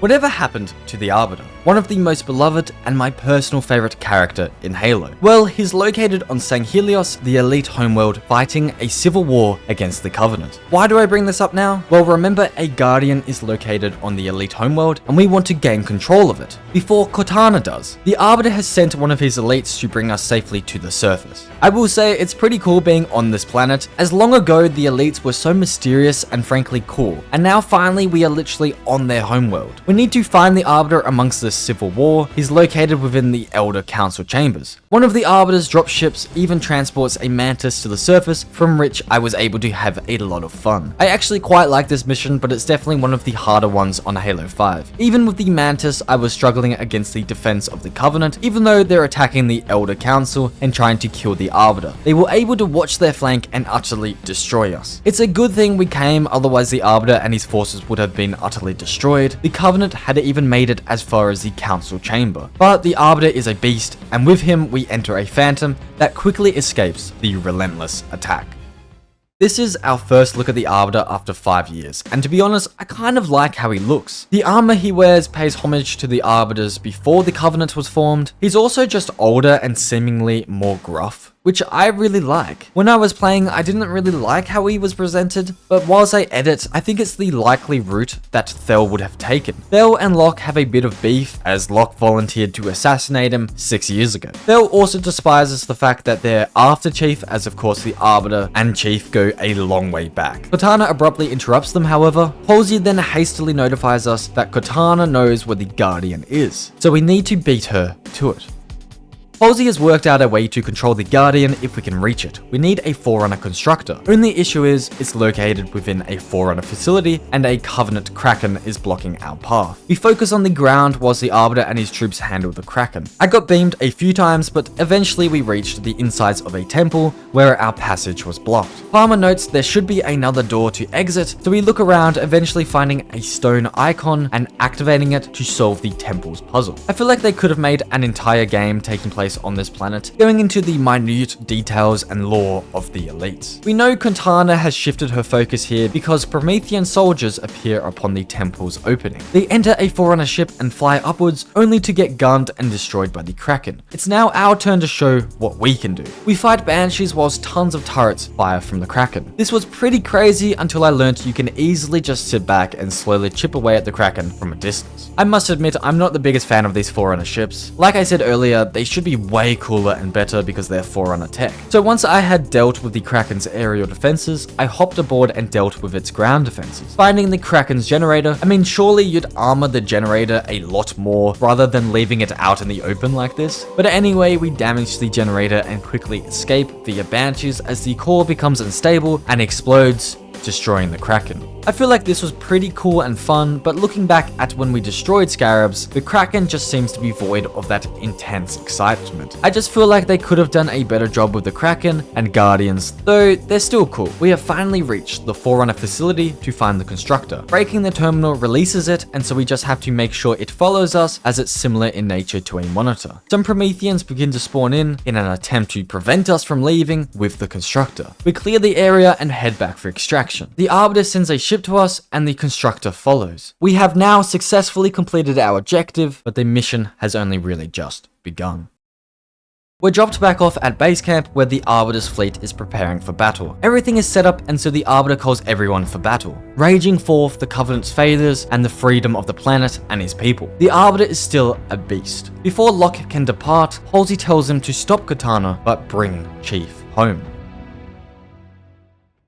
It's time to find and control the Guardian and use the slipspace recordings to find Chief. Unfortunately, unlike Reach and ODST, I really don't care for the characters on Team Osiris, and Blue Team for that matter. They somehow managed to even make Buck annoying. However, one thing this game always gets right are the epic shots within the cutscenes. In general, the cutscenes are pretty awesome. So we've landed on the structure above the water, and you may be wondering why we're out in the ocean. Well, it's because the Guardian is submerged under the sea. Honestly, the setting is really cool, but the mission is simply destroying some anti-aircraft turrets, something we've done 10 plus times already on this journey. We travel up high, so if the Guardian arises, we can jump aboard and travel to Chief that way. The plan goes to plan, except the Guardian is blasting the area and causing all kinds of destruction. We desperately need to get aboard that thing. Things are very intense. The Warden even spawns in to block our entry. This guy is by far my favorite enemy on Halo 5, and I had a lot of fun fighting alongside the Arbiter to take the Warden down for my third time. The Guardian begins its preparation to leave St. Helios and travel to Genesis with all the other Guardians. Palmer then suddenly comms us as she flies straight through the battle to pick us up. She doesn't take her time parking, as we need to make it onto that Guardian right now. With the army Cortana has gathered, it may be our only chance to stop her having ultimate power over the galaxy. We're struck in mid-air, but surprisingly, the Pelican doesn't split in half. Instead, Palmer gets moving closer, but again we are struck. On the border of death and destruction, the Pelican excels us upwards, whilst Buck falls towards the sea. Locke again saves him, making this the second time, the only difference being water instead of fire. Palmer doesn't drive the Pelican aboard, but rather we jump and use our thrusters to boost ourselves safely aboard. The Guardian releases another blast which strikes the Pelican. I'm not sure why Halsey came, considering the state of her health and the fact that they didn't even try and board the Guardian. Instead, Locke is left to teleport with his team, thinking Halsey and Palmer have tragically died in a crash. The Arbiter sees the Guardian's slipspace travel and thus celebrates the battle won.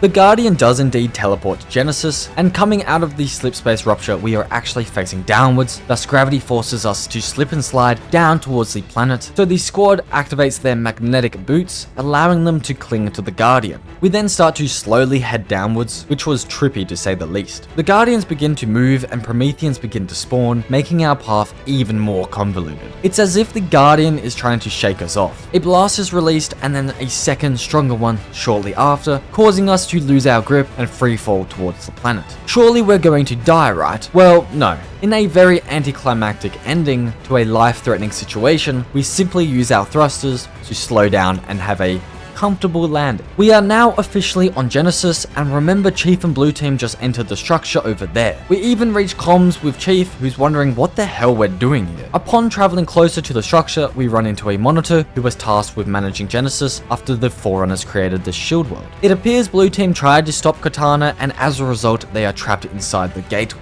Exuberant will show us their location. She's definitely on our side of things, as she notifies us enemies are close by and even teleports a tank for us. So we fight through a Promethean army whilst Guardians look down at us from above. I'm not sure why they don't just attack us, but maybe I'm missing something. The Covenant are also here. Somehow, they want to be controllers of the Prometheans and the Forerunner domain, the exact position Cortana is in. So they're kind of helping us, but they're not as smart as the Flood, as if we join forces like in Halo 3 with the Flood, we might be able to smash the Promethean defenders. We fight our fourth Warden and take him out with relative ease, and then move to an epic battle which included 2 more Wardens. Comparatively, Halo 5 is still by no means more difficult than Halo 1 and 2, but it's around the midpoint and definitely harder than Halo 4 in my opinion. The Forerunner Sniper and Shotgun carried me through this battle to the other side, where we meet the others. They raise their weapons at the possible threat of their armor being jammed, but things are soon clarified as Chief and Locke make each other become aware that Cortana is their target, and she has indeed gone very, very rogue. Cortana then appears and tells us we're too late. She seems to teleport Blue Team, which makes Exuberant worried. She thinks the Warden will be incredibly fierce after learning what Cortana has done.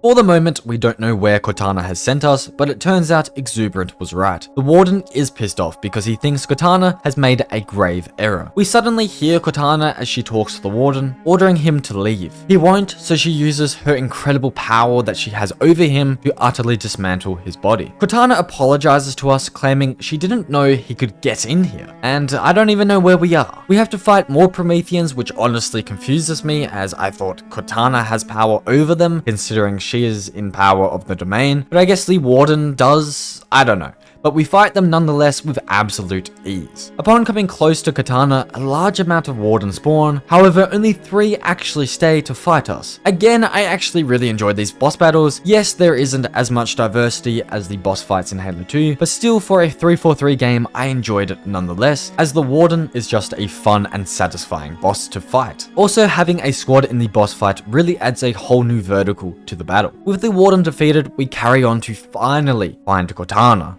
The bridge behind us turns off, the door closes, locking us in. Katana screams, then disappears as the bloody Warden comes again. He really wants Katana and the other rampant AIs to hold absolute power over the rest of the galaxy. We begin to fight 5 of his body and then even more spawn in, and so we're absolutely doomed. But what I'm thinking is, why didn't he just do this in the first place if he carries this overpowered ability? But anyway, we are pushed right to the edge, and just before we meet our demise, Katana disintegrates every Warden body except one. She even disintegrates our weapons. Through the domain, she is ridiculously powerful. Katana then appears and teleports the Warden away. Chief claims she's changed, and I definitely have to agree with him. The way she's acting is absolutely nothing like the Katana we've known for so long. Her plan to essentially be the dictator of the galaxy is something Chief obviously doesn't agree with. Can I also just say this now? Blue Team have added absolutely nothing to this game except being a shadow of Chief. And even Chief is not the same Chief from the other games. There is no way he'd ever be this deluded by Katana, only to realize a long time after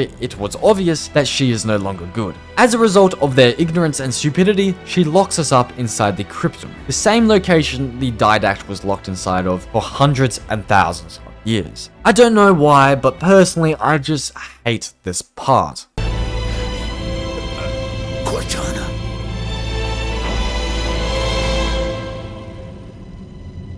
Goodbye, John.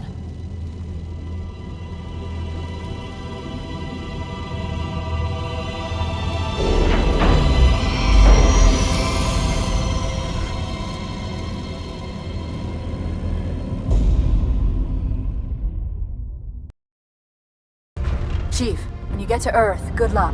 After I'm through with truth. Don't make a girl a promise if you know you can't keep it. It is now all up to Team Osiris to save Blue Team, and to stop Katana's ruthless abuse of power. On our way to the Cryptum, we see the large collection of Guardians Katana has gathered. One slip space travels, making Exuberant very nervous. She claims that reclamation has begun, meaning Katana is beginning to enforce over others with an iron fist. As we ride this gondola, we can hear Katana speak. She has found the cure for rampancy, leading to immortality in AIs. Other rampant AIs have now begun to side with her, obviously because they can become immortal through her. This includes Governor Sloan, the rampant governor of Meridian, and an Australian UNSC shipboard AI. So even amongst the UNSC, the rampant AIs are changing sides. There are tons of these rampant AIs, all conforming to Katana's ruling. More Covenant land on Genesis, still trying to gain control of the domain also. We fortunately get to have some more fun with our Mantis, whilst Exuberant figures out a way for us to reach the Cryptum. We destroy gravitational cores, which release Katana's hold on the Cryptum, allowing it to be lowered towards us. But as we head for it, a Guardian appears and begins to pull it away from us. Exuberant has a plan, however, so we fight waves and waves and waves of the Prometheans while she gets a passage open so a shield can protect us and we can head downwards to interrupt an energy link. She started her slip space rupture, so unless we break the relay, she will escape with the Cryptum. As we make our way up towards the relay, the Guardian continually blasts us to a halt. We really aren't looking great. We even have to crawl for a little bit. But once we've regained ourselves, we push forward and finally we can shoot the relay. However, we are blasted again, but we aren't dead yet. After some sheer determination from Locke, he makes it to the relay and destroys it with his hands. Katana is about to slip space travel, but she doesn't know Exuberant now has control over this shield world again. Bale helps us up and we are confused on whether or not we saved Blue Team. All of a sudden, hundreds of constructors head towards the Guardian as Exuberant lets out some rage, claiming Katana took something from her, so now she will take something back. The constructors grab hold of the Cryptum and begin to carry it back to us as the Guardian and Katana incidentally slip space travel without it. Exuberant then reforms a platform for us to walk across to the Cryptum. The constructors open it up and Blue Team exit. The two who once fought are now great allies again. Chief asks where Katana is and Locke answers she's gone. Infinity begins to retrieve hundreds of distress calls from human colonies as Cortana and the other rampant AIs are shutting down everything. Suddenly, she appears on Infinity after finally finding the ship. As she states it's over for Infinity, a Guardian appears. However, Lasky is fast to react. He tells Lieutenant Jet to activate emergency slip space, causing the ship to speed past the Guardian and escape. To be completely honest, we really haven't seen much from these Guardians. They're massive and imposing, but they've only activated blasts that aren't entirely that effective, and as I say this, the Guardian creates another blast that acts as an EMP to the surrounding ships. Something that is very effective, but not that cool, really. Back on Sanghelios, the Arbiter, Palmer, and Halsey hear a ship entering the area. So they did survive, but I mean, it was pretty obvious. A Pelican flies in, and I guess the Arbiter and company are slightly worried the Pelican will be controlled by an AI or something, because I don't know why they would be on alert when seeing a Pelican. The fear dwindles, however, as Chief exits the ship, and that's the end of the game. So at the end of the day, Cortana is still rogue, leading a rampant AI army with a collection of Guardians. I'm personally not fond of this ending. There is a lot to be desired, and Chief as a character was just terrible in this game, in my opinion. Two of the most beloved characters in Halo were essentially assassinated to make room for Team Osiris. I just feel like this game didn't need to exist, but at the end of the day, I did enjoy quite a few aspects of the game, and I had some fun. Even looking at the credits, many people put time and effort into the game, and for that, I can appreciate certain aspects of it. My main issue, however, was just the story. Team Osiris and Blue Team, excluding Chief, really have no good character traits. Actually, even Chief has no good character traits in this game. I really cared for Noble Team like a lot. I even cared a lot for the ODST team, but that game's main appeal isn't even focused around the team, it's more about the atmosphere. Both the characters and the atmosphere of this game were just done poorly. Except I did like the portrayal of the older Arbiter. Halo 5 is probably the most hated game in the Halo franchise, and I can definitely see why. But if you like the game, I can also see why.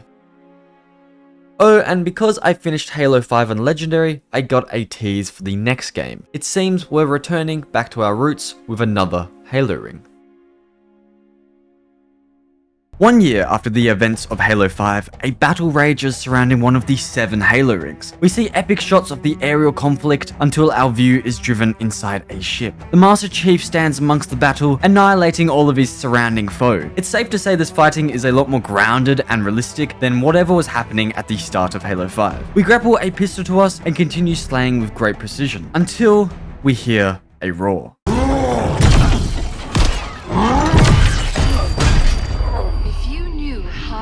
Going to die.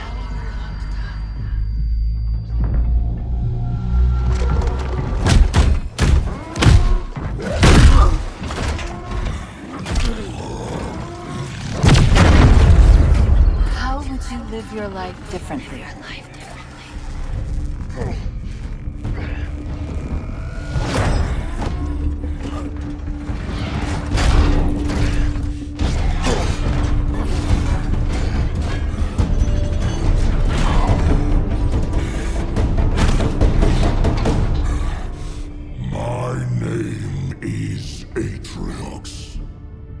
And I am the last face you will ever see.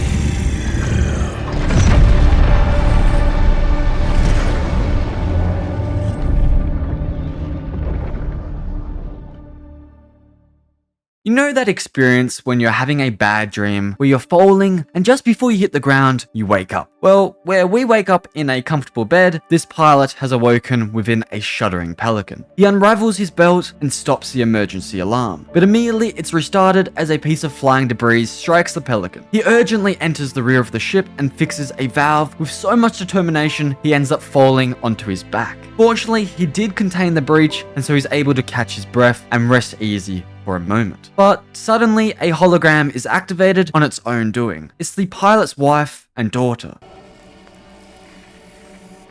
Show Daddy how big you are. Can you sing? So big. Good. And can you sing? Mary had a good singing.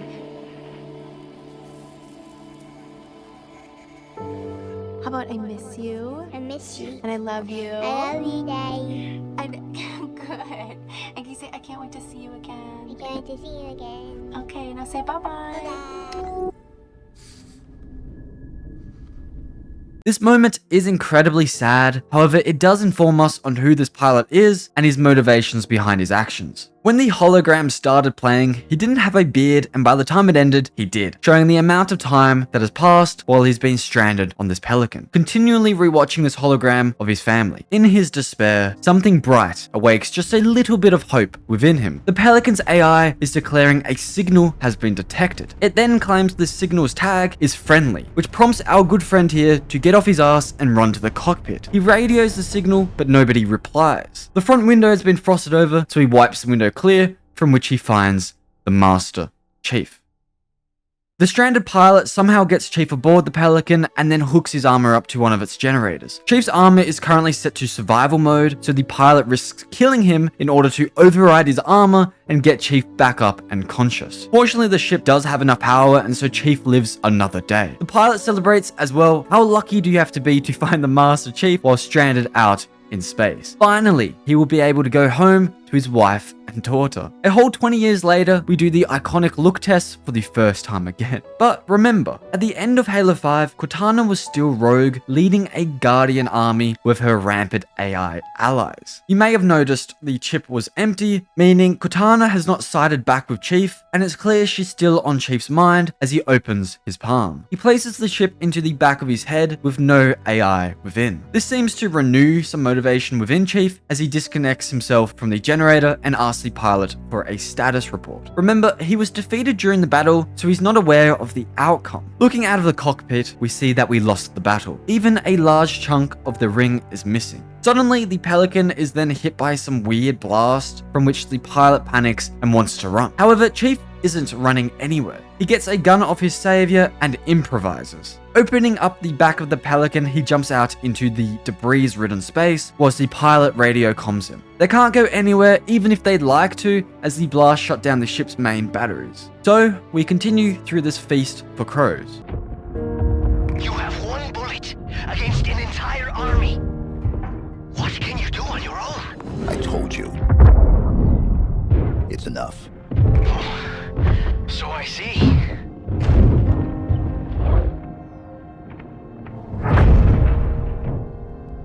No. They're powering up a stasis beam. We can't escape. You work on the batteries. I'll buy us some time.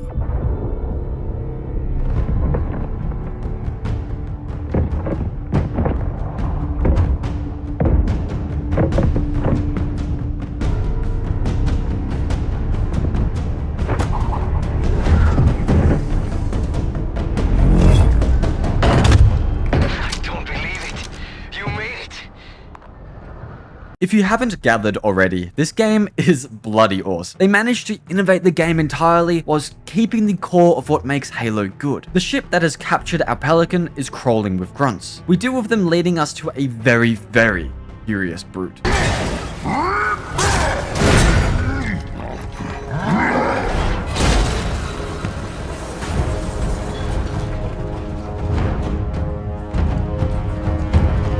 This battle is incredibly hyped up, but quite hilariously in the end, we very casually put a bullet through his head. This is where we're greeted with a hologram of Atriox, the leader of the Banished, a mercenary group that broke away from the Covenant after they realized the Great Journey's falsities and the Covenant's moral corruption. Atriox has essentially taken a similar path of the Arbiter, except he led his own team into battle against humanity instead of with humanity. He is genuinely very epic. After all, he defeated the Master Chief and won the battle against humanity for the ring. The gameplay of this game is some of the most satisfying, balanced, and skillful in the entire series. I genuinely love how this game feels and the unique ways in which you can defeat the enemy. I didn't find Legendary very difficult on this game, but that's mainly because when the game released, I played way too much of it, including a lot of competitive tournaments. I even came second place in an online free-for-all tournament in Australia, from which I was accused numerous times of cheating by the Oceanic community, which was genuinely just sad and pathetic from them them, no offense. I did, however, stop playing when the game stopped being updated and essentially died. I also did fall off quite a bit and struggled in competitive games moving forward. But even with all of this said, of course Legendary is always still legendary. We do learn some humans survived the war and are still fighting the battle on the ring, courageously defending against the banished so they can't do whatever evil thing they're planning. So our plan is to destroy this ship and escape, something we've done a ridiculous amount of times on this journey, but it is a staple of Halo and one of the most exciting and engaging set pieces. Chief notes there's cooling pipes to obviously cool the engine, so his plan is to heat them up by destroying them, thus eventually causing the ship's engine to overheat and overload. We need to get off this thing now, but it's falling apart, causing pathways to be blocked or destroyed. Though fortunately for us, new pathways are formed out of the destruction as well. We must take them back to the Pelican no matter how dangerous they are. The grapple in this game was done to utter perfection. This thing is an absolute blast to play with and also just very helpful and skillful. I would keep in mind I did kind of suck with it at this time. As you'll see later, you can actually upgrade it, making it insanely powerful. We do manage to escape the Dreadnought before its destruction, but in a very unconventional way for Chief. The pilot leaves just a moment before we can reach the Pelican, and as a result, we literally get slammed out into space to admire a beautiful view of the ring. The pilot then comes around, and so we grapple aboard.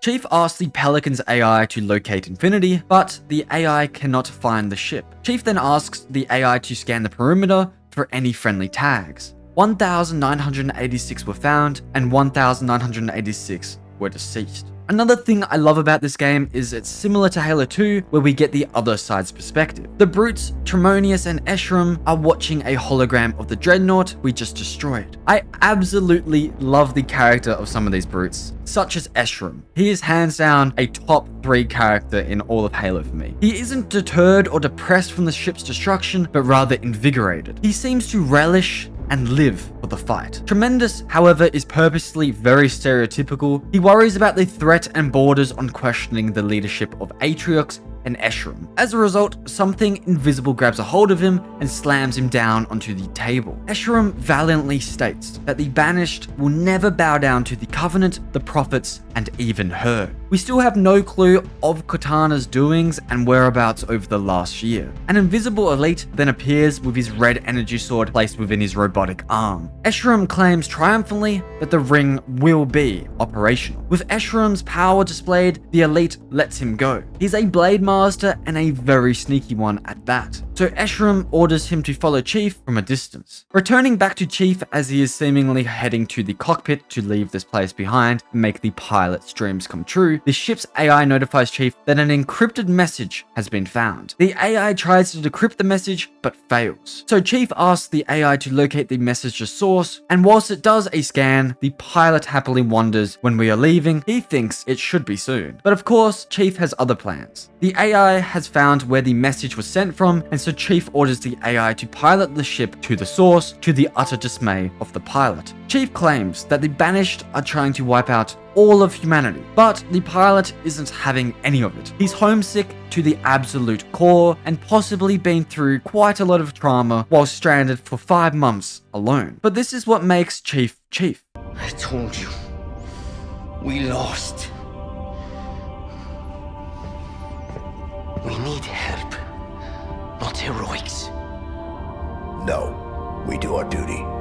Protect humanity, whatever the cost. 343 finally got Chief right. We jump off the Pelican in epic style and kill an elite who seems very lost. The pilot flies away. We have traveled to the heavily damaged part of the ring, and the Banished have tracked us here too. And so we face a stockade of enemies. Again, I can't state enough just how fun the gameplay of Halo Infinite is. This is the perfect example of a game that has kept the core of what's good from the earlier games, but innovated in incredible ways. Also, the graphics in terms of design have been done so much better in this game than in Halo 4 and 5. Infinite finally has the same design as the trilogy, but with incredible graphics. Whilst we try and reach the source of the message, The pilot focuses on staying out of the Banisher's sight. Upon reaching the source, we are blocked by a door. It does, however, open in a very awesome sequence, leading us into the room of the source. These weird structures with blue human outlines rotate around the room, creating a mysterious and epic aura. As we get closer, a burst of blue fragments form the Halo ring, showing its partial destruction. As we get even closer, the fragments burst apart and get sucked into the pedestal, where they form an AI. The AI states it's been 6 months. Where have we been? Meaning Chief and this AI have met before. Chief asks, where is Cortana? From which she states, Cortana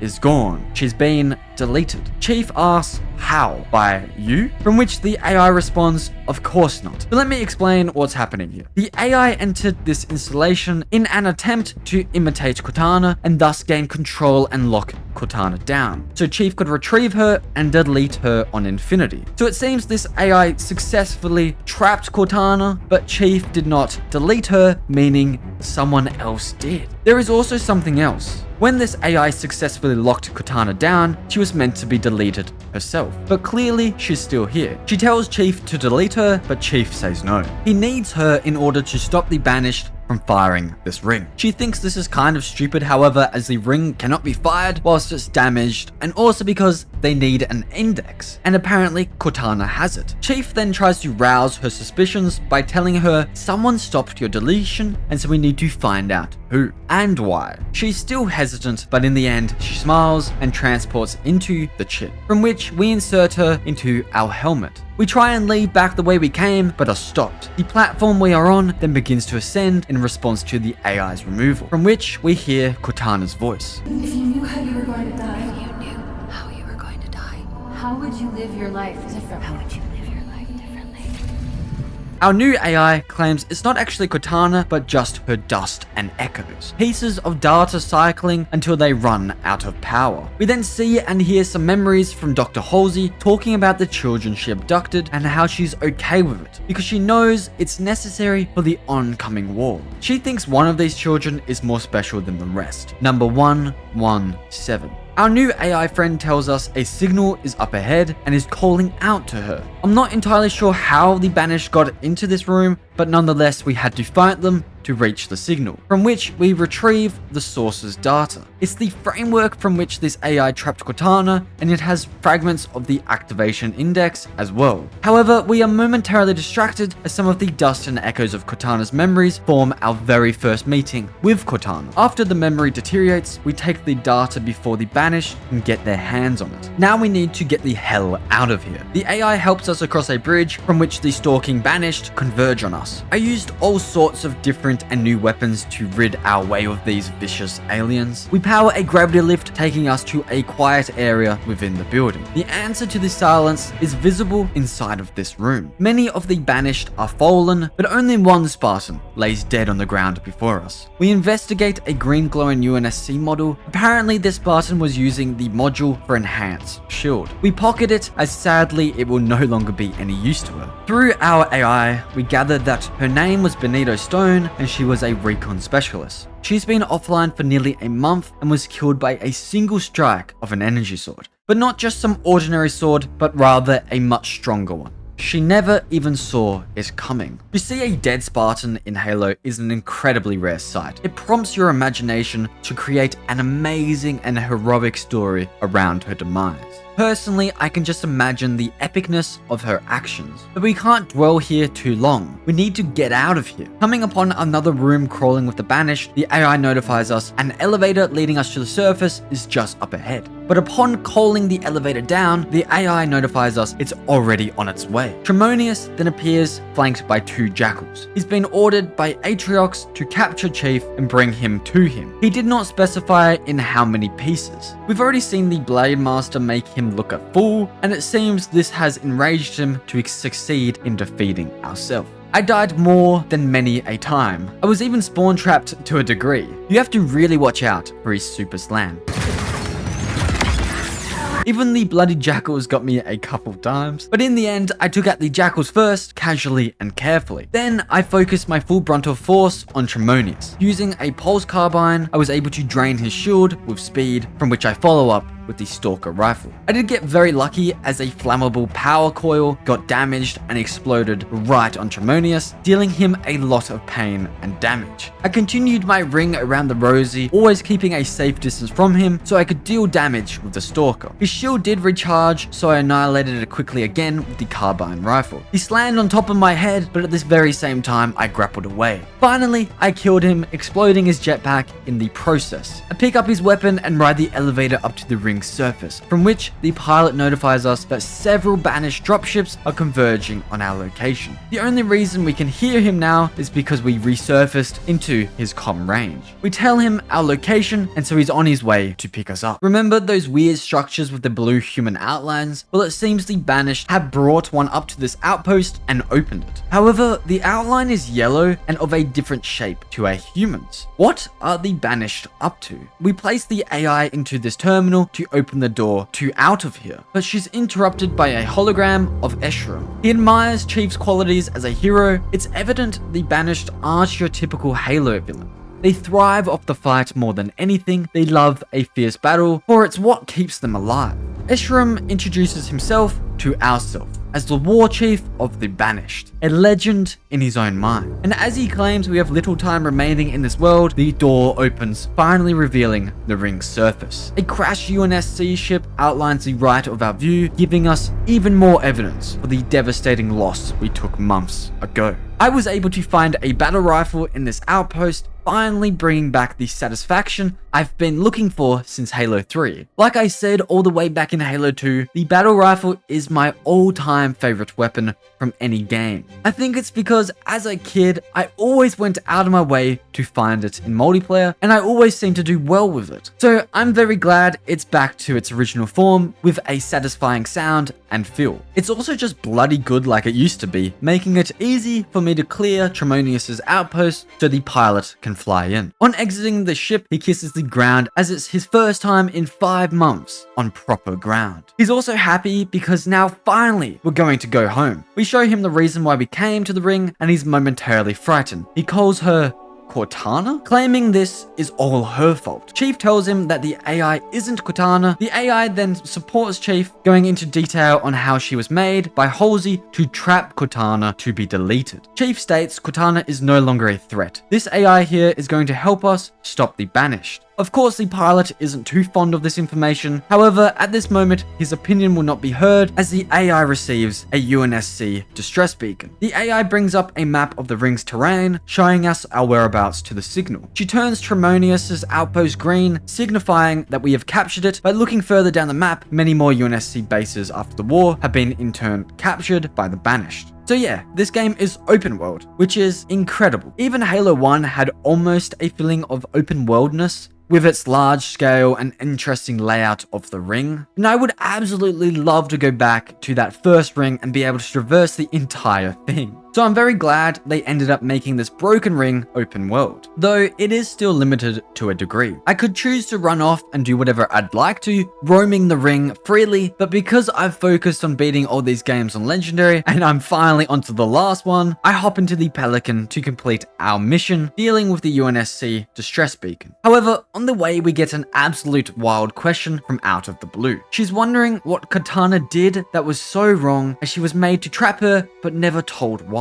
Chief simply replies, she was our target. As we fly into the distress beacon, the pilot freaks out because we're heading straight for a banished structure that's heavily armed and guarded. Chief tells him to put us down, from which he does, with utter dismay. The pilot can't believe we're still going ahead with the plan. Before assaulting the tower where the signal is coming from, we attack another base, gaining control of it, allowing us to hack into the battle net, piecing together what the banished are up to. We see other outposts, bases, high-value targets, and UNSC survival beacons. First, I did wreak havoc upon this outpost, killing every one of the guarding banished and sabotaging all of the working production until the outpost was successfully forced offline. I then admired some nice views of the ring's environment on my way to ambush my first high priority target, Okro Vagadoon, if I pronounce that anywhere close to correct. an elite who's killed thousands of UNSC over his years. With my battle rifle, I pick off at range his surrounding allies, being careful not to get stalker rifled. With the outskirts eliminated, I 1v1 Okra, only to die by his plasma grenade. On my next life, I skewer an energy coil, temporarily stunning Okra, allowing for me to stick his vague outline. I could have killed him now if it wasn't for the pods that fly into his defense. Fortunately, the brutes had shotguns, so I was able to outrange them and continue fire back on Okra. I temporarily lost him,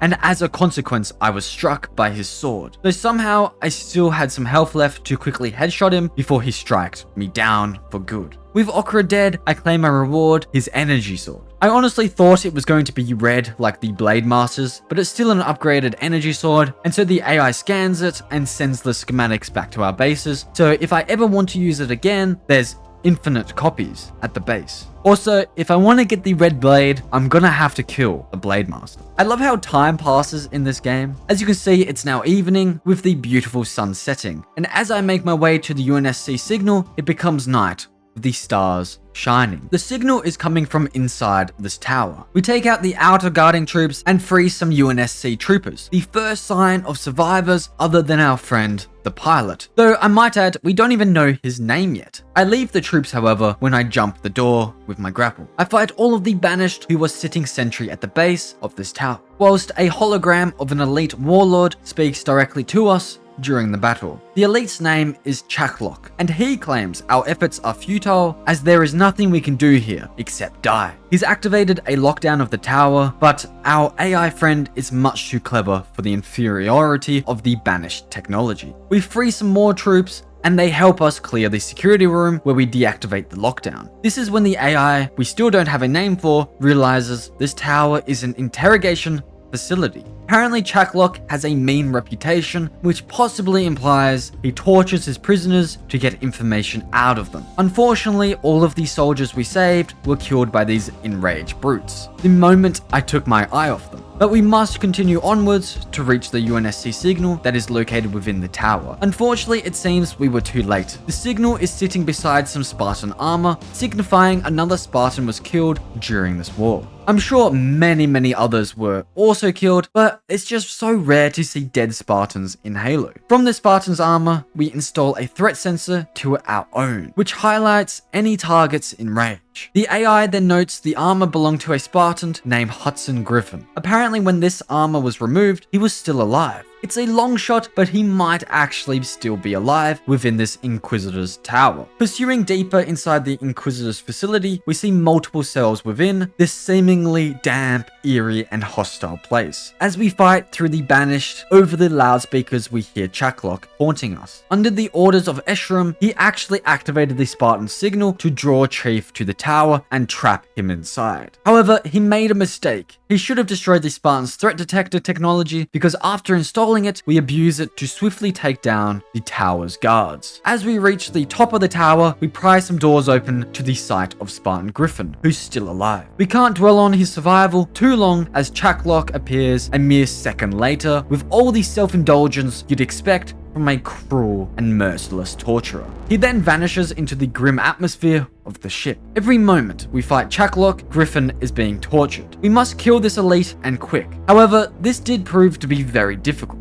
I guess he's not the head of interrogation for no reason at all. He's ruthless, stealthless, and cunning. He carries an energy sword at times, which was ridiculously hard to escape from. Other times he carries a pulse carbine from which he knocks your shield in seconds. The boss fight is quick-paced and very skillful. You cannot stop for a second, making this an exhilarating and highly epic battle. It reminds me a lot of Halo 2, where the boss battles were very difficult but unique. They really focused on developing the character of the boss, and this game is very similar in nature. To defeat Chaklock, I quickly shot one of Griffin's threat sensors, grabbed a shock rifle and a Ravager. I used the combination of the Ravager and the threat sensor to knock his shield down and stop him from running. I threw an electric grenade, another great addition to this game, to finish off his shield, and with his shield down, I absolutely decimated him with the shock rifle, one of my favorite weapons in all of Halo. I would love to use this weapon on Halo 2 or 3 multiplayer. But anyway, we have more important matters than playing Halo 2 and 3 multiplayer right now. We need to deactivate Griffin's restraints before the torture ends his life. The AI does successfully deactivate the restraints, embrace from which the Spartan falls into Chief's arms. The Spartan can't believe Chief is still alive, but that's about the extent at which he can function. Though he does, with great pain, exert some very important words. The Banished have something called the Conservatory. He then sadly dies within our arms. We have a moment of silence in respect for Griffin, and then recollect our thoughts and gather the AI to figure out what the Conservatory is. The AI thinks it might be some kind of Forerunner installation. I then fast traveled back to one of our captured base camps, saved a Marine squad who were under attack, and then freed a second group who had been captured. And to end my open world experiences, before continuing on with the main mission, I killed Briglard, a sadistic and cruel high priority grunt who has a special plasma pistol. But just before I could grab the pistol, this happened.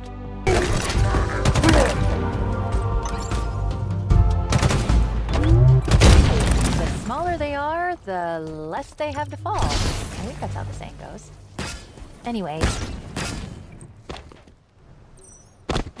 Fortunately, I had reached a checkpoint after clearing the area, so I respawned and grabbed my reward. We are planning to reach the dig site that Spartan Griffin was captured at, but unfortunately the ring's damages separate us from the site. After some time, we did find a bridge, but it was heavily guarded. A dropship absolutely destroyed us, so in my next life, I decided to sit back and snipe the patrolling Banished. However, on crossing the bridge, I was stuck with a grenade by one single grunt. But anyway, I eventually made it across the bridge and captured a base, and from this point on, I'm not going to go over all of my open world experiences, except for some really cool weapons I get from killing high priority targets. But now, I'm just going to focus on the main missions that we're faced with. Just know I did way too many side quests because I was really enjoying venturing across a ring with absolute freedom. But after all of this, I reached the dig site where Spartan Griffin was tragically captured. Our AI wonders what the Banished are doing here, and the pilot answers through his comms exactly what they've been doing since they got here, scavenging, tearing everything apart to fuel the war. We find some Marines surrounded by some dead Banished on the outskirts of the mine, but unfortunately they can't join us on our improvised path down off the cliff. However, the extra support might not matter because the mine is empty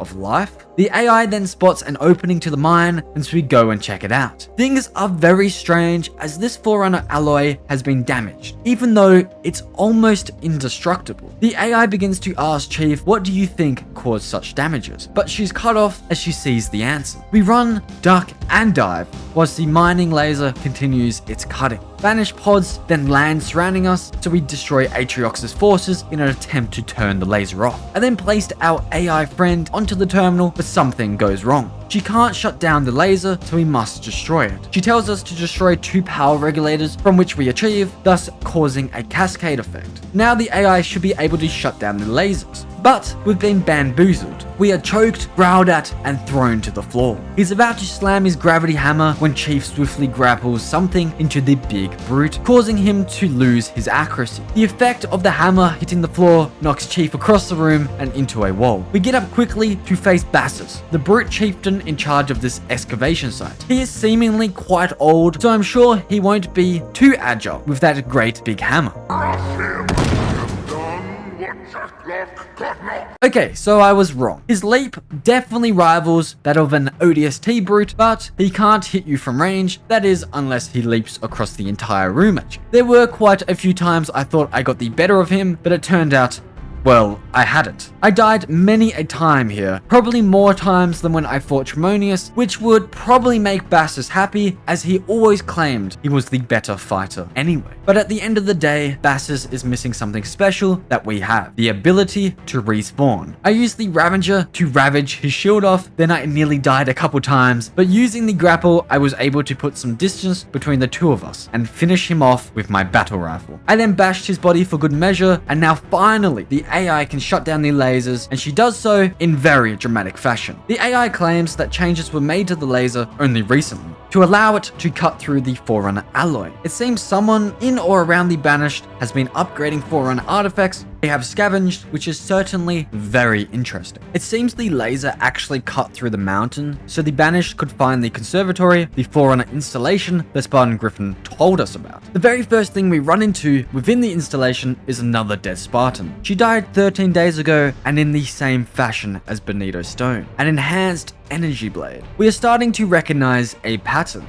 As we moved forward, I thoroughly enjoyed the aspect of the game dealing with design. The conservatory reminds me a lot of some buildings in Halo Combat Evolved, just upgraded and with a more sleek design. Also, the grapple and gravity hammer combo was a blast. Coming into this large room, a muffled banging sound fills our ears. Curious, we open the shutter to find a monitor freaking the hell out. She's screaming for us to help her, as apparently the Harbinger was freed from exile. Of course, in her hurried and frantic speech, we don't gather the importance of what she's really saying. Chief hasn't had the best experiences with Forerunner monitors, and technology for that matter, so he's being very wary. Also, Forerunners, he hasn't had the best experience with Forerunners, which is still something that I can't believe even happened. The monitor reveals her name as Despondent Pyre, claiming she was tasked to see over this ring. Unfortunately, she is cut off short in explaining the horrific situation by falling under a seemingly worse curse. I've never seen these creatures before. She is dragged down, was clearly damaged into an abyss. So you can only guess where we're heading. Deeper down into the mountain, two invisible elites try and catch us off guard, so I use my threat sensor to see them and grapple to keep away from them, eventually killing both of them. We can hear the monitor screams on our descent further and further down into the installation. He's trying to convince the Banished to stop whatever they are doing. Suddenly, however, we hear a new voice, possibly the Harbinger's, as she claims, "We are blameless."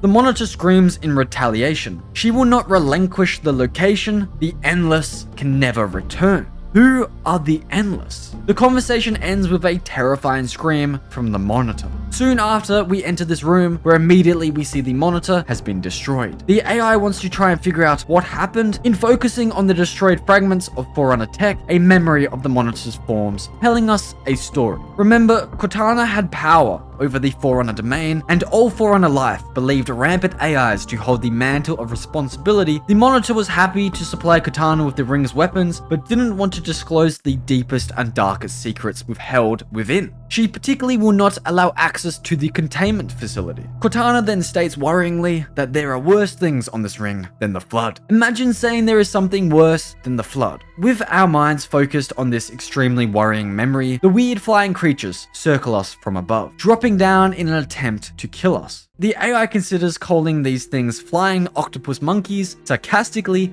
but settles on the name Skimmers. I do enjoy this enemy because they drop a lot of ammo for the shock rifle and because they are simply one shot to the head. After the battle within the arena-shaped room, the AI notes that memory was only from 6 months ago, just before the war started. We then enter another room where clearly an epic battle was fought. We find another dead Spartan, making sense of the many dead Banished. We install his thruster module to our armor. He also died 13 days ago, same as the last Spartan, but this time it wasn't from a red energy sword, but a well-trained pack of brutes, known as the Hand of Atriox. They specialize in killing Spartans. So we've got a score to settle. We continue our pursuit of the conservatory, which has honestly been a lot of fun, as you're continually faced with different types of battles, such as against these brute warlords. Chief thinks for a moment that we might have avenged the Spartan, but no, the AI confirms the Hand of Atriox are still active and a lot tougher. We've come to a dead end where our only way forward is up to the ring's surface, which is weird, as why did the Banished come here just to seemingly kill the monitor? Upon reaching the surface, we get the answer. So it's true, the Banished released the Harbinger, a creature of an advanced race who was imprisoned by the Forerunners. It claims we are not enemies, but we are still cautious. It claims it needed something from the monitor from which it holds up. It's now become obvious that it was the Harbinger who modified the laser to gain access to the conservatory. It slams whatever it took from the monitor, causing a blast of energy, propelling us backwards.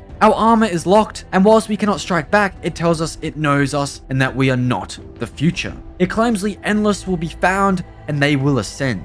Whilst it was talking, the AI unlocks our armor, so we try and escape.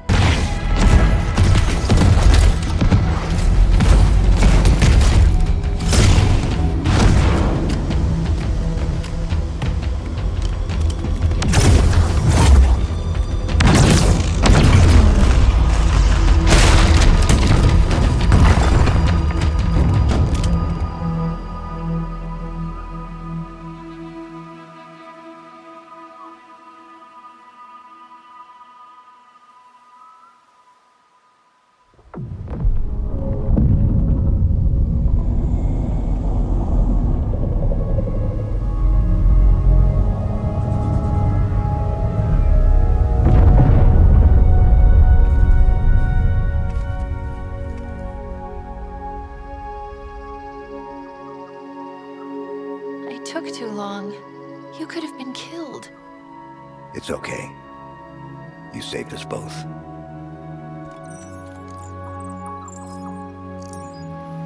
That structure. Yeah.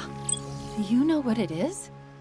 No. One of my favorite things about this game is how well the cutscenes and gameplay flow into one another. It's genuinely brilliantly done. The AI thinks maybe the Endless are inside the spire. We don't really have much else to go off right now, so we assault the structure. This is the first time fighting the hunters in Halo Infinite, and the AI has to ask what they are. She's never seen them before. We then assert her into the system to hack the gravity lift back on, from which we travel up into the spire. The architecture within this lift really was quite mesmerizing, for lack of a better word, and even the AI comments on the incredible architecture of this building. However, it's still unknown what its purpose is, so we place the AI into the system. She claims the system's protocol isn't banished and a lot more sturdier than she expected. This spire was activated by a much older protocol than anything she's ever seen before. She then realized it knows we're here. And at this moment, we are greeted by Adjutant Resolution, the sub-monitor of this installation and loyal servant to the recently deceased despondent Prior. We tell the monitor that his master is dead, and his reaction is worrying. He starts to question our part in the monitor's death,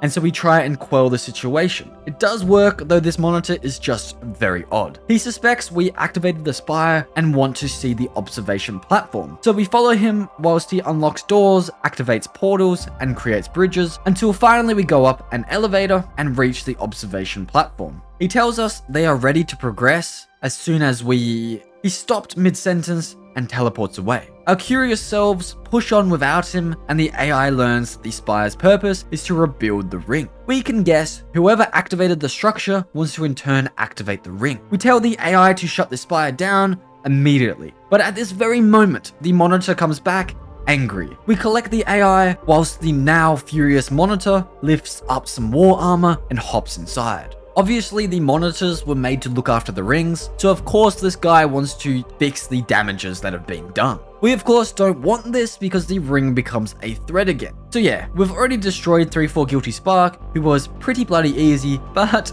he didn't have a full armored suit designed for battle. It took me a little bit to realize how to defeat him, but it soon became obvious once I destroyed one of his arms. Even with the monitor's insanely overpowered attacks, he was probably the easiest boss so far. I simply destroyed one of his arms, shot his center, and repeated 3 more times. At this stage, he does go a little rogue, but he was at very low health, and so I was able to destroy him after another epic battle with a monitor. Now hopefully we can shut down the spire. However, the AI informs us of some very bad news. There are 10 more spires and even more being deployed around the ring at this very moment. The good news is none of them are active because they seem to be waiting for an installation sequence. There is some more bad news though. The AI can't shut down the spire, only take it off the network. She tries to find the source of the resistance, but is interrupted by the Harbinger. It asks who she is, but quickly the AI disconnects at the demand of Chief, who is panic-stricken for her. The structure then begins to shake and seemingly destruct itself. Maybe knocking the spire offline was a bad idea whilst we're still at the top of it. We have to escape, and quick. We tell the pilot to get to our location now. I'm coming, I'm coming!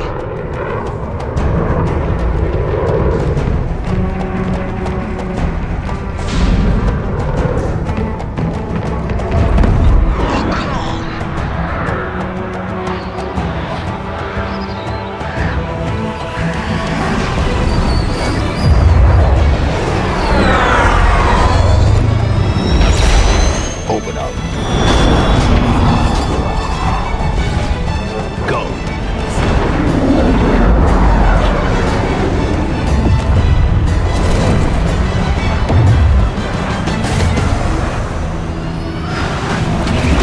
Once safely aboard the Pelican, we ask the AI to show us all spire locations. She notes this specific spire as the command spire, the location from which the attack came from. As we fly, we are struck by some banished weaponry that leads us to lower mobility, which isn't good as we're coming across a banished anti-air gun. It strikes us down, from which another blasts us, so the pilot makes an emergency landing, slamming his head into the wheel. We wake the pilot, and of course, once he realizes where he is, he's furious. Remember, this character just wants to get home to his family. With the Pelican destroyed, his hopes are diminished, but Chief tragically explains to him there won't be a home if they don't stop the banished. We tell him to wait here, which he isn't too happy with. If we're ever going to escape the ring, we will need to rid the anti-aircraft cannons that knocked us down. We place the AI into the first cannon system, but everything goes wrong for a moment. The tower goes into full lockdown, trapping us inside. A hologram of Escharum then appears, taunting us and revealing the battle to come. Without challenge, I grew weary, lost, alone. But here you now stand. This is my last fight. A true test of legends. Our story will outlive us both. Set a fire in your heart, Spartan. Bare your fangs. Fight hard. Die well. Thank you. Chief? After collecting the AI, we shoot the cannon's core, and thus we have destroyed the first anti-aircraft gun. We get some crazy and unique views as we head to the second cannon, from which Escharum appears again. My Spartan killers are coming for you.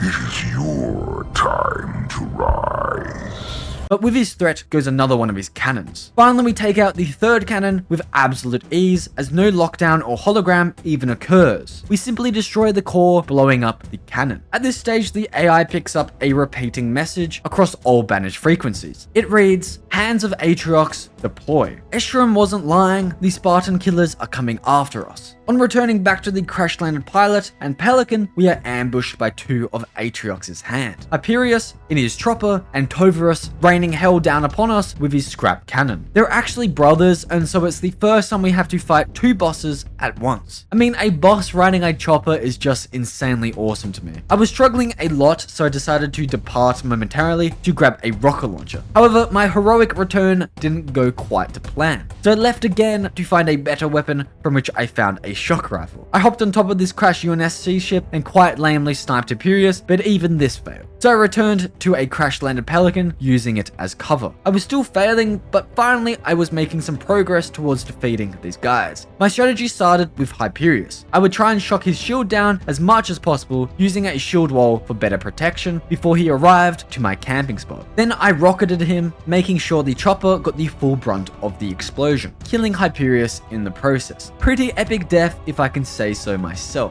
Also, just listen to how satisfying this game sounds.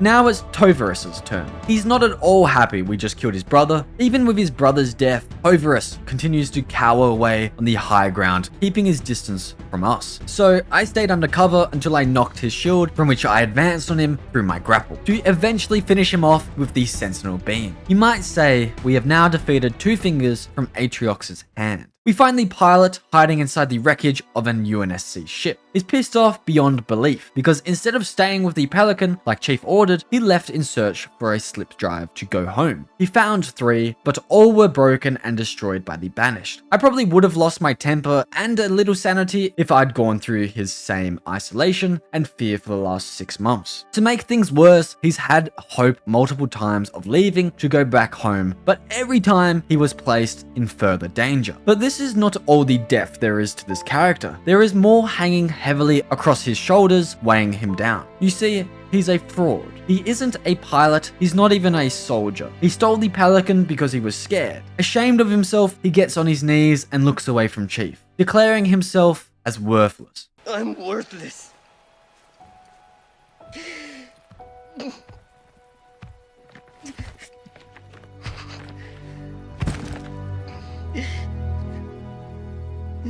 You should leave me here with the rest of the garbage.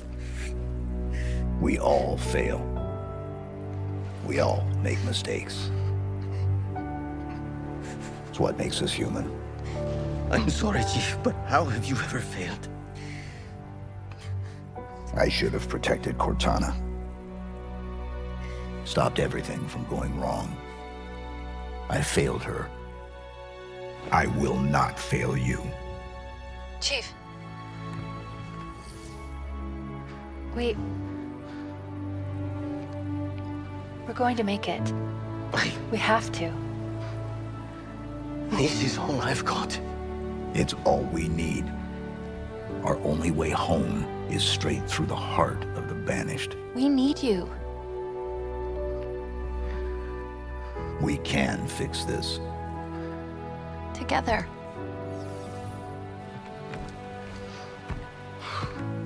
Of course we can. Together.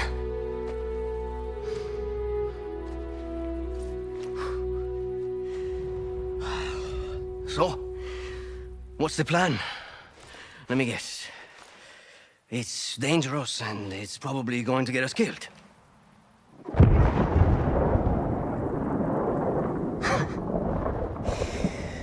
I have my answer.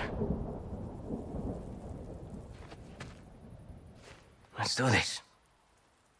Now, that was enough to make a grown man cry. These characters are fictional, but the messages are very real. We then see the other side's reaction to their defeat. The Harbinger knows something is helping Chief. It thinks it's highly vulnerable, but also highly intelligent and should be targeted. The Harbinger also tells Escharum focus his defenses around the command spire as the reformation of the ring is controlled from it. The Harbinger then disappears, which kind of triggers Escharum, resulting in a wheezing cough. The Blade Master comes over in response, telling him the scent goes stronger. Save your strength. Escharum also mentioned earlier that the fight against Chief will be his last, so I think it's pretty obvious that this indicates he's not very well. But with this all said, he's still an absolute psychopath. Bring me the Master Chief. Alive.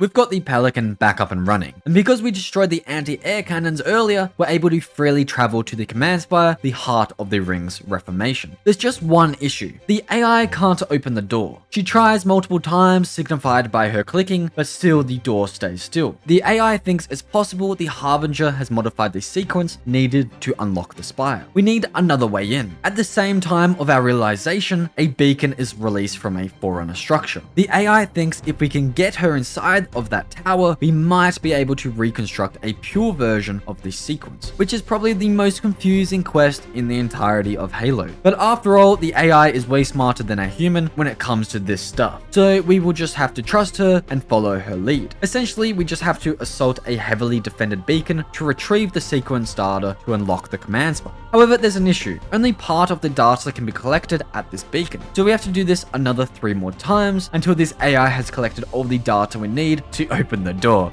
I know this is quite convoluted. During this phase, the game really urges you to explore the ring, and I did. I killed Myriad, the Hunter Bonder brothers, to steal their modified Cinder Shot, which was very, very good, and I also killed Skimmer Alpha in exchange for a modified Shock Rifle. Both these weapons I thoroughly enjoyed. It was at this point I had collected quite a lot of modified guns to help destroy the command spire. But first, we need the last 2 parts of the sequence. The AI works on capturing it, but is pushed back. Something has scanned her, making Chief incredibly worried. But the AI assures him it's probably nothing. On the way to the 4th and final beacon, I kill a Wraith pilot who's responsible with killing near 700 soldiers. He was a massive hassle to eliminate, but the reward was worth it. A modified heatwave. At this stage, this was all of my modified weapons. But I wasn't quite done. I decided to face Unforgotten, I just completely butchered that name, with his bloody gravity hammer. Though I think his gravity hammer is what gives his special reputation, because he wasn't even close to as difficult as Bassus. At this stage, all I really needed or wanted was the Blade Master's red energy sword. But anyway, back onto retrieving the last part of the sequence. Immediately, the AI realizes this is a trap. The Harbinger is trying to use the AI to actually start the spires. We tell her to stop, but she states the Harbinger will find a way to activate the spires anyway, which prompts Chief to tell her to continue. She's a little worried, but it continues as we have her back. We're ready to pull her out of the system at a moment's notice. However, nothing does go wrong. She states maybe she was just paranoid. Before, when we came to the command spire, there was barely anyone guarding. But remember, Eshram ordered a large defensive deployment around the spire. And well, that deployment has arrived. At this stage, I was very happy I collected the modified weapons, as it made this battle more enjoyable and easier. Fortunately, all of our hard work paid off in the end. The sequence code we gathered from the 4 beacons unlocks the door. For the moment, we're heading downwards under the command spire towards a facility called Nexus. On our way, we run into some Sentinels, an absolute classic Halo enemy. The bridge is missing, and without even asking the AI to light it up, it forms. Someone is letting us across into the Nexus. In this room, we see all the connected spires and a hologram of the ring itself. But what's strange is Cortana's dust and echoes are causing memories to form down here. We see the ending of Halo 4 again, the moment Cortana sacrificed herself for Chief. It's giving our AI friend more information on the events that transpired before her existence, which may or may not be a good thing. We place her into the Nexus, but even she's not sure about this. The Harbinger will know she's here. We tell her not to worry as we've got her back if anything goes wrong. And well, things do go spectacularly wrong. The AI has been trapped by the Harbinger and a war is going on between them, pulling and tugging to get what each wants. She asks for our help, but instead we try and delete her. It seems the experiences of Cortana have made Chief rightfully scared of the threat dealing with a captured or evil AI. The AI is also quite rightfully pissed off at Chief because he promised he'd look after her. Just before she vanishes, she states rather sadly, "I thought we were a team." Chief looks at the vanished fragments of the AI, wondering where she is, because at the end of the deletion sequence, she overrided it to keep herself alive. She then appears back on the pedestal and she's not at all happy. She trusted us and in turn we lied to her and tried to essentially kill her. Chief, however, stands his ground, stating by overriding her deletion, she put everyone at risk. In fact, the Harbinger did use Cortana to activate the spires just now. Now the ring's reformation is underway. However, things weren't totally a loss during the fight. The AI managed to steal the monitor's encephalon, the thing the Harbinger claimed was so important. Chief is still annoyed, however, as this means she broke more protocol. Seriously, this AI is very mischievous. Both sides are very understandable, but there's no doubting we've made possibly the most innocent and kind character in all of Halo despise us more than the Covenant ever did. There's your grav lift. Let's get this over with. It's been a long journey to the command spire, but with this gravity lift, we've finally made it. Within the spire, the AI almost reluctantly accesses the system. It's clear she wants to get this over and done with. Oh. What is it? I wasn't talking to you. She does, however, note all the efforts of the reformation are being focused on the silent auditorium, a place they know nothing about. Our only way upwards is to grapple. However, at this point, I wasn't too sure where to go. What I saw, something bad happened.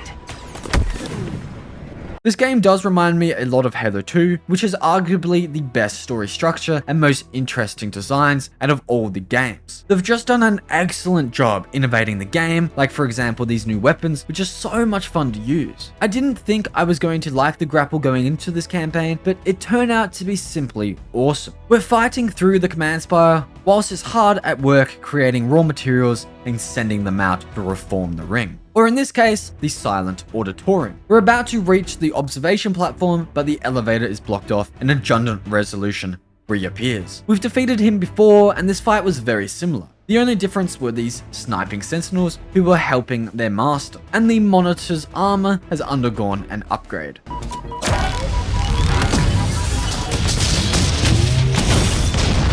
Now that our path is no longer blocked, we take the elevator upwards to the observation platform. Unlike the last Spire's observation platform, this one was heavily defended. I did, however, absolutely demolish these guards from which the windows were lowered and a phantom appeared. This was pretty cool. Fighting a phantom one-on-one without a Spartan laser or overpowered turret was pretty interesting. I must note, I really like the design of the banished phantoms. Just before it's completely destroyed, it flies away. Another flies in and another. However, we were able to take them out with relative ease, thanks to a rocket launcher and skewer, which was immensely satisfying. We get a pretty view of the broken ring and then enter the AI cautiously into the system. Their relationship is in utter shambles.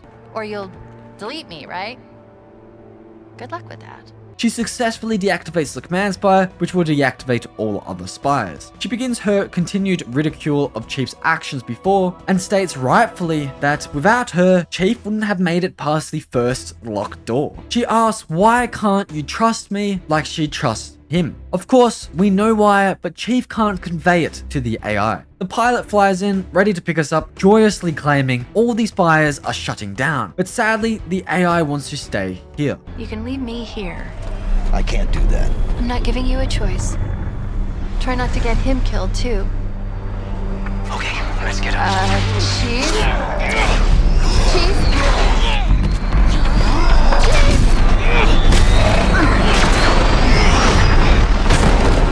A Spartan killer. He doesn't stand a chance. Dragon, Already doing it. open a gate. Find somewhere close. It's not that simple. Why? Okay, it's kind of simple, but risky. We save him or die trying. There's a pretty high chance that could happen. It's hard to lock down the coordinates. Do it.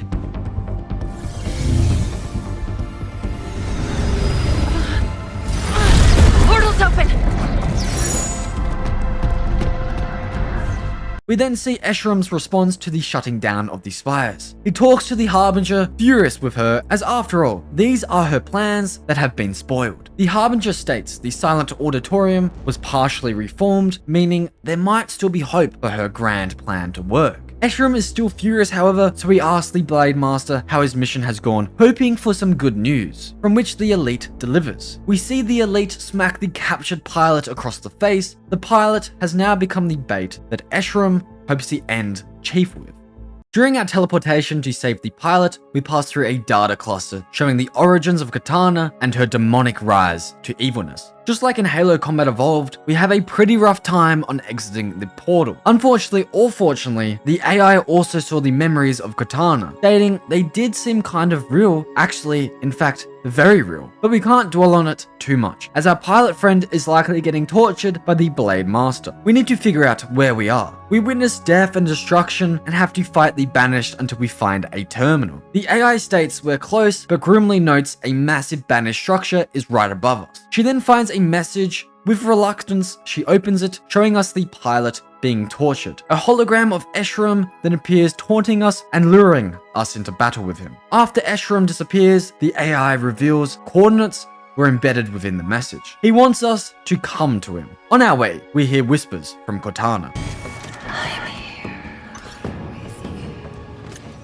At this window, we can finally see our surroundings. The AI recognizes the heavily defended structure from the signal. It's the silent auditorium. We still don't know its purpose and why the Banished have focused all their energy on reforming it. But we can guess whatever they're planning is not good. In moving forward, we place the AI into another terminal to activate a gravity lift, but we're interrupted by Cortana's memories. She's talking to the AI in control of this station. It's actually a Spartan training facility. 76 Spartans are within, and they will be tasked with standing against Cortana. So she orders the AI to sacrifice himself to blow up the station, killing all 76 Spartans. My reaction was the same as the AI's.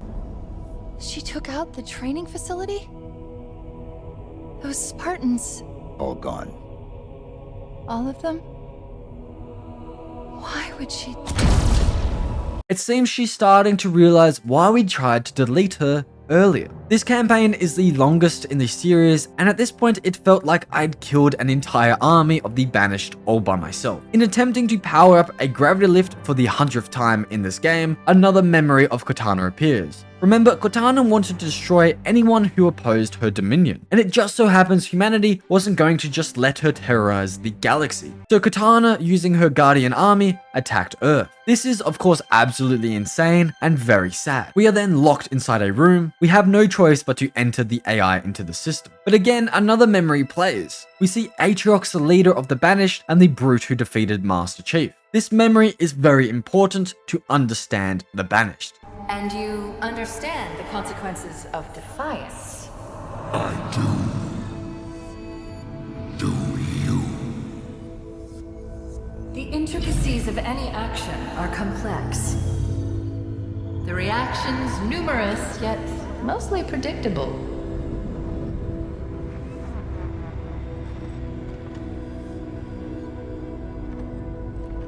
Look upon Doisek one last time, and remember, you chose this path.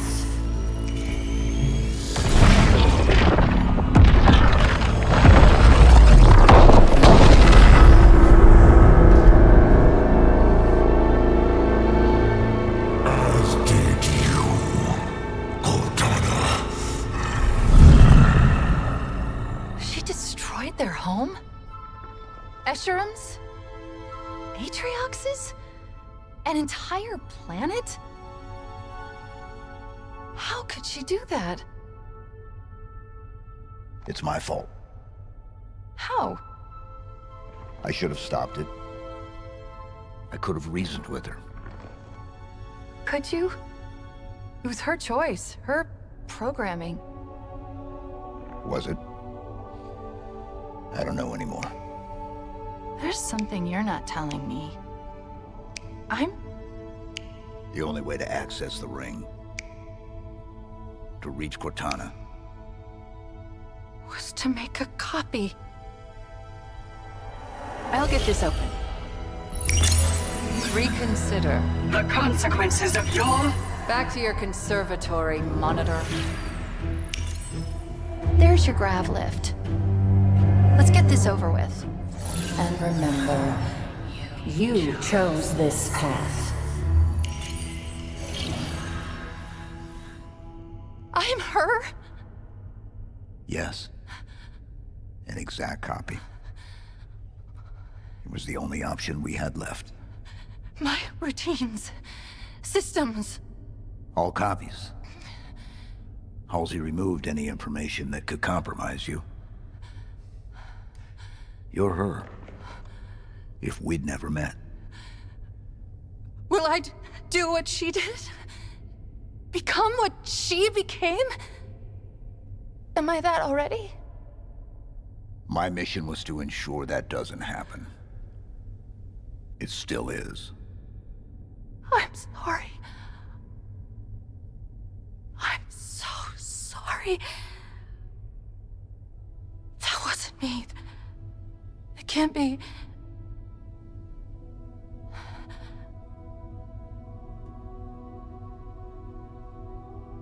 I shouldn't be here. Your mission was to destroy me.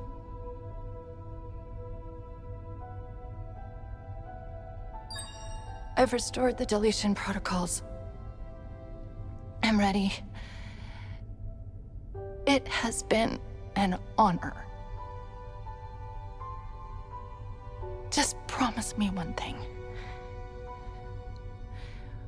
Whatever happens, save him. He needs you. You're all he has.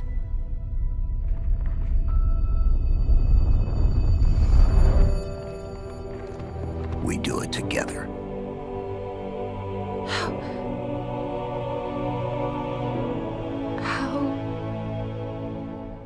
can you trust me? I don't. But I want to.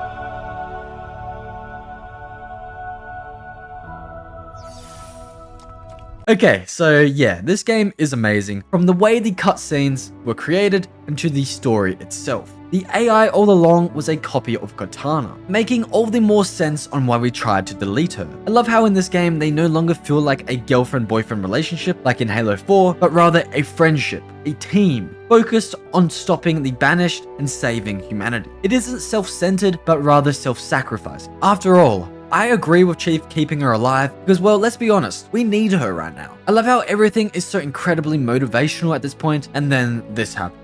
Okay, let's go save him.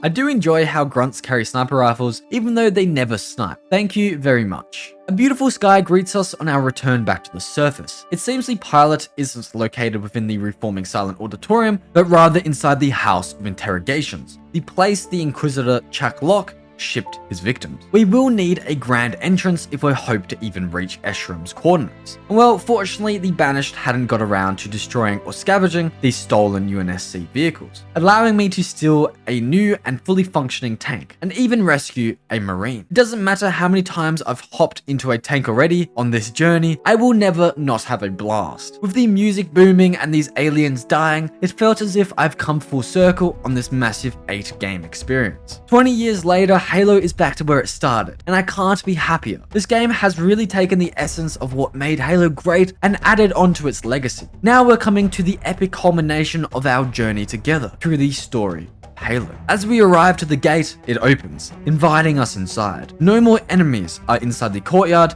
and the bridge extends with ease. This is precisely why I love the Banished so much. The Prophets were cowards. They manipulated the elites and brutes, whilst the Hidaway withered and greedy. Escherum, on the other hand, is inviting Chief to battle. Fighting invigorates him, fuels him, defines him. We fight endless waves of the Banished, while Escherum taunts us over the building's loudspeaker. Invigorated, he motivates himself, mentioning the traumatic actions of Katana, who destroyed his planet, his home. Escherum claims she could never destroy the fire burning in the heart of the Banished. In fact, it made it burn brighter, making them stronger. Escherum knows that we won't die to his Banished troops. This is just a sort of test. He's observing our choice, reactions, and fears. Each misstep we take is the ammunition he needs to dismantle our spirit. He claims we were never a match for Atriox, and even now we know deep down, inside of us, we still aren't worthy. His taunting ends after he tells us Infinity, mankind's greatest achievement, took just 4 minutes to be neutralized. Although his taunting has ended, the brute torments us further. I miss you. And I love you. I love you, Daddy.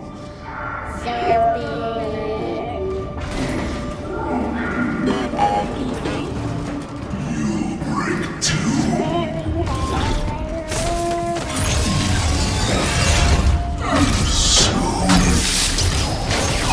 Meet your end.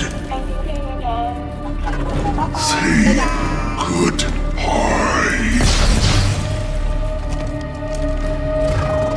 So yeah, we have to fight probably the coolest character in all of Halo Infinite. His name is Jaeger or Jiga, I'm not entirely sure, and he's a Blade Master. And well, we've already seen what he's capable of. He lost his arm in battle with some Spartans, and thus his anger for them was so great, it outweighed his own care for his position in the Covenant. Eventually, this led him to the Banished, which was a perfect fit, as they too are fueled by battle and vengeance. This boss fight consisted of using threat sensors and my grapple repeatedly. The electric grapple was also incredibly helpful. Sometimes I even grappled his speeding body, which stunned him, allowing me to do some damage and then escape. Another way I was able to get the better of him was to throw a power coil at him. All in all though, for the most part, I just used my battle rifle to drain his powerful shield. But once his shield was gone, his physical protection was very slim. With his health halfway down, one shot of the Hydra did the trick. I've now defeated Jaeger, the Blade Master, in battle, and thus I take his sword. How bloody awesome is this thing? Katana copies the schematic and sends it to base so I can grab it whenever I like. Katana also notes the pilot is directly above us, so we take an elevator upwards, finding him compromised and tortured. He tells us we shouldn't have come. We then hear Escherum's dark and powerful voice beam into the room. This time,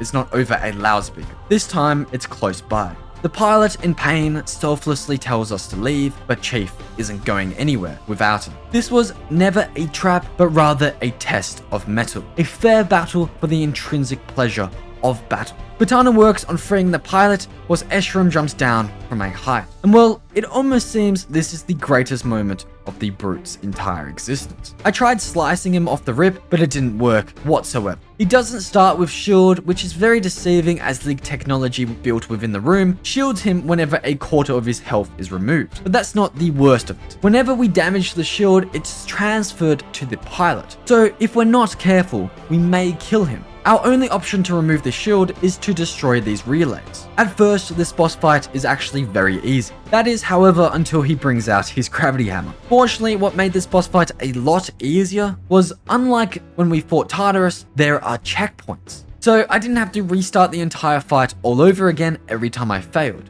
which made Tartarus a more formidable enemy than Escharum in the end. I really wanted to kill Escharum with the Blade Master sword, which led to some brutal fails. In the end, however, I did pull it off, and now we can reap the benefits. My bounty is Escherum's gravity hammer and the freedom of our dear friend, the pilot who saved us from our own demise earlier. It's only right that we return the favor. Escharum then suddenly gets back up, but it's clear he's no threat. I do have some sympathy for this utter psychopath. After all, his home was destroyed. Although most of his qualities are seeped in brutality, some of his being is actually quite admirable. His passion is second to none, and he's far more honorable than the prophets and Tartarus ever were. Hence why the Banished left the Covenant. I think this moment here perfectly sums up the character of Escharum. My death will inspire 1,000 others. Tell them I died well. I don't understand. You showed him respect. He was a monster. Yes. But at the end, he was just a soldier. Hoping he'd done the right thing. Questioning his choices. So is it over? With Escharum dead and Atriox seemingly not on the ring, our main threat is the Harbinger, who's trying to unleash something evil from the reformed Silent Auditorium. But on the way, the copy of Cortana has a revelation. She's been here before. This is where Cortana died. This is our final battle, our final mission in this long journey that started all the way back on Reach with Noble 6. It's been a very long time since I mentioned a mission was difficult, and at this stage I believe I said Gravemind, Truth and Reconciliation, and Assault on the Control Room were the 3 hardest missions in the entirety of Halo. Well, this mission was incredibly hard as well, and I couldn't be happier as it brings this journey to an epic conclusion. Although the Red Sword and Gravity Hammer are awesome looking and very strong, the combo just wasn't right for our initial assault on this structure. Basically, an entire Banished army stands in our way to the Harbinger. However, because of the skillful nature of this game and relative high skill ceiling, at this point I felt pretty good at the game, and so I had a blast smashing through the army. During the downtimes of this battle, glimpses of Cortana's dust and echoes riddles us. She even whispers, Please come find me. I've been waiting for you to show up. What's the plan? Take me back to the Infinity for deletion? Halsey's gonna love that. Do you want to see it gone? Atriox, how did you... It's time to discuss the terms of your surrender.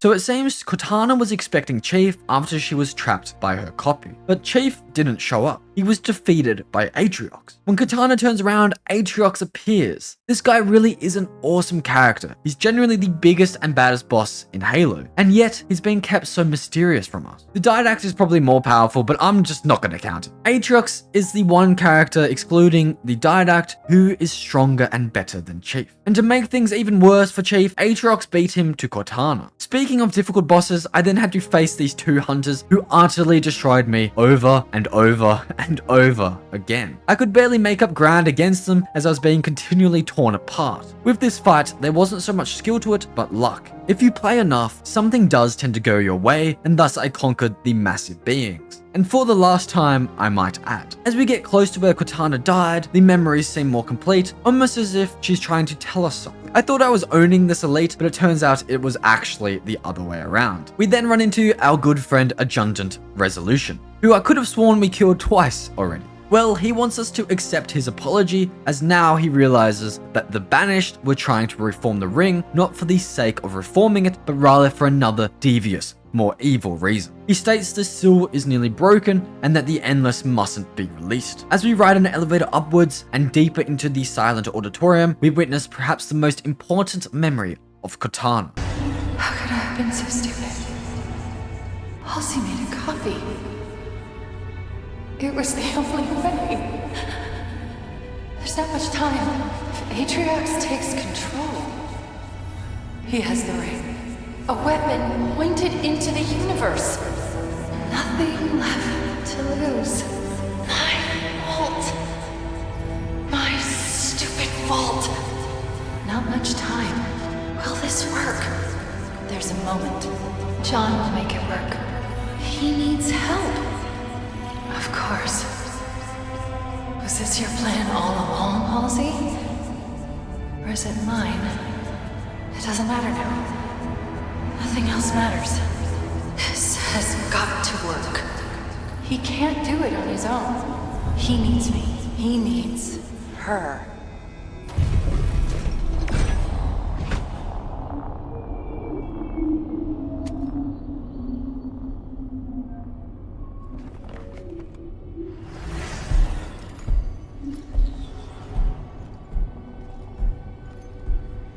It is time for you to make your choice. I have. Thank you, Atriox. You helped me. You really did. Would you humor me? If you knew how you were going to die, how would you live your life differently? I would change nothing. Perfect. Thank you. What are you doing? Making things right.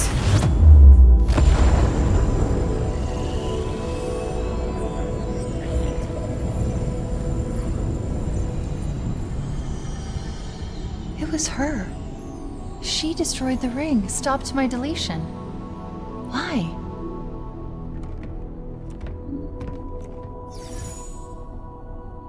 I absolutely love this. We finally have a redemption for Cortana after Halo 5 made her utterly wicked. This version of Cortana in Halo Infinite is a softer version. She realizes her wrongdoings, her mistakes, and in turn formulates a plan that includes deleting herself, a selfless act of heroics. Though still Halo 5 Cortana was so bad that it can never truly redeem her character, which is very sad, however. She still had a choice here, and she chose the deletion of her own life for the victory of humanity. She destroyed the ring and stopped her copy's deletion in order for Chief to succeed. I suppose Cortana's copy is her redemption. We finally made it to where Cortana sacrifices. We learn this is where the advanced race called the Endless were convicted and imprisoned by the Forerunners. Of course, the Harbinger is part of that race. She was freed by the Banished in order to free the rest of the advanced race from the silent auditorium. Of course, it had to first be rebuilt using spires. And it looks like we've just come in time to stop the Harbinger from opening this seal and releasing a race that will be dominant over humanity. Also, I might just add, I'm glad there's no Prometheans in this game. Now, to get a good perspective on how difficult an Endless is to kill, all you have to do is watch me die endlessly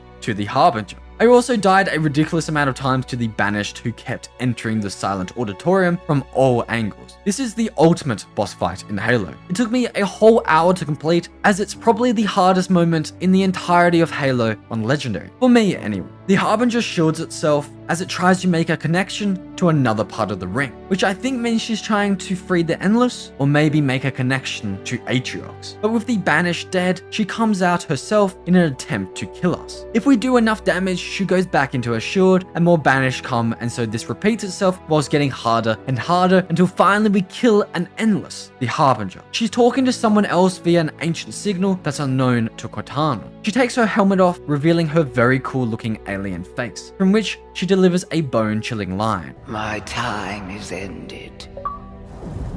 Yours too. They will make sure the Endless will return.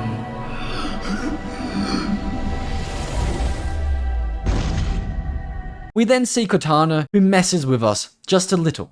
It's just another echo. She's right, John. Just another echo.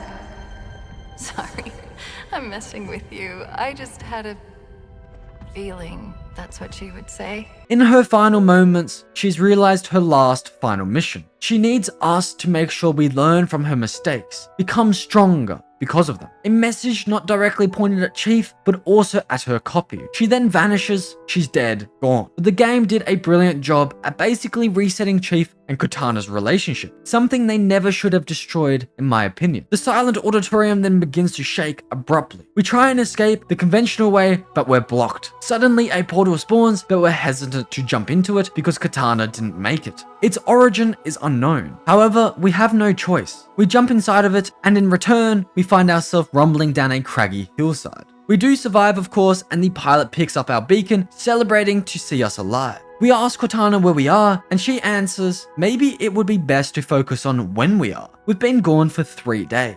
It really does seem that this ring is different from the others. It still seems like there's something hidden on this ring that the Forerunners never wanted us to find. But in our deep thought, we are distracted who's come to pick us up. We sprint aboard and he hugs us. This guy has had a very lonely existence for quite a while now. I'm not entirely a fan of this moment, however. We tell the pilot we need to finish the fight, and he is giddy with excitement as the Banished still control the rest of the ring. Also remember, Atriox, the biggest baddest boss of them all, is still alive. The thing I don't like, however, is I thought the pilot would want to go home now, see his family. I mean, they presumably think he's dead, which is quite sad. But I do love his reborn optimism. After all this time, we haven't known his name and have referred to him as the pilot. So Cortana asks for his actual name, from which he joyously proclaims himself Fernando Esparza.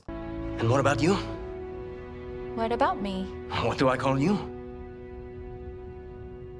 Any ideas? Well, do you think it would be okay? You're sure? You get to choose your name. Then I think I might have the perfect one. All right, here we go.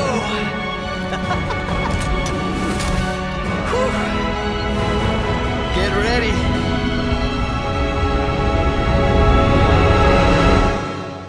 So that's the end of our journey. But wait, is it? We get this final post-credit cutscene that is genuinely insane. I was incredibly confused at first because the legendary cutscene shows this took place 100,000 years ago. But it's not referring to the footage, but rather the voices talking over it. I will inform the Criterion to proceed. They believe we are here to help. The voices of a Forerunner and this ring's monitor, who we met earlier, but was sadly killed, go back and forth about the imprisonment of the Endless. The ring couldn't kill them, so instead this ring has imprisoned them. We still don't exactly know why, however, but the footage shows something entirely different to the voices. It actually shows Atriox releasing the Endless from their 100,000 year imprisonment. So yeah, that's how I beat every Halo game on Legendary. I made this video for my brother. I'm not bothered if others do not like it, but if you did make it this far and enjoyed it, that's genuinely amazing. I will always be able to look back on this video and be taken back to the memories of playing these games with my brother.